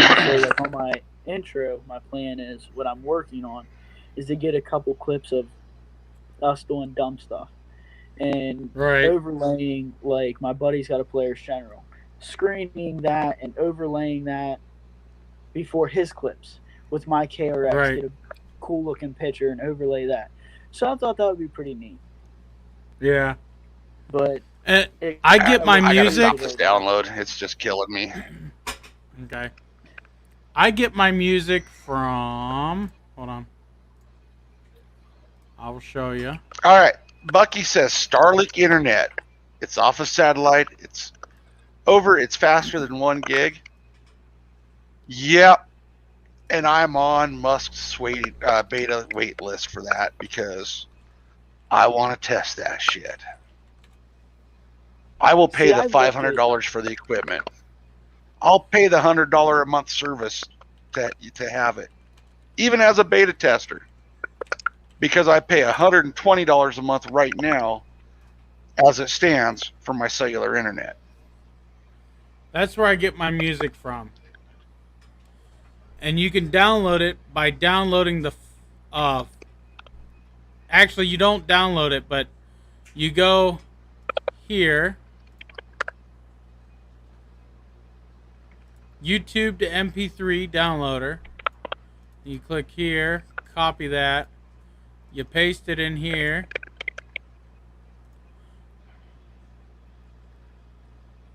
Another, please try. And it says, screw you. You're on an Apple. I don't want to deal with you. No, it's because I was on the page and not a video. Okay, so Okay, because I looked into that about getting like different beats and stuff. But yeah, everything they post is good, legit. You won't get copyright from it, but just about anywhere else I've tried, they strike you, and then you just click download. I'm not gonna download it, but you just click download, and then it's an MP3 file. See, what I found online, I just typed in non-copyrighted music, and it was a thing you put your email in and you sign up for, but it was free, and it showed like different beats and stuff. Some of them had lyrics to it, and some of them was just beats. But you are fake news. Larry. That was for you, Steve. Yeah. Yeah, I use these guys because all the other stuff I've tried, it gets flagged, and I have to share my monetization money with them. This guy, I don't have to do that. So that's pretty cool. Yeah. So he's got tons of stuff. I got a lot of his tracks. If we go here, royalty-free music. This is all his music that I downloaded and use. Hey, Steve. Wow. Yeah. I got a theme song for your M1. What? Let's hear it. The next time it green screens on you on a live, this is what's getting played.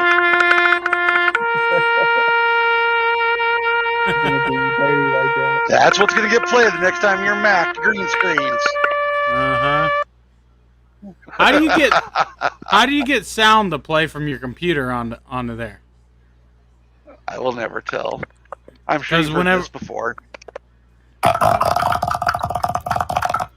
Yeah, it sounds like a fart, but I know what it is.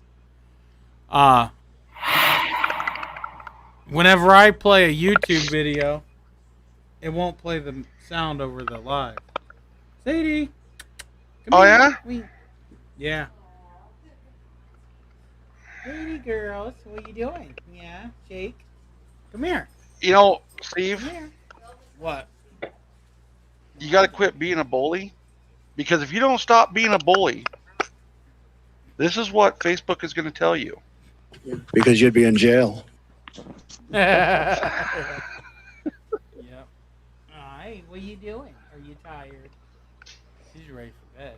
So, no, I got a program called SoundPad. Yeah. That allows me to do it. Right. So I can take different MP3, MP4, different audio files, and I can chop them up, edit them however I want, and they'll play through my microphone.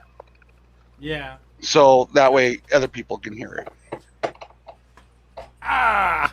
Her tail just whacked me in the side of the head. What? Alrighty, I'll be there shortly, honey. What? Yeah, it's The Larry's wife dinner just told time. me she was going to bed. Oh no, she told me she was going to bed. Yeah. You know, I can't say what I really wanted to say. Fuck you.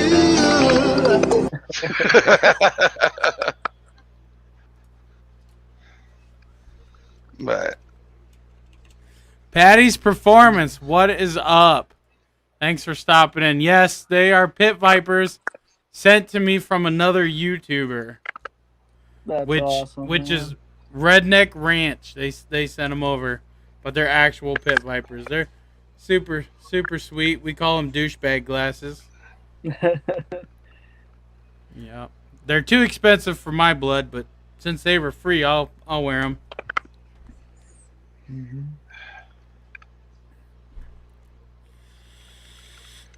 Yeah.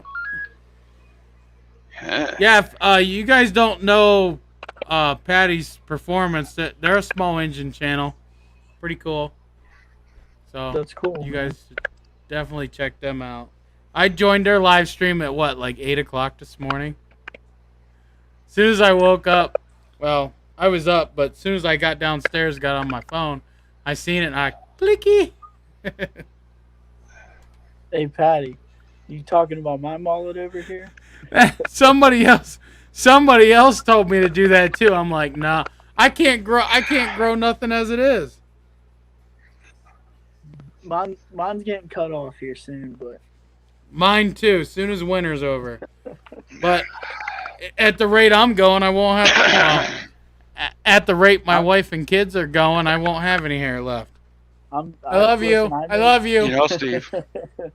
I make fun of my dad about It might have been Patty's Performance over there said you're going to burn a valve.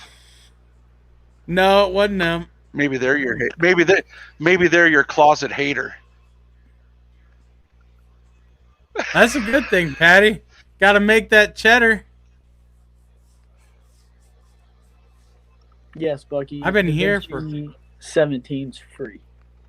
Yep, it's free.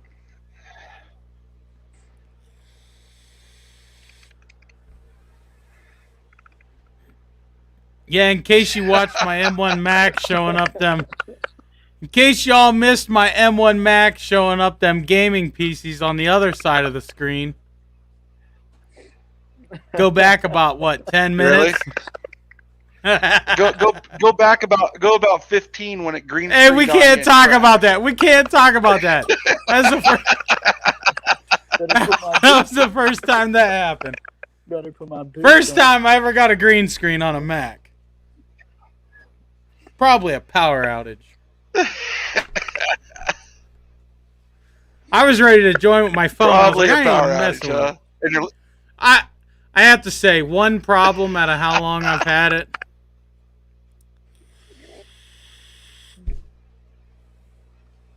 You know, no. I'm sorry for what's inside of one of those M1s.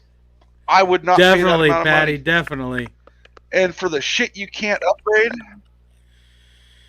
you know, I just don't see it. What does you want to add a hard drive? upgrade? It's got to be external. You want more? You want more RAM? Forget about it. Max says you only need this much. You're screwed if you want any more. You really don't need that much with these Macs because they're just they're designed around the way they're built. But the hard drive space, yeah, definitely I can get that. But I got a swappable dual bay over here, and I can grab any drive I want to off the shelf and click it right in. Hey, Patty. I got a stack of drives. I'll see you later, buddy. Good night, brother. All right, Patty. We'll see you later. Thanks for stopping, buddy. Hey, Backwoods, is he cutting out for you too? Backwoods, is he cutting out for you? You talking to what? Steve or? I think his Mac's about ready to have another Mac attack. Oh, shut it! Mac attack. There it is, Steve. That's your new name, Mac attack. Oh. I might have to call Apple and see. I don't know. Well, you know these things, these M1 Macs are not supposed to run dual monitors, right? Dual monitors are not supported on an M1 Mac, but I'm doing it. Hey, Steve, what's the best way to contact you about, future rides, meeting up, whatever? Facebook. I use Facebook more than my texting on my phone. Okay. I just do. I don't know what. Might as well not even have a phone. Yeah, just Facebook. You seem like a pretty cool dude. I'd be cool to ride with you sometime. That'd be pretty fun. For sure. We like riding. Fuck, you take your life into your own hands. Yeah. you're lucky enough, I might let you take the KRX for a spin. I would taking your definitely, life into because your own hands. my wife got to ride in one and I You didn't. should see his dog Sadie. Oh yeah, she's right here. She rides in my side by side. I see the videos. That's super cool. Yep, she's a rider, huh, Sadie girl? My dog just lays there and sleeps. She sits up. Huh, Gemma Jew.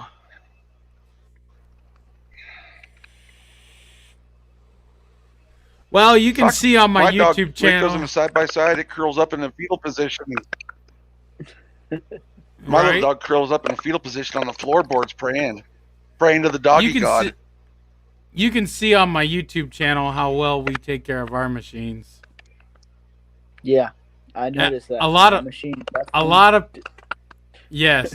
of people give me so much grief over that. They're like, "You got a pavement princess." No, I maintenance it. I clean it. I don't try to ram it between two trees. You know, I've seen people do the most dumbest shit with their side by side. It's like, why would you pay that money just to go out and trash? Exactly. Like, That's stupid. There's a guy who I rode with previously. He totaled his first side by side because he got screwed up and completely hammered, thinking he was on top of the world. He did a hill climb, rolled down it, totaled his, went out and bought another one 6 months later, and totaled another one from the same issue. Now, supposedly, he's rebuilding it, bought a frame, whatever. But yep, that's motherfucker. Now I know why my internet's screwed up. Why? I know what's going on. See, I thought I canceled that download. No, it's downloading in the background. Oh. See, but it is almost done. I'll get drunk and ride, but you just gotta. What? Yeah, I took the old lady for a ride on the four-wheeler. I was drunker than a skunk.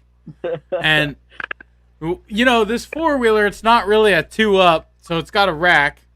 She's sitting on the rack, and I'm, going over these bumps. Her ass had bruises on it. And, I don't ride like an... ready to kill you. She was mad. I don't ride like an idiot. Whether I'm sober or drunk, it don't matter. I don't ride like an idiot. But we were going over these whoops, and it was getting her. And then we just went for a casual, just me and her, cruising the freaking dark woods. And, dude, it was fun. I like drinking and riding, but you got to do it with common sense. Now,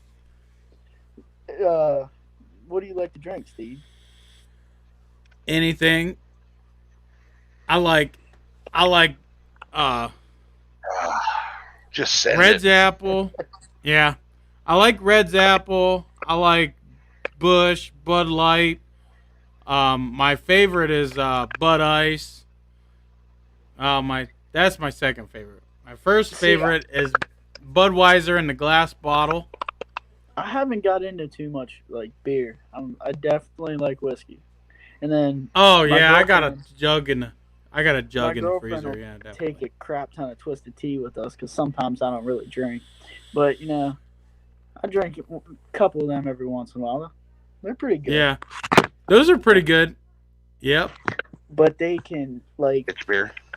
I like drinking Crown. Crown's my favorite. Crown Apple and Mountain Dew. Yes, that's good. I like rum and Coke, Jack. I mean, I'll drink just about anything that won't drink me. I mean, it's fun to have a little buzz and get in a side by side and kind of cruise, but don't act like a moron, When we go out half the time, when we go out in the wintertime, we ride a lot of roads, so we get pretty cold. My buddy's got a General. He'll throw a couple logs in the back. We'll go out in the middle of the trail, ride for 15, 20 minutes, go have a fire, drink around, hang out with buddies. Dude, that is one of the most stress relievers, most happiest you'll ever see me. Is just hanging out with some buddies, like right now, hanging out with you guys talking. Even though I That's haven't right. met you in person yet, but eventually we'll come there. And That's what we do.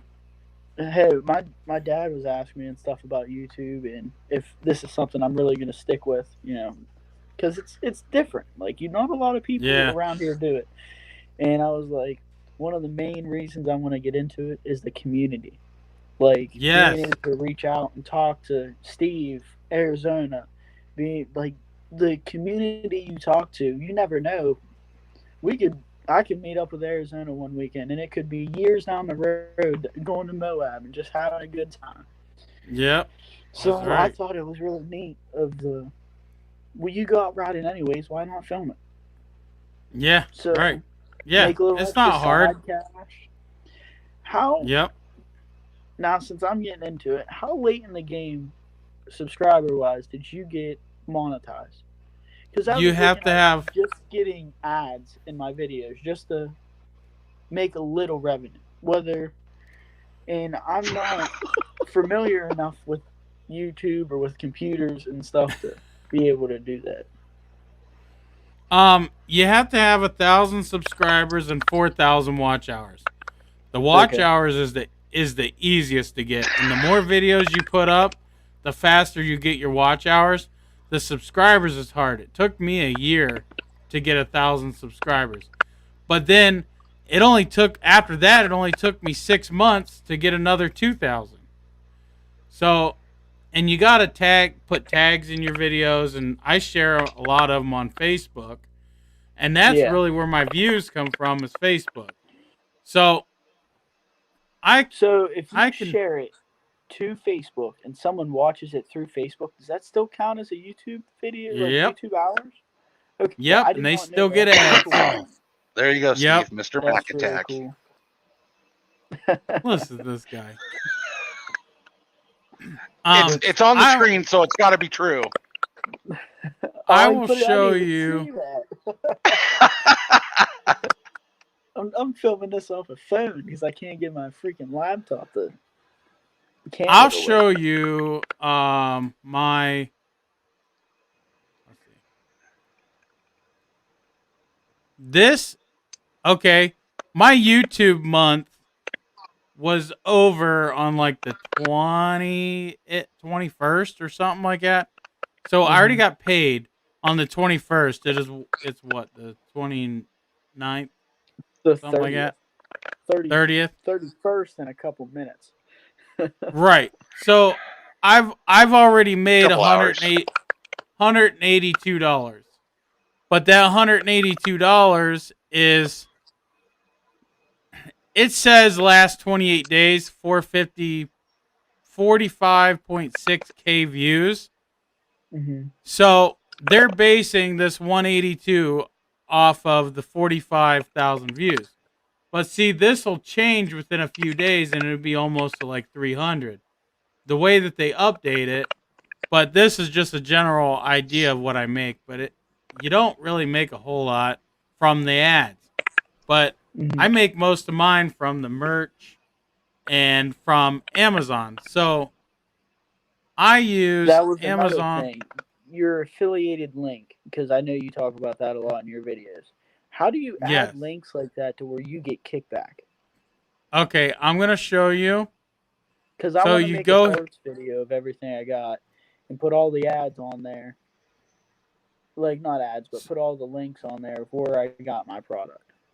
Right. So I've already made this month in just a couple of days. It's been like 3 days since they paid me. I've already made $9.53 from the Amazon. There's been 350 clicks, and somewhere in here it'll give me a full report of what was bought and all of that. So right here it tells me a Razor rearview mirror I sold, oil, somebody bought some oils. And believe it or not, here's how this works. Whenever you use Amazon Associates, you sign up for the program. Once you get once you get into the program, you're automatically approved, okay? So you can start sharing links, you can start earning revenue. But you have 90 days to sell a certain amount of items, which isn't that much. It's only a couple. Or they de-approve you. But once you get de-approved, you just go sign up for a new account and you're automatically approved. I had to do that about 6 times before they actually approved me and left me alone. And they encourage you to keep signing up, so it's not against their rules or anything. Yeah. Believe it or not, if I put a link under my video to a windshield, okay, somebody clicks that link, but per se they go buy a dildo, I get commission off of that. And yes, somebody has bought one. It showed up in my list. I don't tell you who. I was dying. I made like $3 on that sucker. Hey, Steve, how do you like those Biden flags? Oh, Jesus. You did the green screen, didn't you? Yeah, but I used blue for the backdrop. So, you go to home. This is going to be your main page. Mm-hmm. Say you got the KRX, so we'll do KRX. KRX accessories, okay? And look at all this stuff. So then you just click get a link. You go here, go to text only, go to short text. Right there's your link that you copy and paste in your YouTube down below. And if somebody clicks that, but they don't buy whatever item that was, what was it, a windshield? If they don't buy that, but they buy a quart of oil, they go completely on the other side of Amazon and buy a quart of oil, you get commission from that because they used your link to get to Amazon. That's cool. So here's something to touch on, Steve. What? If your subscribers want to help you out, your subscribers are always buying stuff on Amazon. Right. If they use your link and buy whatever it is they buy, it doesn't matter what it is. Correct. And use your link to go to Amazon, that will help your channel, and it doesn't cost them a dime. Doesn't cost them a dime. The price doesn't get upped. Nothing like that. My commission comes from Amazon's side of things. So you can find this listing on Amazon for the same price as you would clicking my link, and you don't even have to buy that product. It doesn't cost you nothing. For this windshield, guessing off of previous sales, I would gain about $1.50. Not much, but $1.50 here, $1.50 there, it adds up. Yeah. And I'm gonna start doing that now. Yeah, and you can do it now without a YouTube channel because, yeah, it's easy to do, and I average about $50 a month. So it's not a lot, but $50 is $50 for doing nothing. Yeah. Yeah, I didn't work for that. All I did was for adding a link. $50. It's a couple seconds. Yeah. Now, it's a couple seconds. Another thing, when you do a thumbnail on a video, do you add that through YouTube? No, I make it on my computer. Since I use a Mac, I use Keynote. We'll load that up. Okay. So, and then I click my presentation, create. I get rid of these. I hit the delete button, get rid of those. And then I can drag a photo over here. Make it as big as I want to. Okay. And then I can add my text. There's my text. I can change the color. We'll make it whatever color. Bright green. Doesn't matter. Oh. So we gotta make that bright green. There you go. And then I can size it. Do whatever I want. We'll make it big here so everybody can see it. And then, if I wanted to, I could go to style and I could click these preset things. See? It turned it blue or, where'd it go? Hell if I know where it went, but you can change all kinds of different things. That's how I make my thumbnails. Super easy. You can do them in about 5 minutes. And Unless you really- Can you edit a picture on Resolve? Nope. But if you have the Mac, I can click on this picture. It's going to load it up. Oh, let's get it over here on this screen. Damn it. Get over here. So this is the regular me just opening up a picture. Mm-hmm. So you can do some edits with this. You can click here. I can take stuff out. You can, I can undo that. But see, I just want to take... I understand what you're saying. Yeah, if I just want to take my background out, dude, that's super easy. But you can download like a paint program or a video photo editor Not really or whatever like you want. editing, but just to put because I know with Resolve you can do a Hey, Steve, coding and Yeah. do different stuff like that. get back on track. Bucky commented. Hold on. Someone is asking for any leaks for front CV axles for the 800EX on Facebook.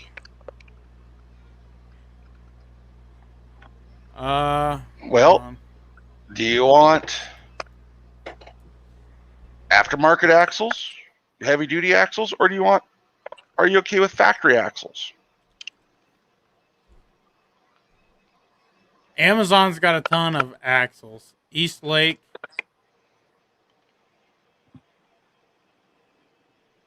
Oh, there.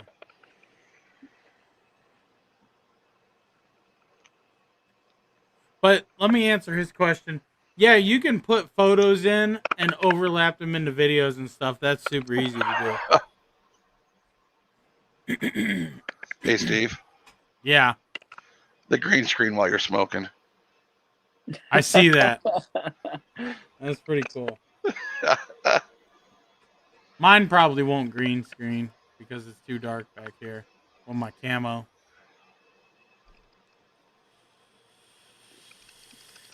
Fade myself out. That's pretty cool. It's super easy to green screen with this program. It's like 2 clicks. With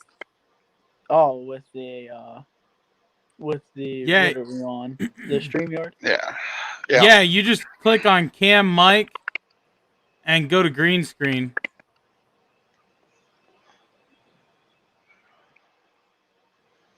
Now, but they're also asking for 800EX axles. Also, it is the same axles as the 1000 for 18 and newer. Right. The 800 and the 1000 use the same axle. Even like the same teeth on the axle? Yep. Yeah. Same axle, same differentials, even the 500.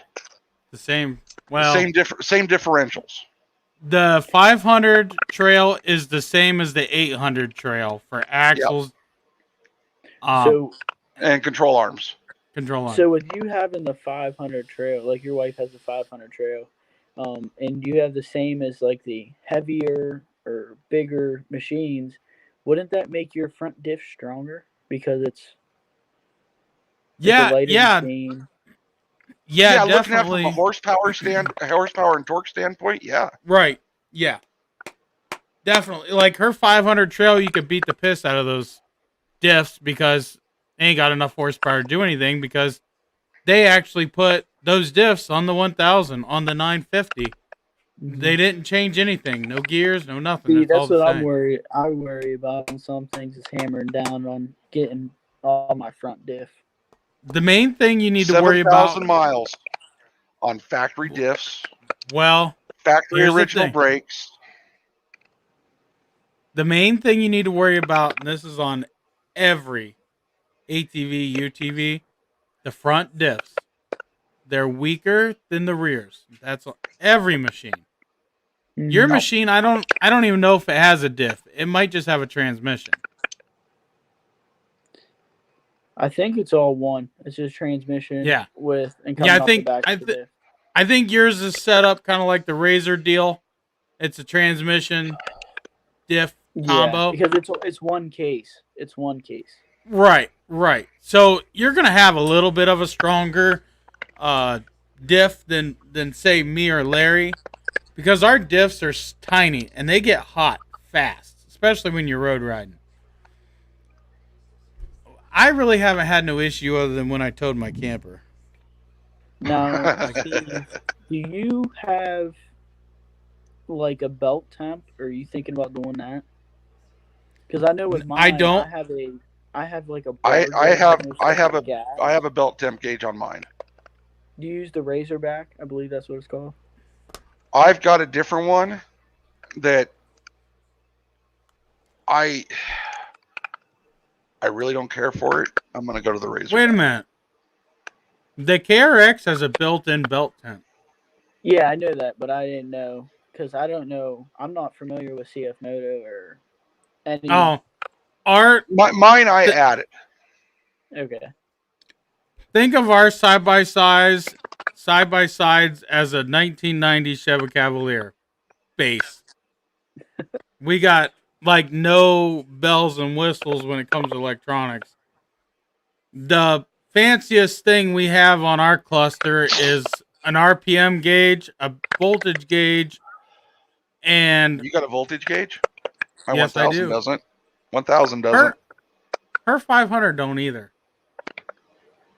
See, I got a voltage gauge on mine, and then Right. what I thought was really cool about the KRX, it has that low mode, whatever you want to call it, and you still have full power, but it doesn't basically let you burn the tire off on a rock. That is they designed the KRX around rock crawling. In all honesty, Moab. So- Yeah, look at the control arms on it. yeah, and that mode that you're talking about is a throttle control mode.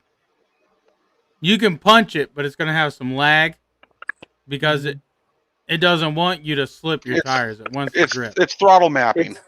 Yeah, it's because I noticed like riding down the road, if you're setting a pop or whatever in your cup holder, I hit it once, and I was in neutral or not in drive at the time, and I didn't realize it. So when I threw it in drive, I noticed like, damn, this thing's only letting me go like 20 mile an hour. What the hell is wrong? And then I pull off to the side and I look at it. Yep, my idiot self hit the little button.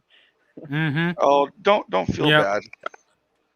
Wife and I were on my side by side. We're up in the mountains, about 20 miles from home, and we're going along, and I go over this tree root, and my tablet falls off my dash, and the machine dies. I spent 10 minutes trying to figure out how to start my side by side back up until I noticed the freaking kill switch was hit. I done it. Me and her. Yeah. Kill switch. You have an override kill switch. That's pretty cool. No, I hit mine. It does. It's good to be there, but they positioned it in a very bad spot. Yeah, it should be kind of right in the dash switches. Your knee can hit it. Let's put it that way. Me and her was coming. I don't know why they put an override switch in mine, because it doesn't do shit. Mine either. I got full power. Even my seatbelts, if they're not connected, I could still do 80 mile an hour. Yeah. See, I'm trying to get the harnesses from Kawasaki, the retractable ones. Yeah. They're 6-point, but they're like a seatbelt buckle. They just click in. They're not like where you got to weave this through and do all that. Yeah. A seatbelt type buckle does not belong in a side by side. I will argue that point with anybody. Well, simple fact, does not belong on a side by side. Simple fact is, you get dirt, water, and mud, and I don't care who it is. They will start sticking. That's the problem with my factory seatbelts. Dirt, and actually the passenger seatbelt, I can't even get it unhooked. My passenger had to climb out. Wow. See, on mine, if the seatbelt's like in, it has a weird locking thing. Like you can hold the side of the seatbelt, and if you get dirt in it and you hit the back of it, and it allows the seatbelt to move in and out. But when it's plugged in, it's fully latched. Like, it's kind of weird. Huh. Like, hard See, to explain. my factory seat belts are totally gone out of my machine. I got 4-point harnesses in mine I got I want to harnesses. get that, man. But I don't with have a bar. the actual cam lock. Mm-hmm. That's the one But- where you got That's what mine's got. like, it's got like a hook, and then you Yep. pull that. Yep. Yeah. Yep. And one of the things I like about it is that if I'm just out road riding, I don't use the shoulder straps. I just use the lap belt portion of it. And I put the shoulder Right. straps behind me. Yep.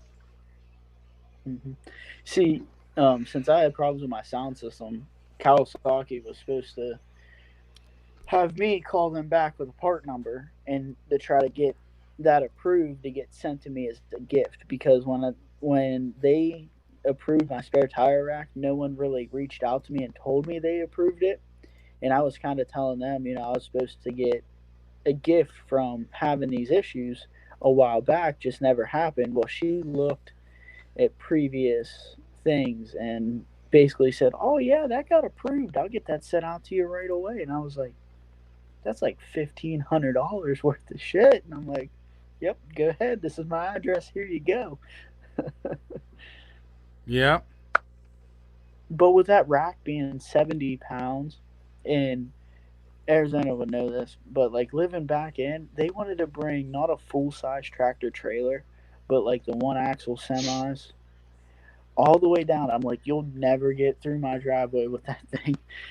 You'll never get turned around, nothing. And I was like, my Yep. parents work for the school district. So I was like, just drop it off at one of the schools, we'll get it. They're like, okay. Yep.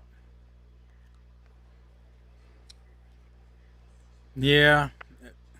No. But no, it's some things happen and people do are just, I don't know, I find it kind of irritating. A lot of times I have to bite my tongue. Yep. That's like asking where your spark plug is in the group. Somebody asked that. I was Yeah, like, you're going to get bashed. Yeah. Said his machine wouldn't start and he couldn't find the spark plug. I'm like, I'm not sure the spark plugs are where you need to be looking, buddy. See, on mine, when you have to do the sound Kill switch. system, when I put it in, when you have to take the whole bed off, and the fuel rails there, it is absolutely amazing if you ever watch a video or even look at it. It's pretty neat how everything's laid out, because I've known people that's worked on side-by-sides, and they said that watching people work on a KRX it looks so much easier. They said there's tons of room. The only thing I hate about it is if you need to do anything with the battery, you have to take out the seat. Like, I wish there was a way to make a quick connect for the seat, but I'm kind of glad it's bolted in, because it's in there. So it's kind of a pain in the butt to take that seat out every time. Ours connects in like a razor with a clip in the back. I haven't had it come out. Matter of fact, I have razor seats in mine. Razor seats are almost a direct fit. Yep. Mine are out of a 2019 XP 1000. Yep. When you get them, Steve? I'm not. I've got so many razor parts. I got so many razor parts on my Z1000 that I'm afraid it's going to spontaneously combust here pretty soon. Bring the weenies. When I was looking at buying them, I almost bought a turbo base model 1000 from Players. Be happy you didn't. The KRX was right next to it. I'm looking at the radius rods. I'm looking at the control arm diameters, axles, and I'm like, yeah. And when you're sitting in the KRX, you feel like you're sitting in something that is built to last, built to ride. Yep. Well, isn't it pretty much from the ground to the top of the cage is almost freaking 6 feet? See, I've always wanted to get the same cage so I can fit all my factory stuff, just sticker tubing. And even Yeah. maybe drop the rear of the cage a little bit, just so it sits a little more level. Mm-hmm. Now, here's a funny tidbit of information. Everybody bashes on CF Moto cages. Mm-hmm. Everybody bashes on them. But yet they're the only cage out there that is ROPS certified. Yep. None of the other manufacturers' cages are ROPS certified. What is ROPS? Is that like, I know it's like Roll for protection. Yep. so it's basically they There's roll it. there's a federal standard, a ROPS certification standard that a cage for race has to cars. meet. Yeah. It's for race cars. Mm-hmm. Race cars have to meet that. My buddy, And he's building a cobalt for dirt mm-hmm. oval, and he had to go over so much stuff with his cage, which I didn't realize. You know the nets that go on the outside, they have an expiration date. I didn't. Yep. And I Yes. figured the harness it will, but those nets, I had no idea. Yeah. Yeah. Yep. Anything Speaking like of that. racing, What? Best in the Desert has a new stock class. Hmm. That no fuel cells are required. None of that bullshit's required. Just a stock machine. When you enter in Arizona,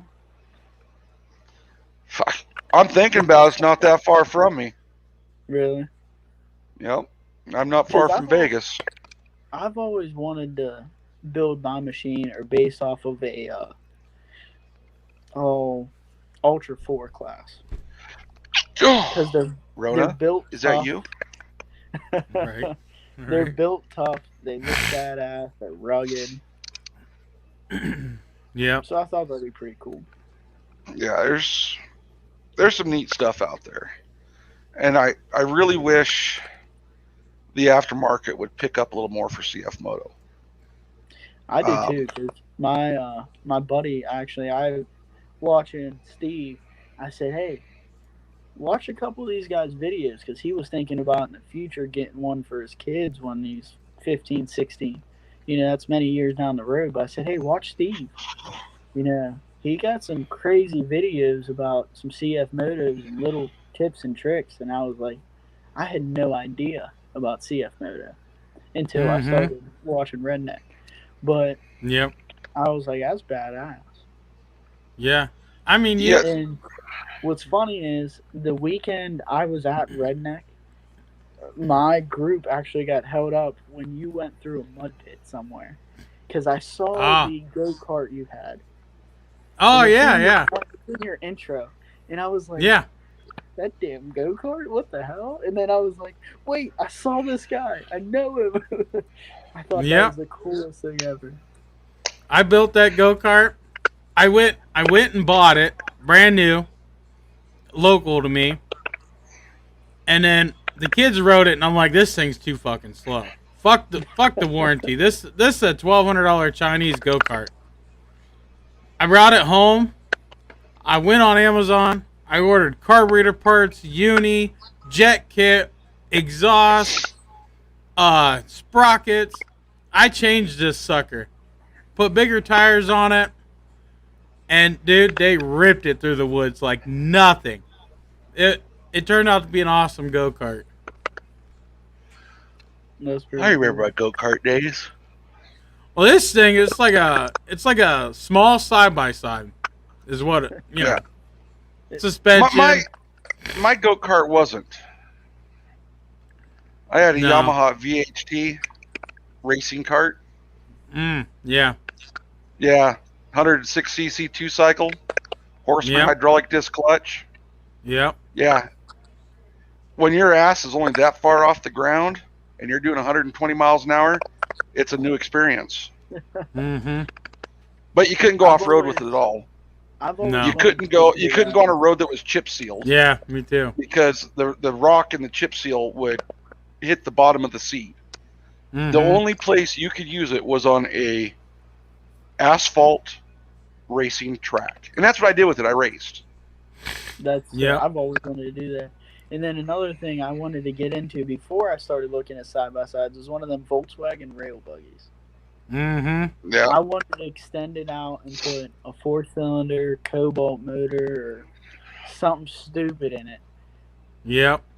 But then I realized how much people want for them, and thinking, yeah, Yep. you want $6,000 for this? Like, Yeah. Tubing's Yeah, we expensive. there's another YouTube channel. I seen it last year. He was at Renegade Ridge, and I was watching his video, and I had came right in front of him, and I was like, I'm on his fucking YouTube channel. That was before I was a YouTuber, wasn't it? Yeah. Yep. there's That a was before you're video. YouTube famous. There's a Mm-hmm. video of my buddy who I worked with down in the steel mill when I was down there, and I believe it's called Wellsville's the shit. I think that's Mm-hmm. just the name of the video, and he's holding it. He has a Players 900, and he's bouncing that thing off rev limiter for like 5 seconds. And this dude's Mm-hmm. got it's like straight piped. I rode with him. You do not want to be behind him. Like Mm-hmm. it was ridiculous how freaking loud that thing was. I know mine's pretty loud. Everybody complains about being behind Yeah. me, and I'm like, well, be in front of me then. Hey, Steve. Yep. What? As long as I don't eat nothing, I stay pretty stable. There you go. That's a good way to lose weight, I guess. We don't want to talk about yesterday.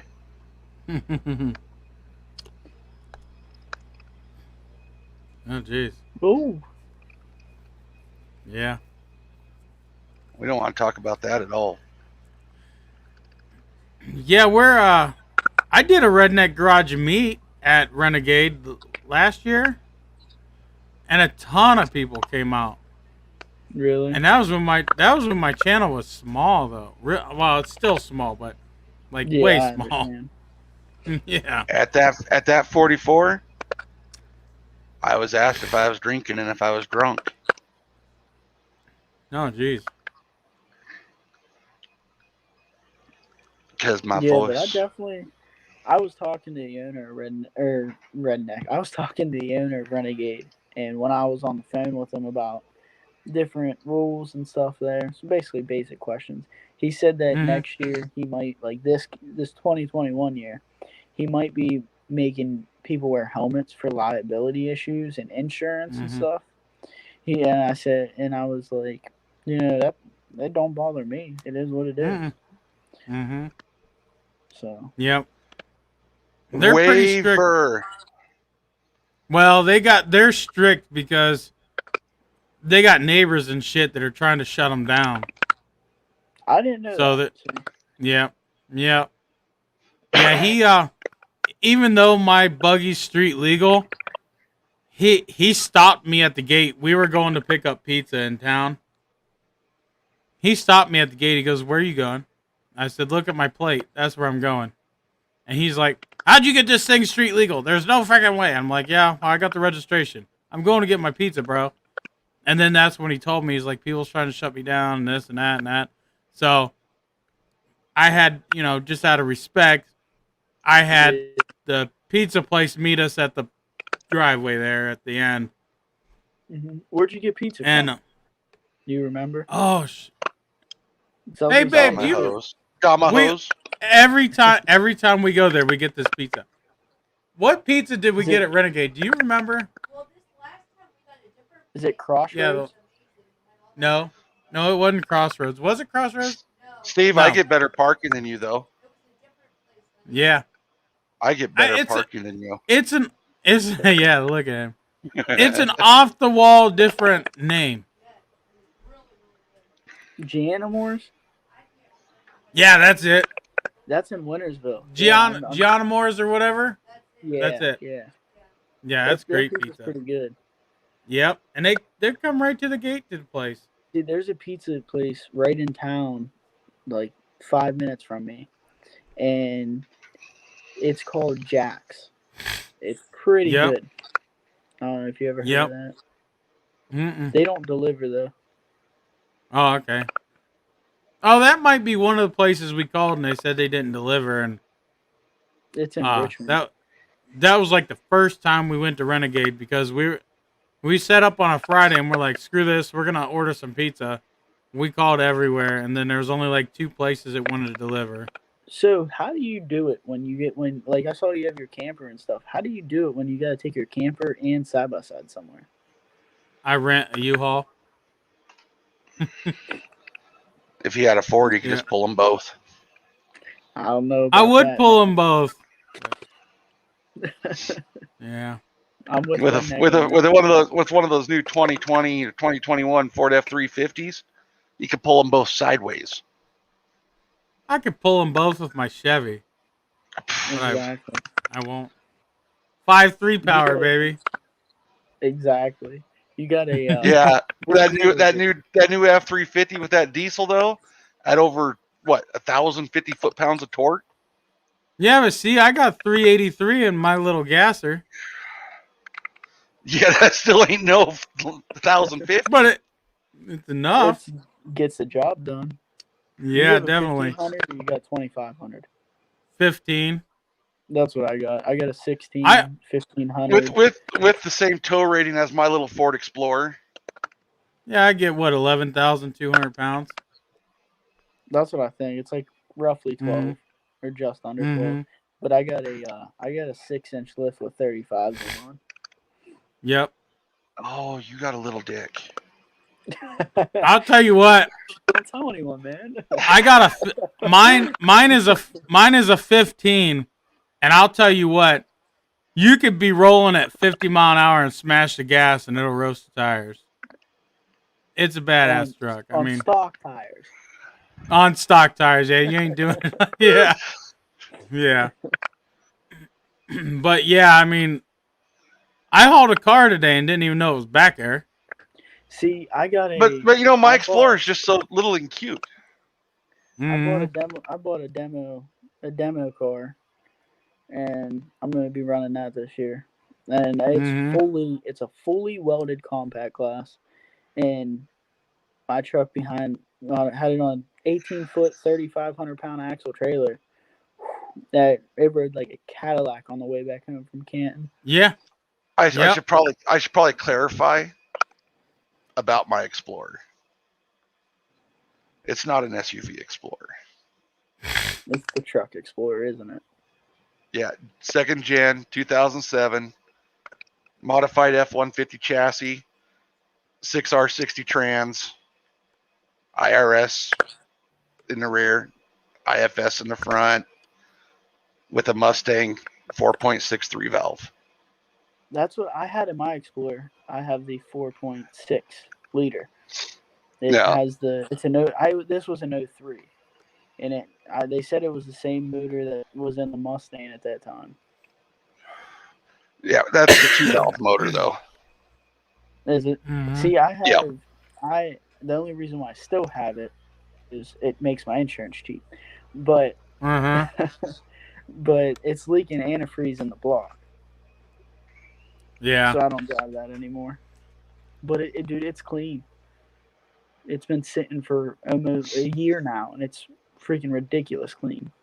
As of right now, I am 5,000 miles short of 250,000 miles on that sport track. Wow. On original transmission, original differentials, original motor.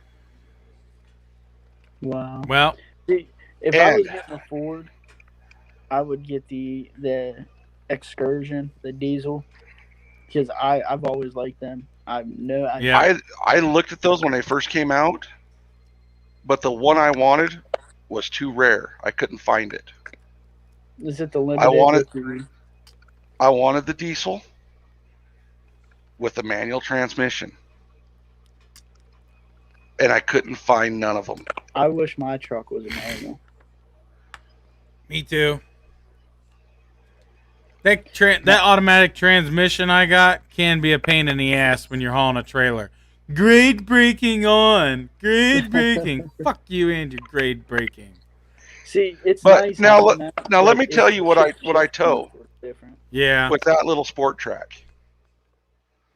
I tow a 25-foot travel trailer, fully self-contained, that weighs 8,000 pounds. What? About 4 or 5 months ago, Steve, I was over in your neck of the woods. Yep.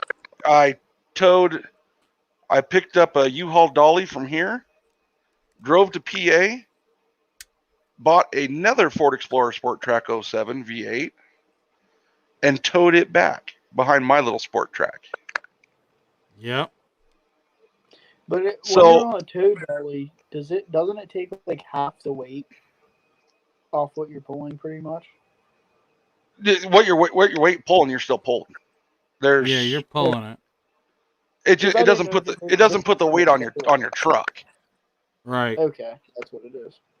But now, just the other day, I went and got wood pellets, and I put 1,500 pounds of wood pellets in that little bed of that sport track, and all it did was sit level. It took the little bit of rake out of the ass end and made it sit level with See, 3/4 of a ton of pellets in it. do you have the Z71 on yours? I got the LT. That's what I have, the LT, but it's a Z71 model. And I know when you put a lift on it, it gets rid of that. But I noticed even with a car trailer, and I guarantee that I got a 91 Lumina that's built for my derby car, and it is crazy welded up. And Yeah. it didn't even really squat my truck at all. Yeah, mine doesn't squat either. I mean it really holds it. My trailer it's a 20-foot dovetail. It weighs 2,000 pounds. And I just hauled a car that's, I don't know, 4,000 pounds. I didn't even know it was back there. What's your axle rating? 3,500 or 7,000? They're 3,500 a piece. My trailer, it's an older trailer. It's my dad's, but it's a 7,000 pound axle trailer. And speaking of trailers, I was scrolling through Facebook Marketplace and I found this trailer. It's an enclosed 18-foot trailer, and I was like, for $1,600. I'm like, dude, what's the catch? So I clicked on it and I messaged this person right about it. He was from Toledo. I'm like, 4-hour drive, cool. I'll pay $1,600 for a badass looking trailer. Yeah. And I messaged it. He was like, it's better off if you email me. And I'm like, this seems pretty sketchy. So I'm emailing this dude. He's back and forth sending pictures. He's like, oh man, I'm from the Army. I need you to. It's at a what is it? An eBay warehouse. I'm like, dude, it says you're from Toledo. I'm done. A week later, I found the post, and he's from south of West Virginia. I'm like, yeah, okay. Yeah. I knew it was too good to be true for that price. Yeah, scam. And he said it was a 2018 for $1,600. Yeah, no way. Yeah, that's less than I paid for my 8314 PJ trailer. I got mine brand new in 19 for $2,600 out the door, brand new. That ain't bad. That's a wood deck though. The steel decks were a little I'd cheaper, but I would rather have the wood deck because when it gets wet, it's not as slippery as the steel decks. And I know they have them grooves on them or whatever, but that falling on a steel deck is completely different from falling on a wood deck. Yep. But yeah, exactly. I like my wood deck. You seal it and treat it right, it'll last a long time. Now, when you're did you seal the under part of your wood deck too? I had my wife's uncle do it, so I don't know if he did or not, but I'm gonna reseal it again next year. My uncle bought one, and he got underneath, put it on jack stands. He got underneath, and resealed and sealed the under part too, because you see most of your water and shit from there. Yeah. But See, I don't know if he did it because he uses my trailer a lot, so he did it for me. So I don't know if he did it or not. that's But cool. next year I'm gonna spray some used motor oil under there and let it soak into the wood. I got to do that with my truck. I want to get my Right. truck sprayed next year. Get my doors sprayed. There's a guy in Carrollton right up front. It's like 10 miles down the road, and he pulls out your tail lights, sprays them, sprays the underneath, and sprays in the doors for like $140. Yeah, that's cheap. And he Yeah. doesn't use that. Another guy who I was in 4-H with, his dad had someone spray it, and they used that animal fat, and Yeah. a raccoon or something got up and chewed his wiring and screwed him up. Oh. Yep. I'm Larry, incognito now what are we looking at your old lady for? because I'm hiding. Oh. Is she coming in to beat you? I'll probably hear in a little bit. She already went to bed. You know what that means. Oh, yeah. You're not getting none. Slap it on the ass. 4 o'clock in the morning. Can't sleep, woman. Let's go. That's right. Even though you might be a fat motherfucker, you can still get a hot wife too. She just might be a little dumb. Don't say that too loud. I know. He's got headphones on, so. She could be watching this on her phone. She's sleeping. I know better than that. Your old lady goes to bed at like 8. Dude, she's got narcolepsy. She can literally go into the bedroom, turn the TV on, and be asleep in less than 1 minute. Must be nice. Oh, That's me what hours. I say. Yeah. half the time I will go in there and I'm awake till 4 in the morning. staring at the wall, doing nothing, and then it's like, Me oh too. my gosh. Then you roll Me over too. and look at your phone, and you're like, dude, I gotta get up for work in a couple hours. This just pisses me off. Yeah, I have the same Yeah, problem. I have the problem my mind doesn't shut down. It's always thinking of things. Always, That's how I am. constantly. That's when I get the best ideas is when I can't sleep. I'm like, what can I fucking weld up? And then I start like drawing CAD maps in my brain. Like, and then it's like, oh shit, I gotta get up in an hour. That's like me. I'll be thinking of a design of something, Mm-hmm. and then I gotta come to the other end of the house, flip my computer on, either open up SolidWorks or Fusion 360, and start designing it. Mm-hmm. And I'm kind of upset that I lost all my shit I did in SolidWorks because I had a rear trailing arm conversion for the Z-Force 800 and 1000. Yep. I had set back rear control arms designed out. So yeah, I was a little upset. Right. I didn't lose none of the stuff I did in Fusion. Well, at least when my computer green screens, everything comes back.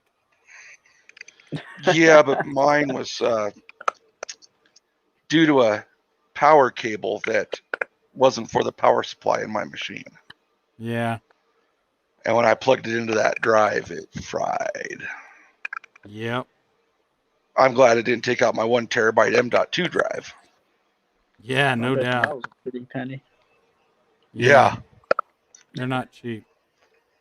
So listen, we had to go pick my parents up from the airport today because they come back from Florida. But right. Quarantine. Put them in quarantine. Yeah. We were going out to eat, and I was like, man, Redneck's on. I can't wait to go home and watch this. And now the fact that I'm on with you guys, and you're still doing this is absolutely crazy. 6 hours later. I've Yeah, it always says wanted to hop 5 on one of hours your ago. lives. I think Yeah. we're the only three that got YouTube running on the side. Probably. Yep, probably. 'Cause I got Yeah. But mad no, at it's I've always I've watched your guys' lives. I've only caught clips of them and stuff, but I've always wanted to hop on. But I've been too damn freaking nervous to hop on because it's like coming into Yeah. YouTube is very nervous to me because I'm not a very public speaker. I'm not. I don't like talking in front of people because I freeze up, and this is something that makes me so. I hate it, and I want to get out of this stage. Yeah. So I'm just kind of like, all right, I'm gonna do it. I'm gonna jump in, whatever. So, Yep. I it's was not like, that bad. the first time I turned on the camera, I was like, yeah. I'm just gonna work and let it watch me. But it gets easier. When I sent hey, can I join the live? I was downstairs on my laptop watching it, and I was like, he said yeah. He put the link up. I was like, dude, I'm so nervous. My heart's freaking pumping 1,000 times a second, and I'm like, I'm going upstairs to get this live. Yeah. We would actually like it if a lot of people joined in. Right. I Yeah. won't lie. Sure. If I can, I definitely would like to start to, but not the fact that I want to grow mine and help my YouTube, but to get to talk to you guys. You guys are pretty cool dudes, for what I know so far. And I'd love to do some riding with you guys, whether I make it down to Moab sometime or, Yeah, you make it up here to us sometime. Well, I know Steve's going to make his way one of these times over here to Arizona, and we're going to hit the Arizona Peace Trail. Yep. Is that pretty cool? It goes from Yuma, Arizona, which is down on the Mexico border, all the way up to Kingman, Arizona, the Utah border. It's a 750-mile loop. That's crazy. And it takes about 5 days to complete. That'd be so cool. Camping and all that. Oh my gosh, that would be a dream. You don't have to camp if you don't want to. Because every 125 miles, there's a cutoff that will take you into a town. That's cool. So you can stop. So you don't even have to pack fuel with you. Yeah. As long as your machine can make it 125 miles, you can just drop into a town and get fuel. Right. That's pretty cool. And there's hotels in those towns. How big are your guys' tanks on yours? Like 8-gallon. Because I know they said around 7, I think. They said with the KRX, it had the biggest tank with a 10-gallon tank produced on side by side. That's it's so goddamn heavy. Look at how much fuel it burns. Yeah. Yeah. That's a lot of weight to pack around. And then, especially when you look at some of the aftermarket stuff, I looked at their light bars, but it was like $500 to get the K-Glow light bar. It was 40 inches. I went to Tractor Supply, got $100 light bar, and it blows. I understand that people want to go on Amazon and buy a $40 light bar. It gets the job done, but my light bar is so much brighter and so much better than some of the guys I ride with. Really? Yeah. You think so? They got two pods, and then they have a light bar on, and I'm blowing them out of the water with just the light bar. I got a $30 Wish light bar, and it included 4 4-inch pods, and it's a 32-inch curved, and it's like daylight. Really? Well, I've never seen it that small of a curve though. Mine is 32-inch curved. Mine is a $40 light bar from Amazon, and it's bright. It gets the job done, but the light isn't focused real well. It's like a spot beam more or less than a flood. Now my wife's. See, that's how mine is. Yeah, hers is a McTune. No, hers is a aux beam, Oxbeam sponsored the video, so they sent me whatever light bar of my choosing. So I chose the one that's on hers, and it is 300 watts. Her light bar, if you was to buy it, it's about $75, and it makes mine look like a shitty one I bought at the dollar store. See, my curved is spot in the center, and then the 6 LEDs on the edges are flood. Yeah. See, that's how mine is, but it's not curved. Like mine isn't the curved one, obviously, but it's a 30-inch. And it's got the spot. It's a single row. It's got the spotlights, and then it's got the outer 4 lights on either side. I believe is floodlights. Yeah, mine's double row. Right. But I don't. that light bar's been great. It's never got any condensation in it. Neither is mine. And I lived in Washington State where it rains, 90% of the time. Right. Damn, I got almost 400 fucking videos. Or over 400. I think it's like 440. But there are some bad ones out there that are cheap too. And there's some expensive ones that are bad. Yeah, right. Yeah. But I can make my light bar do really cool shit. Mm-hmm.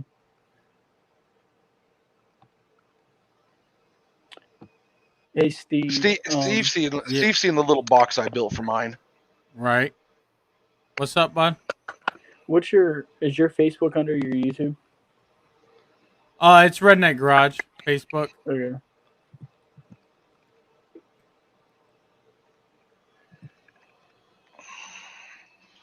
Let's see here, Steve. Let's see.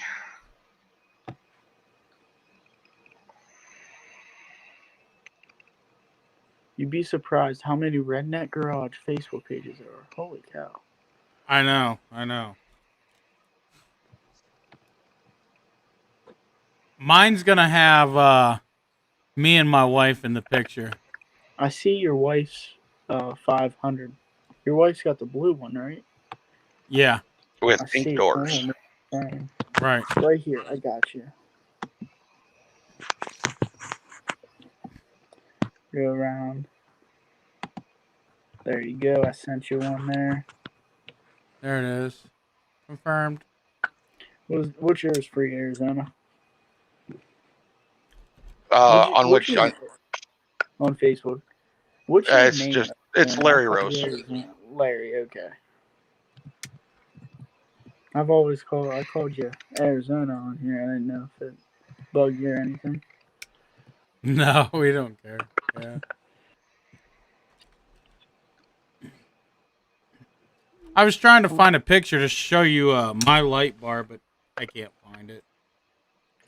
See, if you can show. Hey, Steve, I just sent you a picture. You can show him that's the type of rock crawling that I do when I was up in Washington.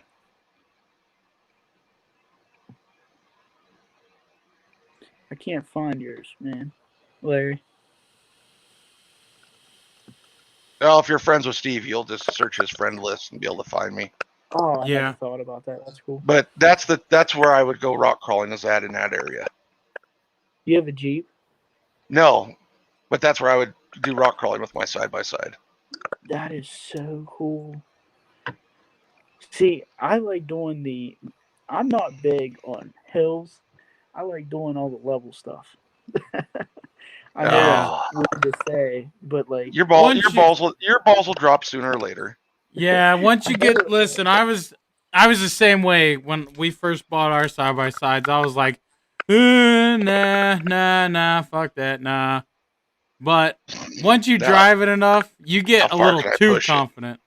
Yeah, how far can I push it? Yeah, it's like, can my little CF Moto show up as Can-Am guy or what? You know. See, like, I have your friend, what is it? Redneck. You're friends with you know Charles Baker? He messaged me once in a while, I believe. He's friends with you on Facebook. That's who I bought my derby car off of. Oh, okay. and my uncle lives right up there, so I know where you're at, but not. You know what I mean? Yeah. Like area wise, because you're only like an hour from my house. If you take I 43 all the way to 30, I'd you're. tell you, but we're on YouTube. Hell, I he can won't take even the let me. He next won't one. even give me his address. I thought I did give you my address. No, you gave me your work address. Well, that's because you was in the area and I was at work. I believe I sent you one there, Larry. Alrighty. Oh. He said you're like 3 hours away from me or some shit. You at work? I was like, yep, work address.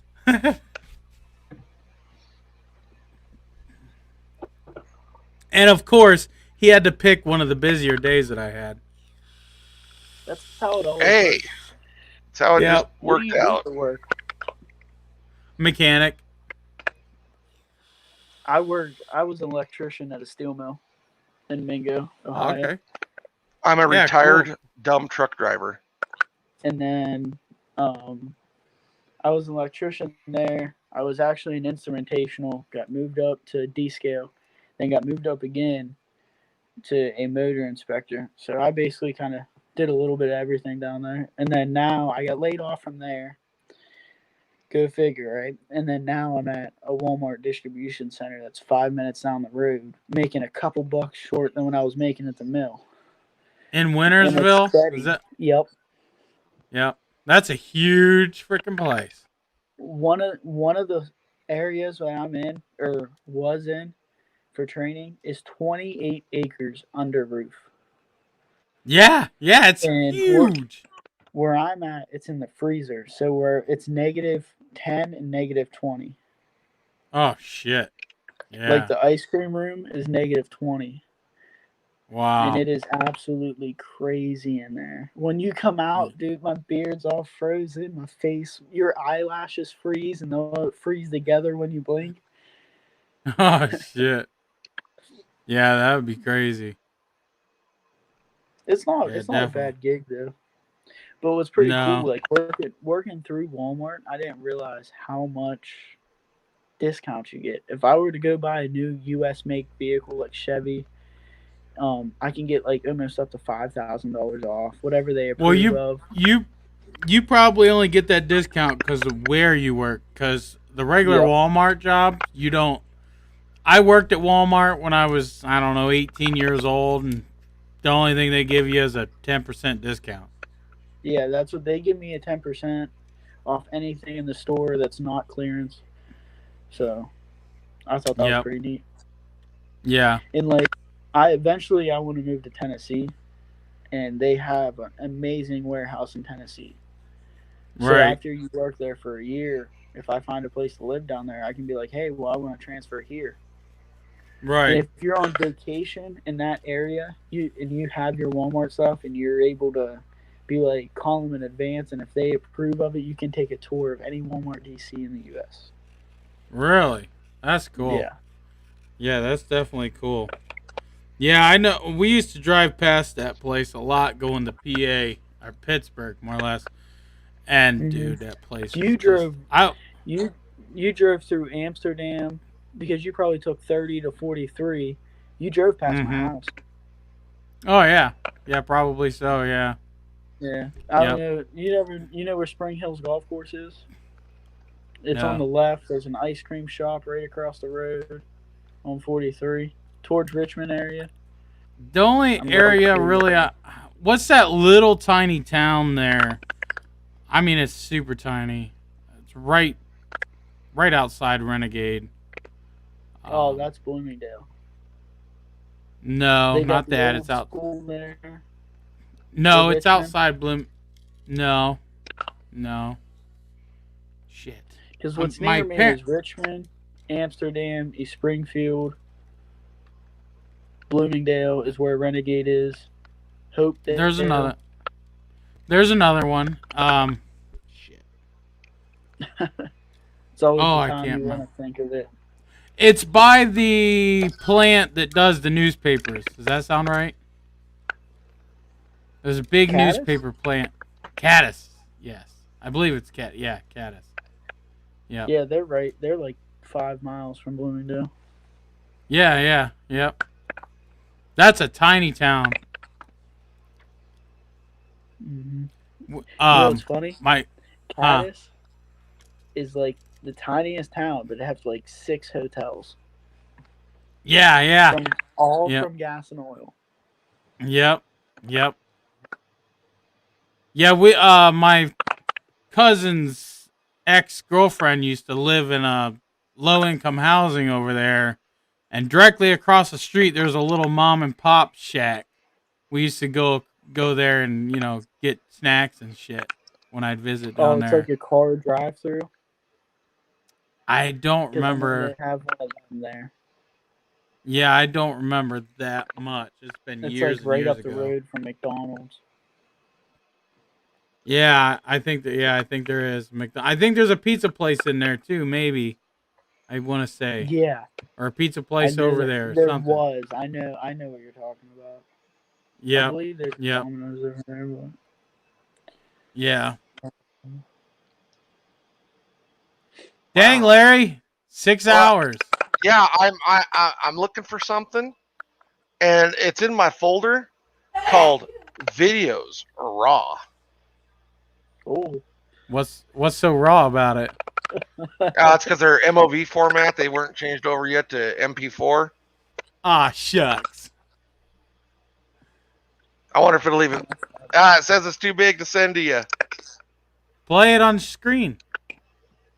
Well, because we were talking about lights. Yeah. About the cheap lights. So, yeah, I'll pull it up here. Just give me a second. Okay. I gotta put it up to the other monitor. I can't believe I sat in this chair that long. I'm in like a cheap old computer chair. I wish I had your chair, bud. This is a $130 chair from Amazon. I looked at the same chair, probably. It's comfortable, man. Is it? Now, that is my light bar.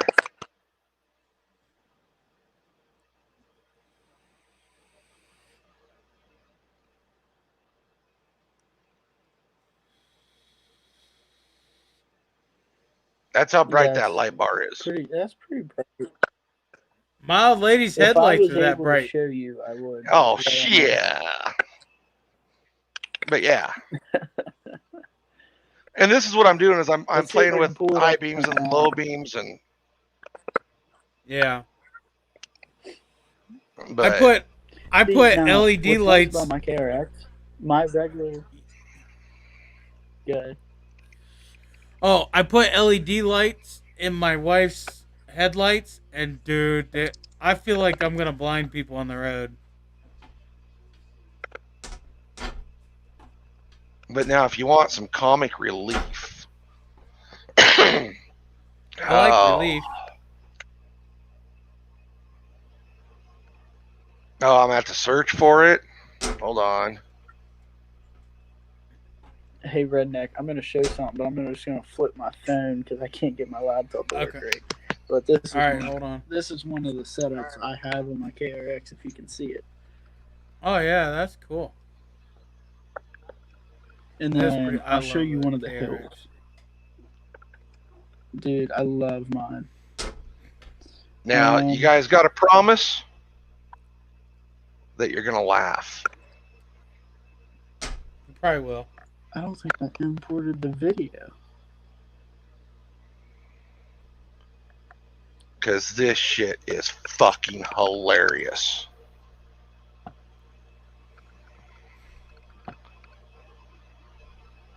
Oh, come on, you rat bastard.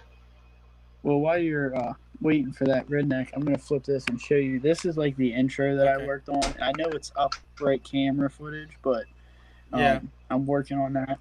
But can you see my computer screen? Yeah. Okay. That's me, and then this is one of my buddies, Kyle. But that's kind of like one of the main things. I was trying to get cool pictures to overlay this video footage, but it's kind of hard to do when you don't have much. Now this is funny. This is funny shit. This is the type of shit I had to deal with in Washington. Now, this is my boy Zach. Just fucking watch, and you're gonna laugh your ass off. Now you see him.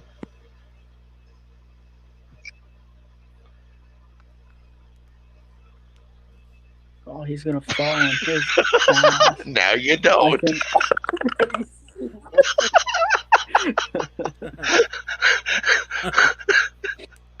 Now, I don't know if it'll play audio,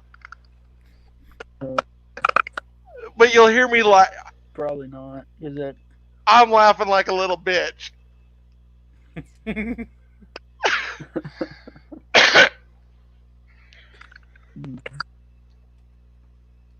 Now, when he got out of the side-by-side, he opened the door, stepped out, and he fucking disappeared.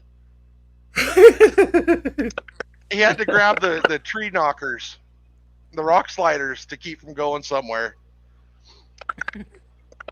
Hey, Redneck, but I thought this would be pretty funny. Like, yeah. You know how you get a group you ride with, right? And I kind of stole this off of a different person, but this is funny as ever. And yeah, you get like a gag gift or something, and it's something you take with you. And the first person to get pulled out, winched out, flipped, whatever, who needs any help, they have to have that.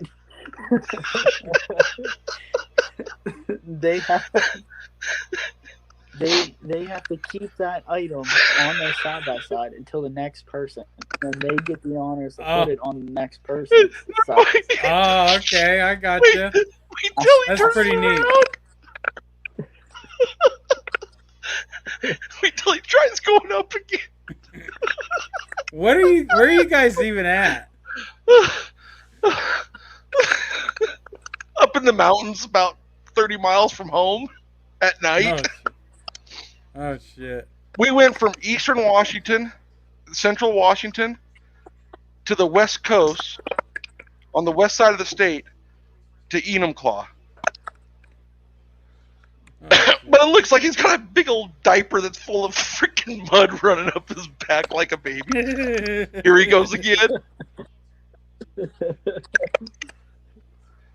But he does get revenge on me. He does get revenge. I can't remember how long it takes me to finally make it up. But if he just would have went a little bit more to the left, there's a bunch of tree branches and everything that are over there where he could have got some traction. Yeah. But yeah, I mean, I died laughing. I die laughing every time I watch this stupid video. But like I said, he did get his revenge on me. He did get his revenge on me.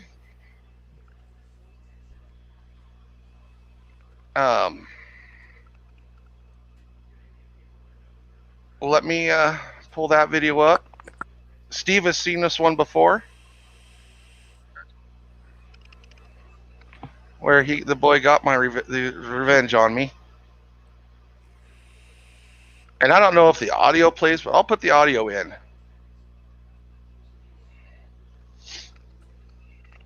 He finally got up there. I'm winching up.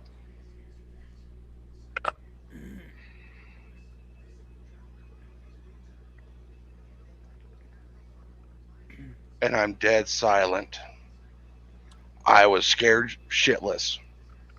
Actually, I think I loaded my pants with shit on that. It was the mud. Because that's about 150 feet to the bottom of that hill. With a turn in the middle of it. Oh. But it's what he did your winch? Is the winch wasn't in full lock. It wasn't in full lock. So it pulled all the cable out of your winch. Yeah. Oh man, I would. Oh, I feel you. I would have definitely. And you can see how steep that is. Look at the angle of the trees compared to the compared to everything else. Yeah. And then he just pokes his head out from around the tree like, "Are you still there?" I mean, come on now. He just about killed me, boy. Like I said, he got his revenge for the mud. But yeah, we went from Eastern Washington clear over to Enumclaw, over the top of the Cascade Mountains. Is what we did. I bet you that was pretty cool.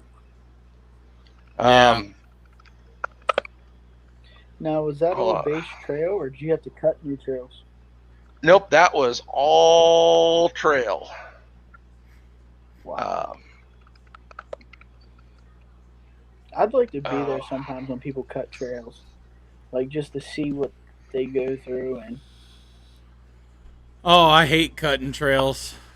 I won't do it on my side-by-side because it tears your machine up.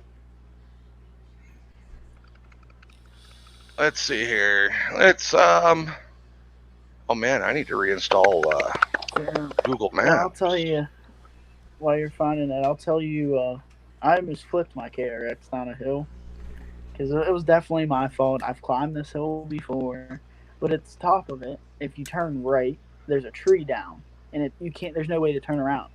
But if you turn left, you can back up the hill and come down the trail. Well, I didn't want to back down the hill, and my dumb self turned right.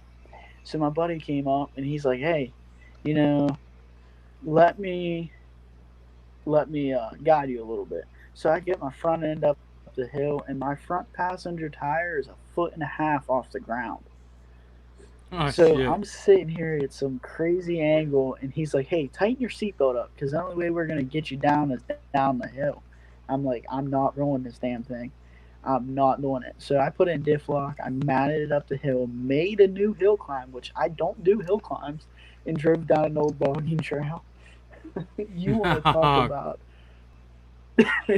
puckered up, and it was probably a good 100 foot with multiple trees to play ping pong down. Yeah. All right. So over here where my mouse is, that's where I used to live. It's town of Ellensburg, in the center of Washington State. This here is the Cascade Mountain Range. This is Mount Rainier. And if I zoom in a little bit, this is Enumclaw. Is what I did is I went from here up through this canyon, over the top of the Cascade Mountains, and came out over here in Enumclaw on a side-by-side and returned the same day. Wow. That was a hell of a ride. How much gas did you use? One tank. I carried an extra. I carried an extra 5 gallons with me, but we used one tank. Wow. See, I've been looking for things that bolt on the cage for external tanks, like 2.5 gallons, just the, you know what I mean, just the little reserve to have. Yeah. But I haven't found anything within a decent price to get. See, this here is Monash Dash. This is Monash Dash Road. Now, we had put on rides up in this area, up at Riders Camp. Quartz Mountain, yeah, you better be able to unclench your asshole for that one.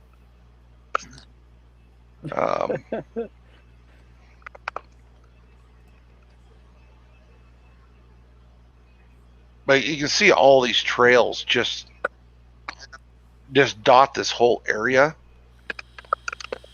all through these wooded areas, and this was the shit we were running. I need to come back. Yeah, see, this here's, no, that's not it. That's 3020. South Fork. See, this is all Forest Service road, so you have to be street legal to operate on it. Right. Just because of the rules and regulations that they have involved. There's Lost Lake. Now I'm looking at jerry cans. They're 5 gallon though, but Walmart sells them for $30. Military All right. can. That photo I showed you of where I like to rock crawl. You can buy the mount. You can mount it dang near anywhere you want. This here is one of our rock crawling areas. Is right here. Wow. Is that all super steep hills? Yes. There's that one there, which is we call funny rocks. And then we have moon rocks. Well. That is this area. Where we also run. Wow. Yeah. I bet you that's a fun spot, like just to park and see everyone. And Well, you can see how steep it is with all the shadowing and everything. yeah. And you can come around this way right here. It's not real bad. Come up on top of here and watch everybody come through there with $150,000, $200,000 rock crawlers. But this is the type of areas that I always used to run in. You know, it's amazing riding up there.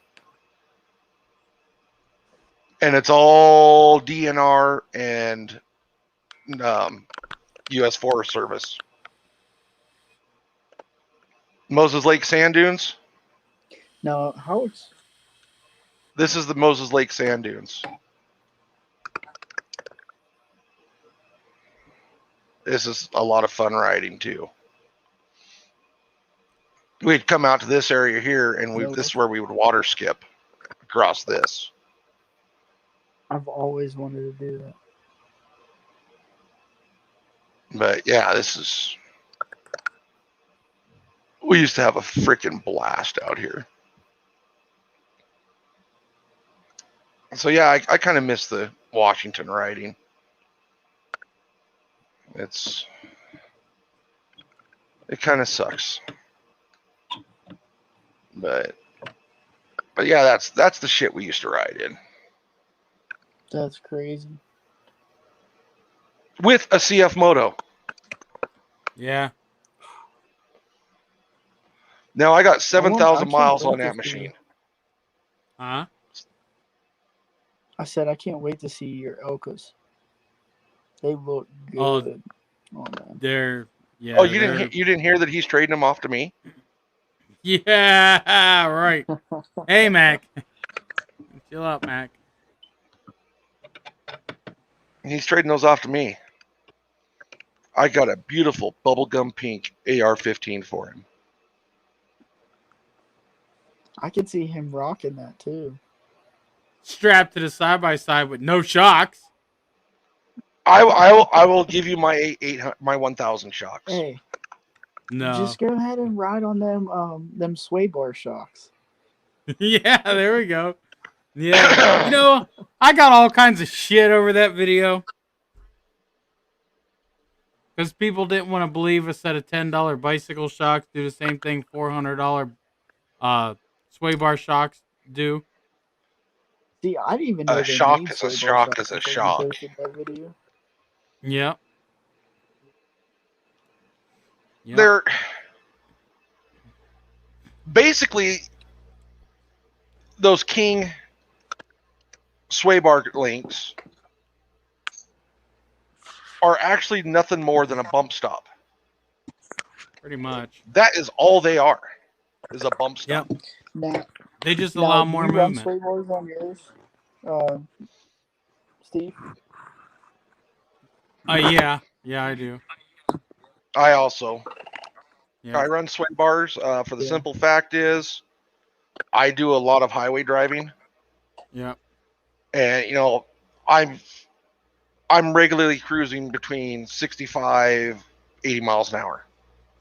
Yeah. Wow. So does the KRX even go that fast? No, I don't think it does. No, it goes 68. Don't brag, you know. Way to rub it in. It does. Mine It won't. does 60. Is that with a 10% grade, downhill grade, and a 30-mile-an-hour tailwind. Hey, Mine, hey, that's mine, pushing it. mine That's won't. pushing it. That's 40. Mine You won't. need a 40-mile-an-hour tailwind. Come on now. Mine won't. It does 60 right now. Well, about 65 right now because I did the clutch kit, and the clutch kit took away from the top speed. Yeah, I'm gonna clutch mine, and I will slow mine down from 84 down to about 75. Yep. See, like I said, I don't really care to go fast on mine. When you're built like a tank, you don't really need to go fast. Well, But- if you get it road legal, you'll want it, but that's about Yeah. the only time. Yeah. I And want to get mine. not only road that, legal, where but I'm at, just I feel don't like really have. spending the- I don't have trails. Yeah. I have high-speed desert. Yeah. You know, Yeah. the closest I have to a trail is a dry wash. That's the closest thing I have to a trail. So it makes sense for me to keep my speed, but yet because I'm running on 30-inch rubber Right. with only 80 horsepower, I need to reclock to regain some of that torque. Yep. Are you putting any bigger tires on yours, Steve, or what? I think He's I'm gonna put- go with 28. Yeah. You're a liar. 28 You're a rockabilly. I liar. think. You are a liar. No. He is 28. going with 44 44-inch TSL Super Swampers. I want to see that. No power. That's a No video. power. That's a video I want to see. Hey, if I had the money like Whistling Diesel does Oh, to go out and just buy 10 wheel spacers and for each wheel, and yeah, you'd definitely see it. Yeah, for sure. There would be a better way to do that and still be able to turn Nels tires. What? portal. 6-inch portals. Then your wheel spacers. Yeah. But at that point, I wouldn't even use wheel spacers. I would just have a machine shop weld you up some solid one-piece spacer to space them out to where you can turn. Yeah. Yeah. I have lots of ideas, but my wallet don't like them. Or if you want, or you can go big and go agree. home, and go with those old Mickey Thompson ball. Yeah. Old You know school. the ones that howl for 3 miles away. You can hear them. Yeah.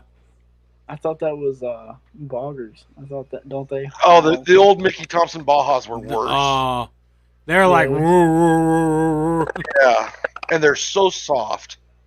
We were at a Very party, soft. and we had the side by sides out at a fire we were having after we were done riding and shit. And this dude came out. He was in a Jeep with boggers, and you heard him like 2 miles down the road. You don't even see headlights, and all you hear is "wah." Yeah. Tire going around, and then he drove past, and it was like you could probably hear a pin drop. Everyone was dead silent.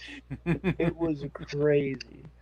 My brother has this old gray Ford pickup with a 7.3 diesel, 4-wheel drive, manual, and he runs the 40-inch military surplus tires on it. Yeah. Oh my God, are they noisy and rough riding? Yeah.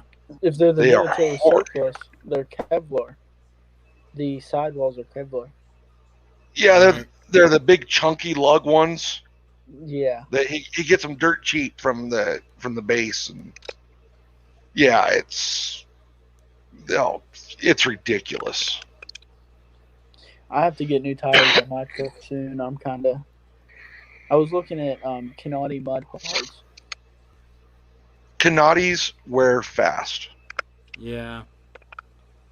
I have a set of Canati Mogrels, and within about 1,500 miles, they're pretty much wore out.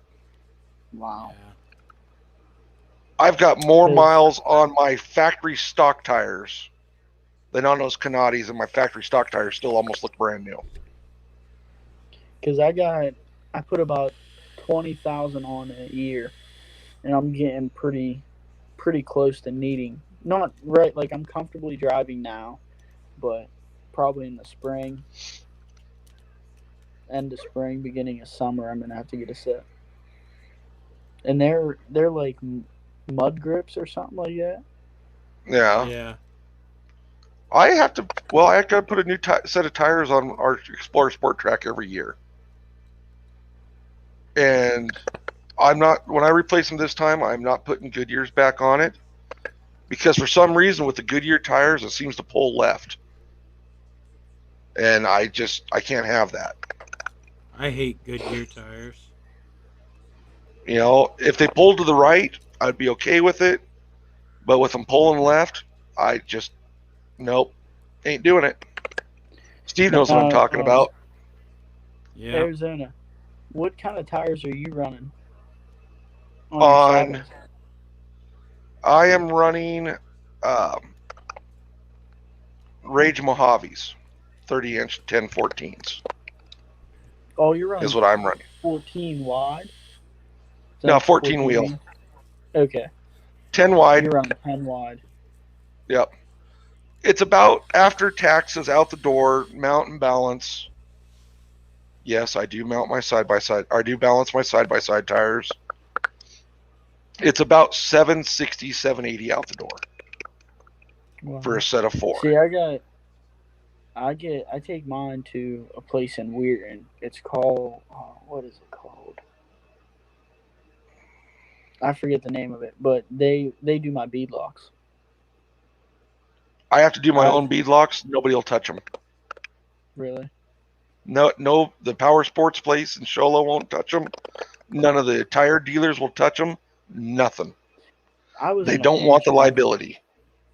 I was in a pinch, and I wasn't familiar with bead locks because this was like the first bead lock I've ever had, and one of my buddies showed me how to. I think I'm gonna do them this time, but I think I'm gonna get the Terra hooks, the ITB Terra hooks on 32s, 10 wide, 15-inch rim.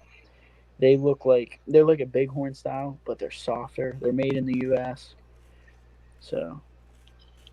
Okay, Steve, I'll sweeten the pot.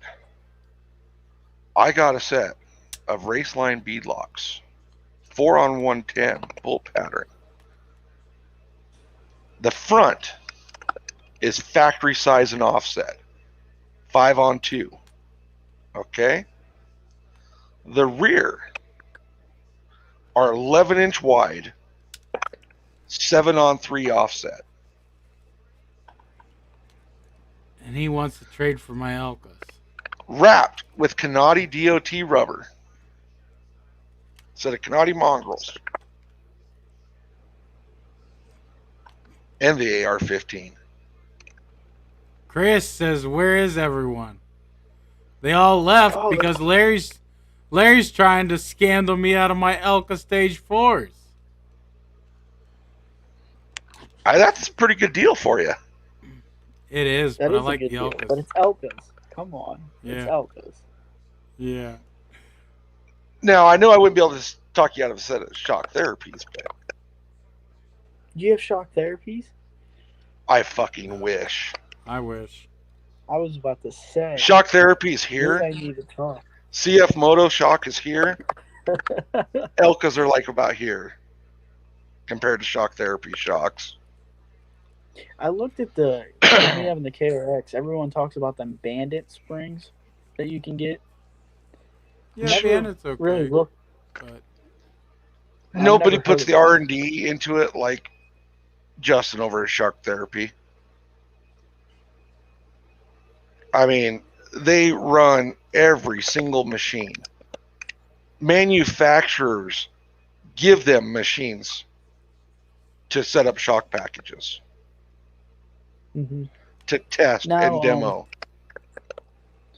I forget. I was watching Side by Side blog, and they had a Polaris Pro It was an edition. I can't remember what it was, but it was a shock edition. I don't know if they said Hester shock edition, but I thought Hester only was through Elkins. Hester has a It was few different shocks. But see,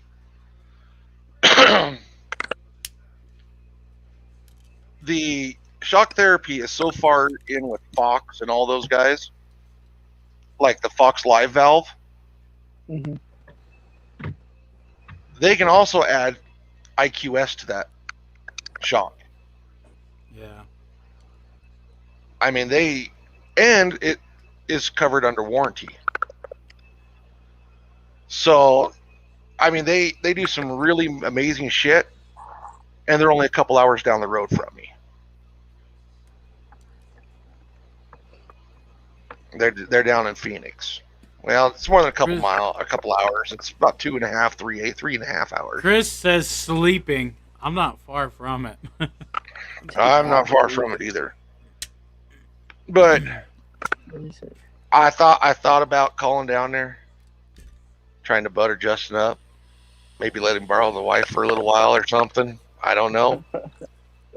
Let him take my machine and see if he can come up with a shock package for the CF Motos. Yeah. I'm in Canada and it's freaking cold. It's cold here too, buddy. But at least you get CF Moto accessories. That's right. Yeah, we don't.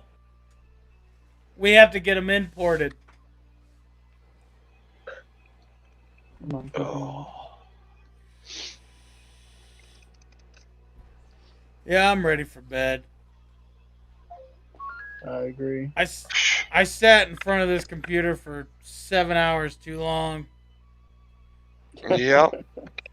I'm right there with you, and I got a truck driver ass. Yeah. No, that doesn't mean I'm used to getting pounded. Lot lizards. Well, we'll see if my YouTube channel's deleted tomorrow after this video. Well, just don't call the Z950 fugly. Fugly. Right. And 14.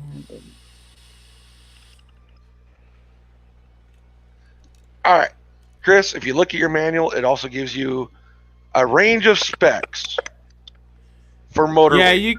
you can use 540, yeah. 540, you're not going to have a problem up there as cold as it is. No. At all.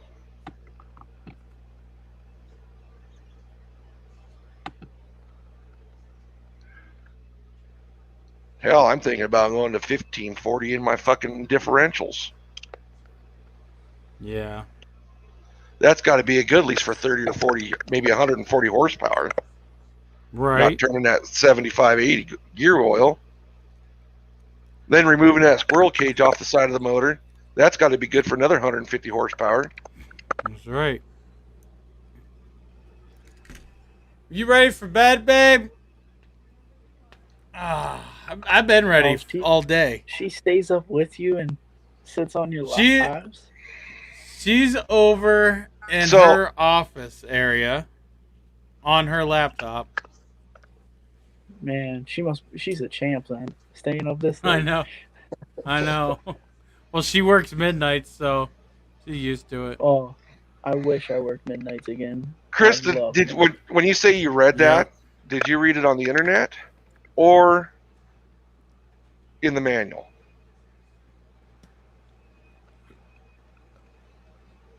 Where here's the thing. Minimum.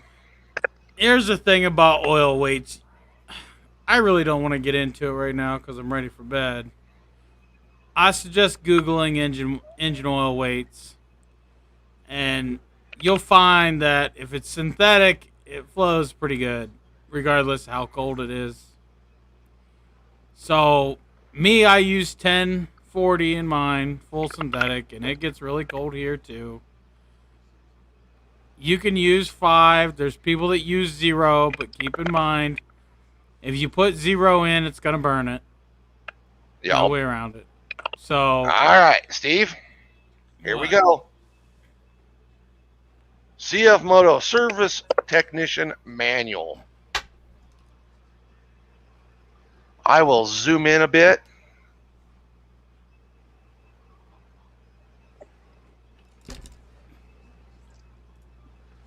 Multi-grade oils. Yep. My manual has Here's that the too. chart. Recommended engine oil 15W40. Come down to the chart. They say 15W40 is good from 15 or from about what, minus 15 degrees Celsius Yep. up to about 40 degrees Celsius. You can run 2050 if you want. You can run 1030. You can run 5W50. It depends in the temperature range you are running. Yep. I would personally run the 1040. It's a really good happy medium.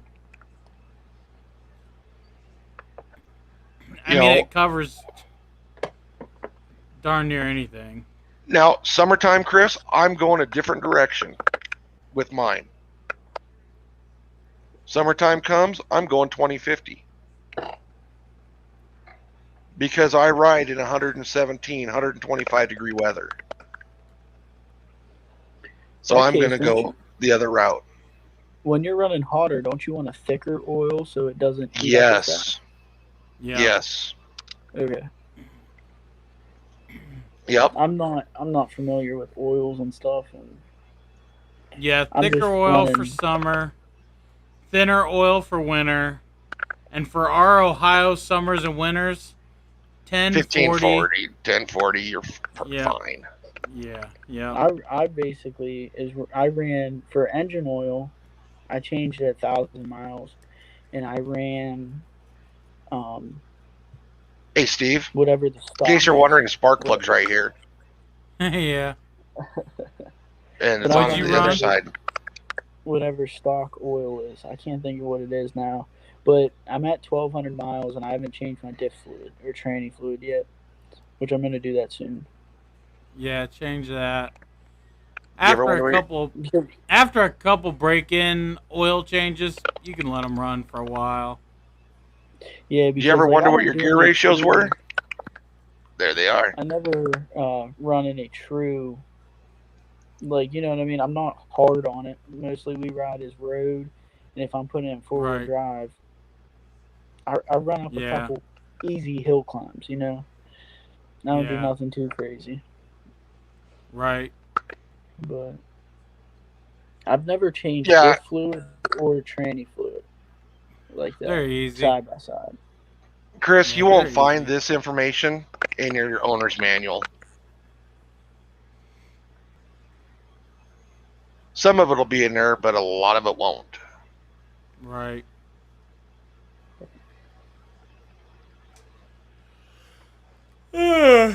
So, that's rocker arm. Redneck's gonna fall asleep sitting in that chair. Yeah, Larry keeps going, and I'm like, time to go to bed. Come back next Saturday. I agree. Hey, can I hop on next Saturday? If I'm home, we might be doing some riding next weekend. Yeah. That's fine. Hey, people want to know what bolts are where? Look at that. Hey, Larry, we can go through we go through all 800 pages of that. It's only 353. Listen. He's 3 You're welcome, hours Chris. behind us. Yes, I know. I know. It's like freaking the devil's about to be calling. Another hour. And here in a few minutes, I'll be behind the wife. Or in her. Oh God. Oh, that goes without saying, doesn't it? Yep. But yeah, Steve and I, we spend hours poring over these manuals. Yeah, we kind of know them by heart. Yep. And pretty much anything you need to know is here. In my brain. Fuck you, CF Moto, and your fucking radiator setup. Yeah. They're as bad as GM. Fuck. Let's go 3/4 inch on the engine and 1 inch on the radiator. Huh? I said, is their radiator that bad? It's the coolant connections that they use. They adapt them from 1 inch to 3 1/4 and shit. Stupid. Oh, Yeah. So it's fine, but when you're like Larry and want to relocate your radiator to the ass end of the machine, he has to break out the lathe. I got to break out the lathe and make custom adapters. And I think I like my adapter over the one I got on Amazon better. And that is why. This one is mine. Look at the diameter difference. it looks like a better quality, anyways. Mine is actually even thicker than what theirs is. So, I mean, it's put about level at the bottom. So, yeah, there's just 3/4 inch all the way through. Mine's tapered for better flow. But I need to get my machine put back together. If I'm going to go to RedNeck Ranch, I got to do it soon. Yeah. So I'm probably going to use a combination of mine and one I found on Amazon. Why? Yep. Because the amount of time it takes me to turn one, I saved about $10. Yeah. Steve, you need to change your water pump, oil pump, No. bearings. I wouldn't need that. I wouldn't need that manual even if I did. I just No, grab the tools and go. Oh, you might need some torque specs though. Fuck that. Ugga dugga. Ugga dugga. Yeah. I like that. That's what I do with my Yeah. wheels. That's right. A couple ugga duggas will tighten anything. You have the Fuel, oil. 3/8. You have the 3/8 drive, don't you? I have 3/8. I got a 1/2 inch. Yep. Steve, you see I where they bought put my engine oil cooler?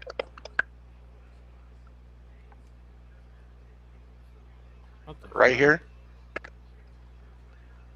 Yeah, that's stupid. The engine oil cooler, it's finned, and the engine coolant cools it. Yeah.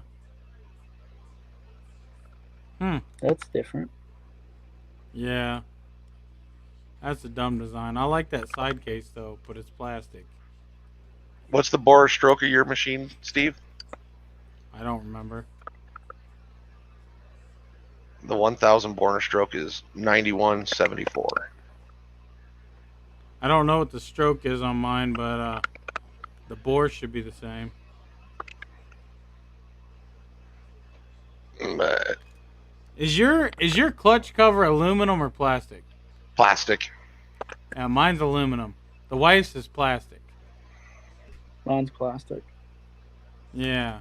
But here's the whole thing, Steve. Your transmission Yeah. is part of your engine. Mine's separate. Mine's divorced. So is hers. It's part of the engine, right? I think it's separate. No, not on hers. Because hers is a dry clutch machine also. Well, yeah, but I'm pretty sure hers is all one unit. I will find You're out. about to be on here 7 hours, Steve. How do you feel about that? I know. I know. What year is her Full day's machine? worth of 2020? 2018. 2018? Oh, Yeah. 500? here we go again. Tranny. Transmission. Okay, it's not in that view. Transmission 2. Not in that view.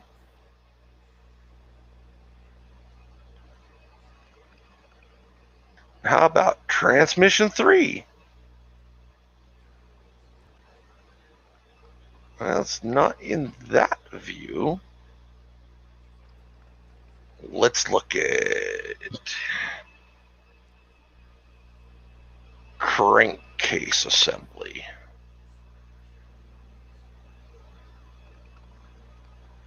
Oh my God, they're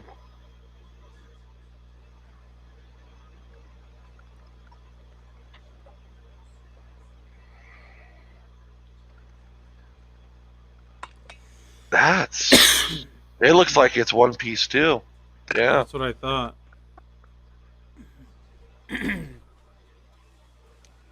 Well, Larry, I'm gonna go to bed. Yeah. I think it's time I do also. Yeah. All right, guys. Another 7 hours next Saturday. Fuck that. Fuck this. Hey, I might jump on with you from the trail. Think about that. That Because- works. Yeah, that works. Because this way, I have no time to do any gaming now. Well, that's your fault. That means no You had- Phasmophobia, no You had Far Cry. you had to read 300 pages of a user manual for these folks. 'Cause I they might don't have know how flicked to through read it. Tell them I it's might have 7 flicked through it. hours. You got 7 hours next Saturday to do it. Yeah, 7 hours. All right, guys. I want Next to go to Saturday, bed. it'll be the 800 owner's manual. Yeah. Yeah, there we go. All right. see you Have fun, guys. guys. We'll See see you guys. Yep. All right. Later. Deuces.